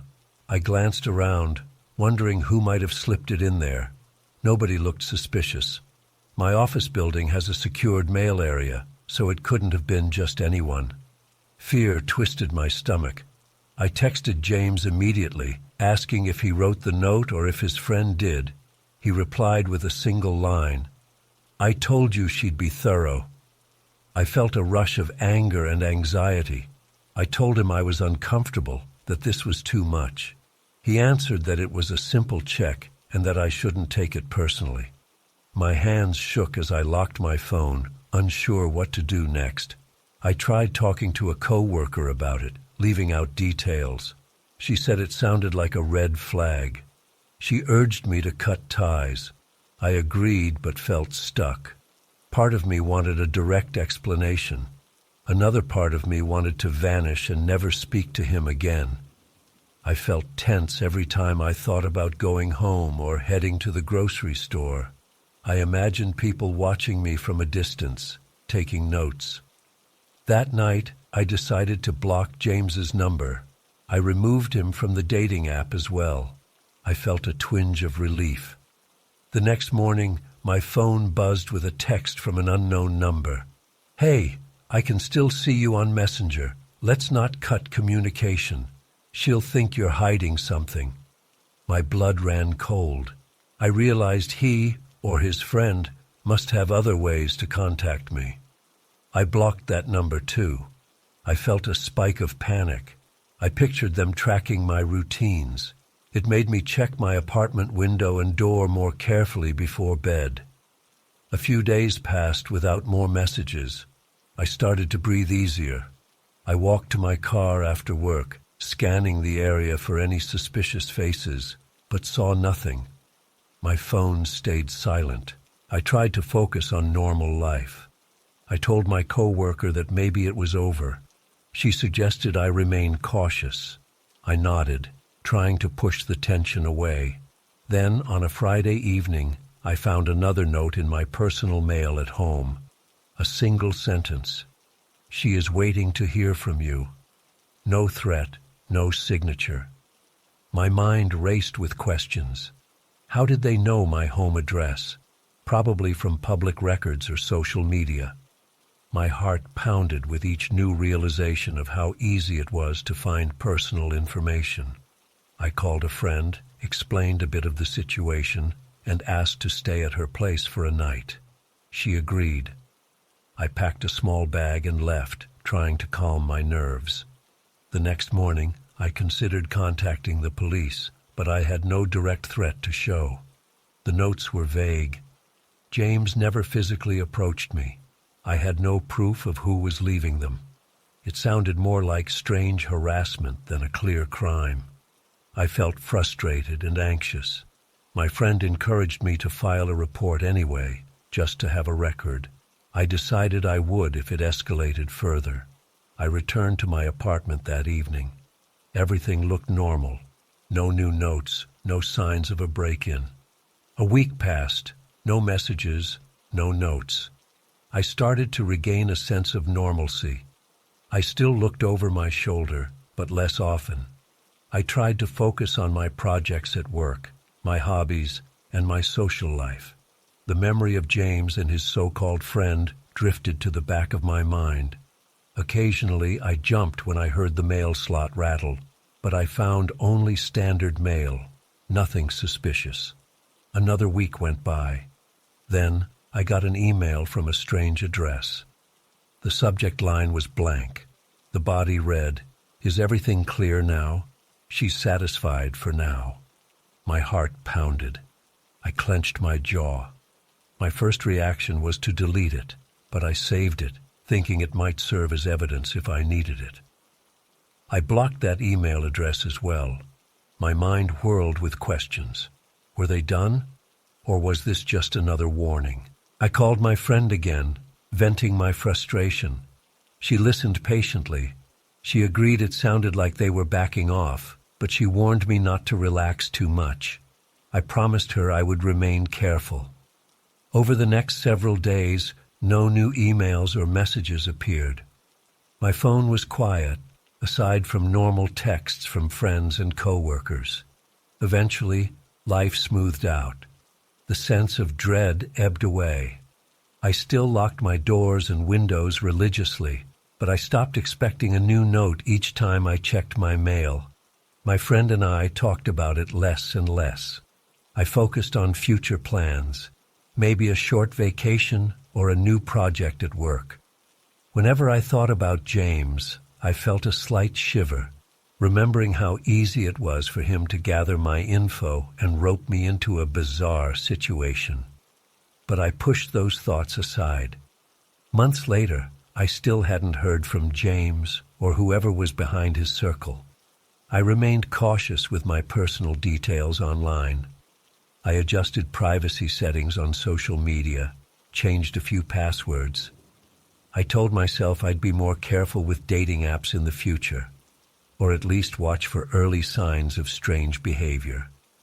I didn't share personal data as freely. I never discovered the true identity of that friend or why she insisted on evaluating me. Maybe it was just James's twisted attempt to control or scare me. Maybe there really was someone else in the background. I'll never know. Each time I thought I found an explanation, I circled back to the same confusion. In the end, I accepted that some questions wouldn't get answered. Life moved forward without them. The tension eased off, and the anxiety faded. Now, when I look back, I feel a mix of relief and lingering unease. I realize how a few messages and notes can rearrange an entire sense of safety. I wonder what might have happened if I'd confronted him more directly. But at the time, stepping away felt like the only choice. That's how it ended. They went silent, and I reclaimed my routine. No dramatic showdown, no final message that clarified everything. Just a quiet cease of contact. I hold on to that memory as a warning. Caution is never wasted when someone starts prying into your life without respect. I'm grateful it stopped before anything worse happened. Still, a sliver of doubt remains. I hope that wherever James is, he's done with these invasive tactics. If not, at least I know how to protect myself better now.